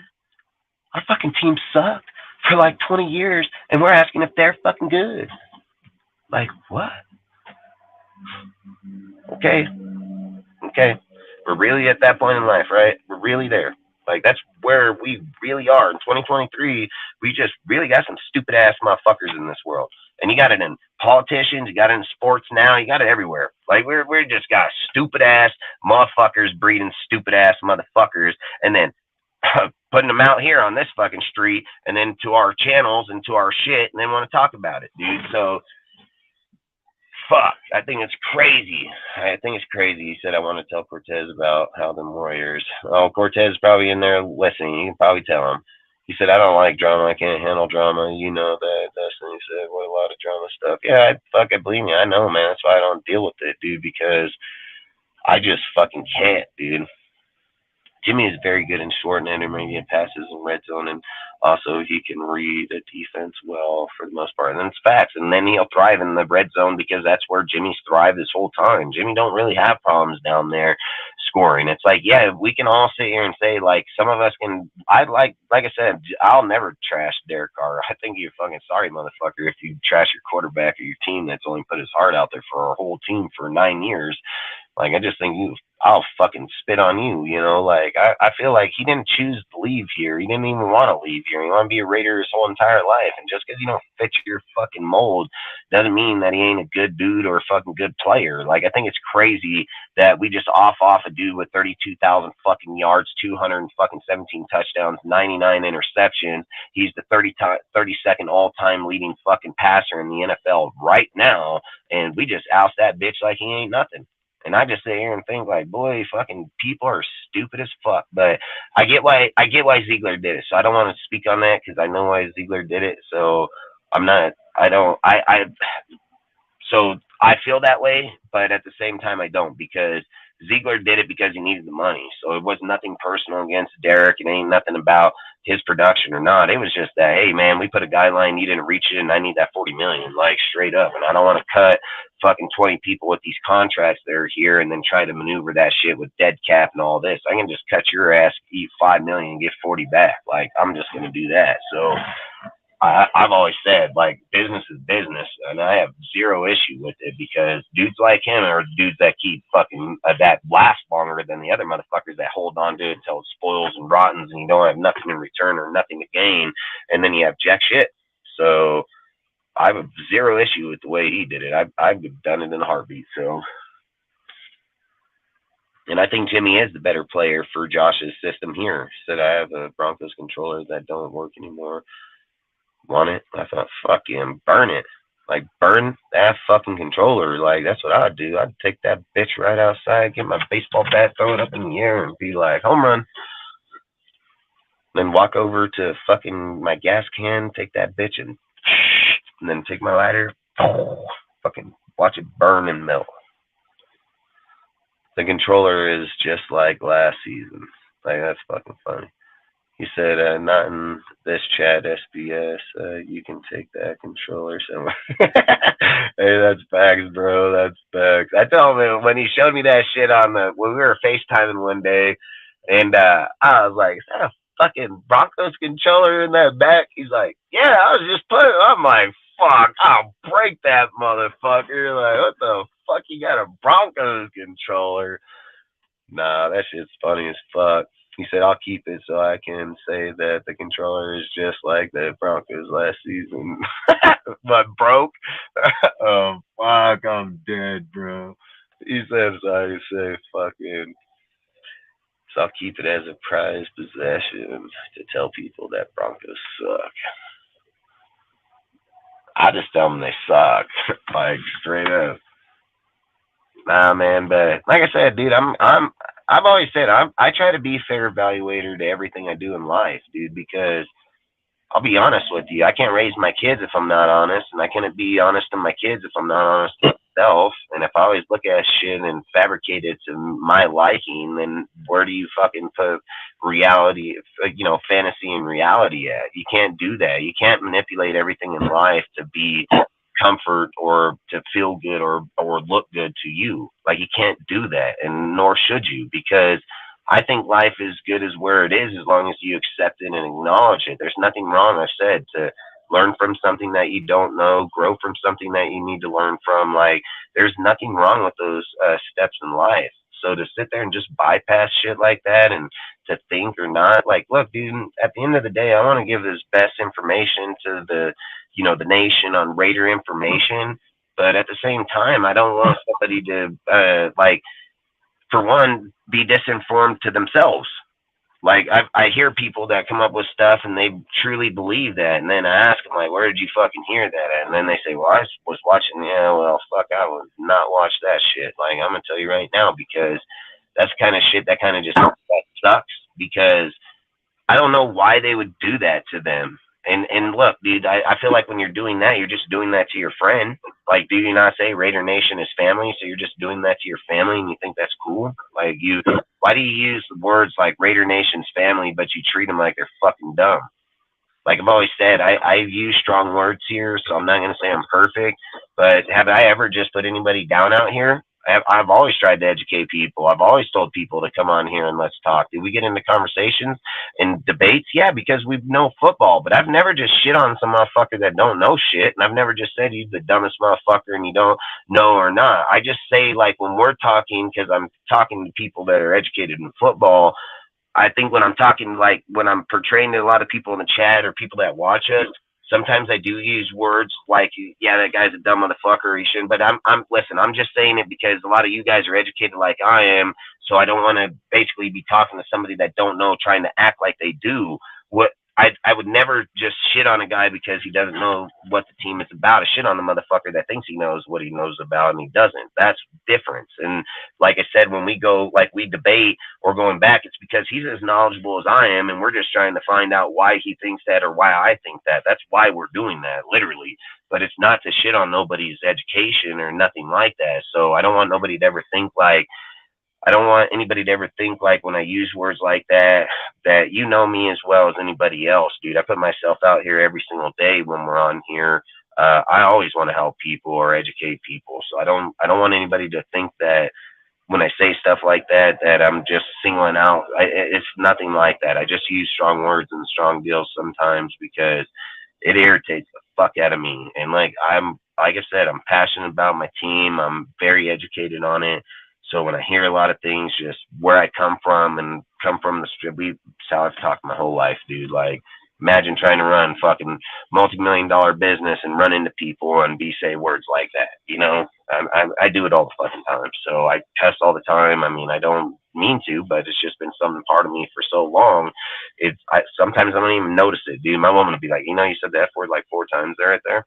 Didn't even know I said it once. So, like you said, I don't want people to take offense to it because it's nothing offensive here. I've always said this show is here to grow and learn and be his best, and for me to grow and learn too. I mean, I can only be educated too. I don't claim I'm the smartest of anything, dude. And I don't claim I know everything. I just say I research a lot of it and I speak on what I know, and I don't try to bring any type of disinformation in any deal. And if somebody told me it was and I looked it up and it was, I would say it straight up right away, because I don't believe just because I said it and said that this is how I feel. If it's wrong, it's wrong. Like, I don't give a fuck. It's wrong. Like, and I don't have a problem to admit that. And I don't have a problem to say that I picked somebody wrong and I missed. Like, that's who it is. Nobody's perfect, bro. And if you're perfect means you're resetting. And if you're resetting, you're not real. Like, that's all I'm saying. Like, you can go on a game in Madden and play a year and suck and reset and build the team 50 million different ways and suck every fucking time. You know why I'm badass, Madden? Because I don't fucking reset my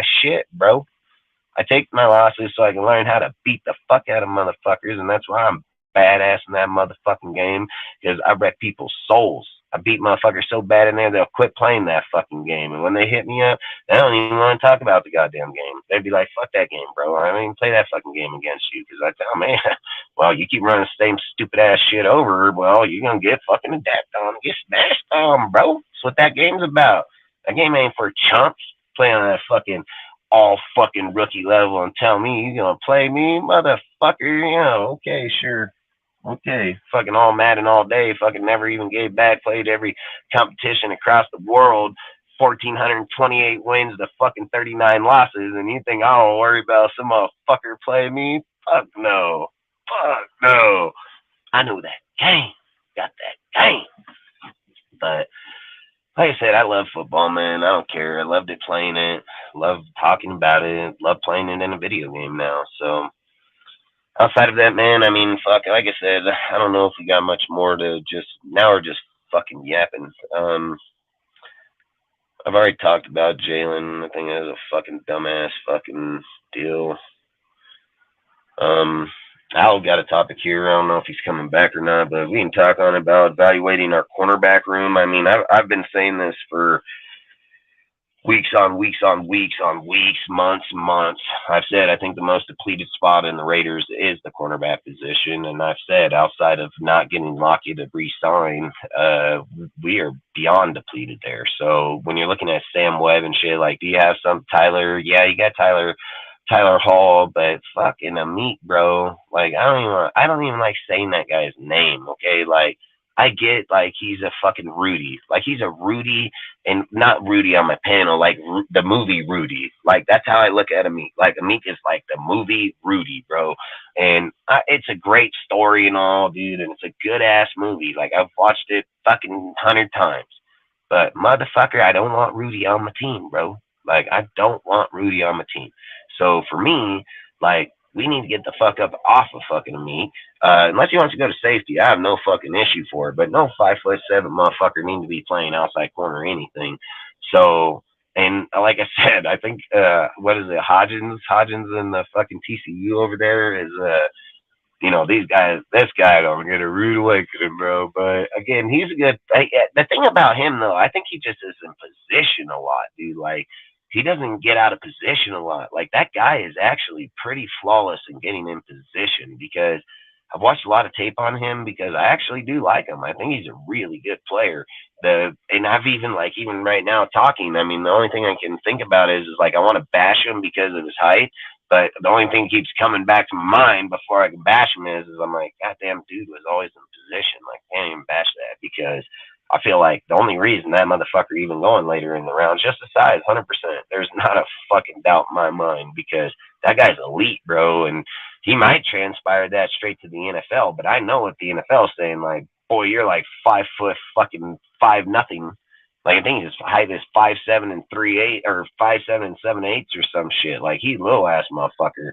And but boy, if that guy cannot get in position, man. So, but long story short, getting on some bullshit. Long story short, I think the cornerback room is depleted. I think we do need to draft 2 corners in here. I've already said that I want fucking Christian Gonzalez in the first, and I want Duke or Darius Rush in the third. There is a guy named John. What the hell is his name? Jones. His name is Jones. What the fuck was his name? Fucking. His name. Man, you fucking bitch. His name was. I wrote his name down here. Jalen Jones, man. Like, so if Darius Rush wasn't on the board at that pick, in the third round, I would take Jalen Jones. Jalen Jones is great body build, great player. He's got all the tangibles across there. I think he'd be a really good pickup in that third round, dude, because I think we got to get 2 corners. No doubt about it, because if we get 2 corners this year, they're starting. And then we don't got to worry about fucking Lockett, because I won it. I wouldn't even pay attention to Lockett. Lockett is going to want $10-12 fucking million, dude. And I just don't think we should even give that. I think we need to pay attention to the money being elsewhere and just go put your draft stock into your corners, dude. Like, if you're going out, I would not be upset if we picked the first 2 picks in this motherfucking draft corners. So you would not hear me complain. You would not hear me cry. I would not say a fucking word about it, because I believe we need fucking corners. Like, corners are very crucial, especially to a fucking defense. So, especially when you're trying to cover a fucking wide receiver. So, for me, like I said, those would be my 2 corners inside this draft, dude. I think Darius Rush would be a ballin' ass dude. I think that guy is nice, man. The problem with him is I think he'll probably go a little earlier, because I didn't know a lot. Like, I didn't know all the ins and outs on the guy, but I do know a lot of them now. But obviously, he had a phenomenal fucking pro day, dude. He was one of the highest scored dudes. He's actually one of the fastest recorded runners in that fucking game. Like, he has a lot of upsides to him, especially going through the combine and here. Like, his stock is just rise. I think he'll get beat out by a few other people by just natural pure talent, but I can see him being there. It's going to be really hard pick at that point, but I would love to get him there. But I wouldn't pick him till the second pick, because I want fucking Darius Hall, fucking Derek Hall from fucking Auburn, dude. Like, if we can get that motherfucker on that DN, whew, fuck, that guy would be fucking nice, dude. But either way, I think the picks are only a few picks apart. It's not like it's nothing dumb. It's like a few fucking picks. But I'd love to get him. But then, long story short, like I said, I would love to get fucking Rush or Jones because they're 6'2". They're both got good speed, got good tangibles, got good man press corners, dude. Like that's that's obviously what Ziegler and fucking Graham are doing. I mean, our whole entire defense right now of the players are pretty much all man players, dude. You go look at Robert, dude, Slane, that's exactly what he is. You go look at Epps, that's what he is. You go look at frickin' Long and Shelley, that's exactly what both of them are, you know. So all I'm saying is, like, I think they most definitely reverted in this thing instantly to go all man press corners or all man press players, dude. So I think they're going to look for man players at the end of the day is what I think, obviously, what they're looking to go. And I think if you go with both those corners, you're getting it right out of both of them instantly, dude. So like I said, that would kind of be where I'd be at right now with the cornerback room because I don't agree. Like, listen, some of these dipshit ass motherfuckers again put out articles on Marcus fucking Peters. Motherfucker is 30 fucking years old, 32, I think he's like 32, 33 fucking years old. The dude, they insist in the deal that, he'll take a pay. Motherfucker ain't taking under 10 million, bro. So what is your fucking pay cut? And if we're giving him 10, why wouldn't I give that to Lakia? Like, that's the kind of shit I don't even understand. And why are you even talking about it? Because when you're bringing up articles like that and entertaining paying some dipshit like that motherfucker that's old and depleted and fucking getting beat and he's a zone player anyways anymore, and he gets burnt on it anyways. So I'm not fucking even looking at Marcus Peters, and I wouldn't even look at Marcus Peters unless we were like going into the season. I had no fucking corners, dude. Like, I'm not paying him $10 or $12 million. He's not taking no fucking deal at $5 million. Like, I don't even know where these guys come up with this bullshit. And let alone, I've already said, why wouldn't I just sign fucking Lakia if I was going to give him the money? Just dumb. I don't even get it, but those are my points. Why would you even designate the 10 million to him when I'm gonna go get 12 players out of the draft for 7? Like, these are things I've just not understand about the way people are looking at things or talking about it or not. It doesn't make sense that you would ask me to go pay $10 million or $12 million for a player, don't even have the fucking money for, but I want to draft 2 dudes out of here that I have the money to pay $7 million to get all of them, but I would fucking go pay this guy 11 or 12? Like, why? Like, he's not even fucking 28 anymore. This motherfucker is like probably 2 years away from retirement. So I don't even know why. And then that's the guy you want us to get, right? What the fuck? I don't even get it. Why don't you just go find some young kid that had fucking developmental skills and that he can be good and then project him for us to go get that motherfucker? But we want to go get dude that's ready to fucking retire, getting beat in the fucking deep end, and we don't sign him for a deal at $10 or $12 million. Like, fucking just stupid. So I'm saying, it's like, what fucking news is that? Like, what fucking news was that? You wasted your time writing that bullshit for fucking why? Like, every motherfucker in the NFL know that motherfucker ain't coming to this bitch. Like, we ain't. Why? Why didn't we get him like 2-3 years ago? I've taken him fucking 2-3 years ago. Fucking take this guy when he's about to collect his social security check, right? Like, fucking get out of here, dude. This guy didn't go cash his SSI check today. Like, fucking whatever, dude. But either way, that's where we're at with our fucking fan base, I guess. We don't even fucking bring up younger talent, somebody on somebody else's roster we can get and build up. We can talk about these old decrepit ass motherfuckers that are literally done in the NFL. We talk about dudes that, why would we even get them? Fucking Baker. Like, it wouldn't even make sense. It wouldn't even be a place of value in our team, let alone for the money, and let alone when a motherfucker says, I want to get paid the bag, and then we got our fan base saying, let's get the fucking guy. Yeah, sure. That's the shit. We're never going to end that, I guess, but fuck it. Just wish it would. I wish it would. And if I read an article that says that deal about Chris, man, I'll say it, but man, until I can prove it or see anything to back it, I'm not going to speak on anything of that factor. All right, man. I mean, hey, I think we talked long enough. I think it was a really good show. I appreciate all of you guys coming. We had a really good showing tonight, so I appreciate all you guys being here. Appreciate you taking the time listening to me bullshit for 4 hours and ramble on and on about shit. So, look, man, I like the sport. I love the team just as much as I love my fucking kids and my family. And I love coming on here and being able to talk it. And I'm sorry if I ramble on shit sometimes. It's just who I am. It's what I care about my shit. And I don't like people talking on my shit that ain't. I don't care. I'll fucking tell it. And that's just how it's going to be. And outside of that, like I said, I appreciate you guys coming. I appreciate you guys being here. I appreciate you supporting us. I mean, I support the people that are out there that know I do. I mean, like I've always said, we put your deals out here. I've supported in my Discords everywhere.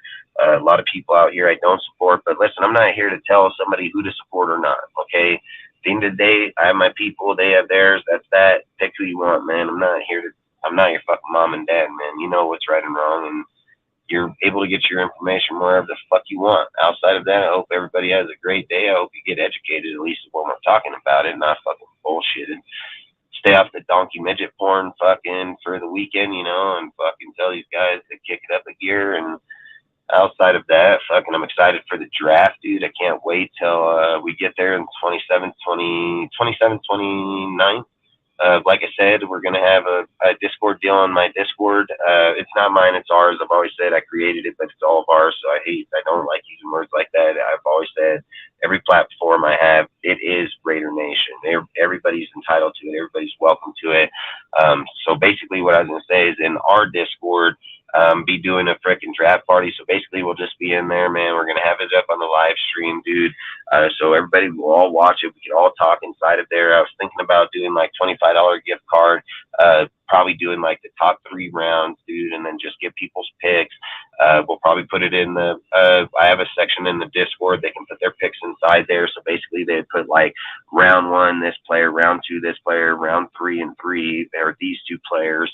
And then if any person hits on it, or any person hits, like say somebody hits round 1 and someone hits round 2 and nobody else gets any players or not, then it would go to the person who picked the first pick. I think that would be the best thing. And then let's just say that you get somebody that has 2-3 picks on there, then I'd probably give you both the fucking card at that point, because if you're picking 3 picks, bro, like you both deserve the fucking card. So, but long story short, I want to do something that's just dumb and can give it. Like, listen, I do got money, but I'm not here just to give away my money. I'm not trying to give all you guys it, but I always want to give back. And I always try to come out here and come out with little things that fucking are just simple, you know. I mean, I know $25 ain't much, but I'll get you whatever gift card, whatever the fuck you want, because I don't have a problem doing that. And you can ask anybody in my Discord. I do it for them all the fucking time, dude. And I do it through multiple people. We do this all the time. So I've always said I don't want to just give, but I also want to have fun, and I can spend $25 on nothing, you know. So why not give it back to people out here to have a good time and come in there and talk football and fucking know. So again, like I said, Cortez drops the link all the time. If you're not in there, fucking we can drop it anytime. A lot of you guys know where you can find the link anyway. So I just urge people join up in there, man. We always try to I like the Discord because it gives you a place to talk outside of there. It gives you ways to put out a lot of information and just talk about it and see how people are engaging it. So I think Discords are really good if you're in a good one. I'll tell you right now, listen, and in my shows and in my shit, I don't have fucking trolls, bro. You ain't going to come my shit and see any fucking troll, because the troll gets 86 that fast. Like dead ass. They're not in here. They're not in there. They're not on my Instagram. They're nowhere. I weed those fuckers out faster than fuck, dude. Like, I'm a straight troll hunting motherfucker, dude, and I will snipe those bitches in a heartbeat. And they know on my shit they ain't fucking around, and they quit doing that shit because they know I don't fucking play. I'll put motherfuckers on that shit to most definitely monitor it. But long story short, I always say, I urge people to join up. You're free. Do whatever you want. I appreciate you guys coming here week in and week out supporting us. Like I said, man, we're growing faster and shit. We're doing really well, and it's because of all of you, man. So thank you guys very much. Rambled on plenty enough tonight. I hope you guys have a great night. Stay safe. Don't drink and drive. If you do, sleep in your vehicle or call an Uber. It's not worth taking somebody else's life. Outside of that, peace out, Raider Nation. Love you, and we'll see you on Wednesday, 7 p.m. Pacific, 10 p.m. Eastern. Outside of that, peace out, bro. Man, you know, I don't even know why I just did that. It's not the stupidest ass shit.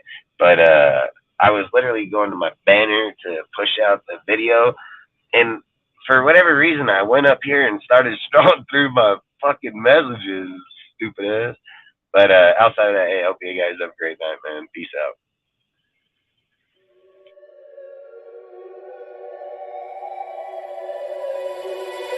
I wake up to the sounds of the silence that allows for my mind to run around with my ear up to the ground. I'm searching to behold the stories that I told when my back is to the world. Was smiling when I turned.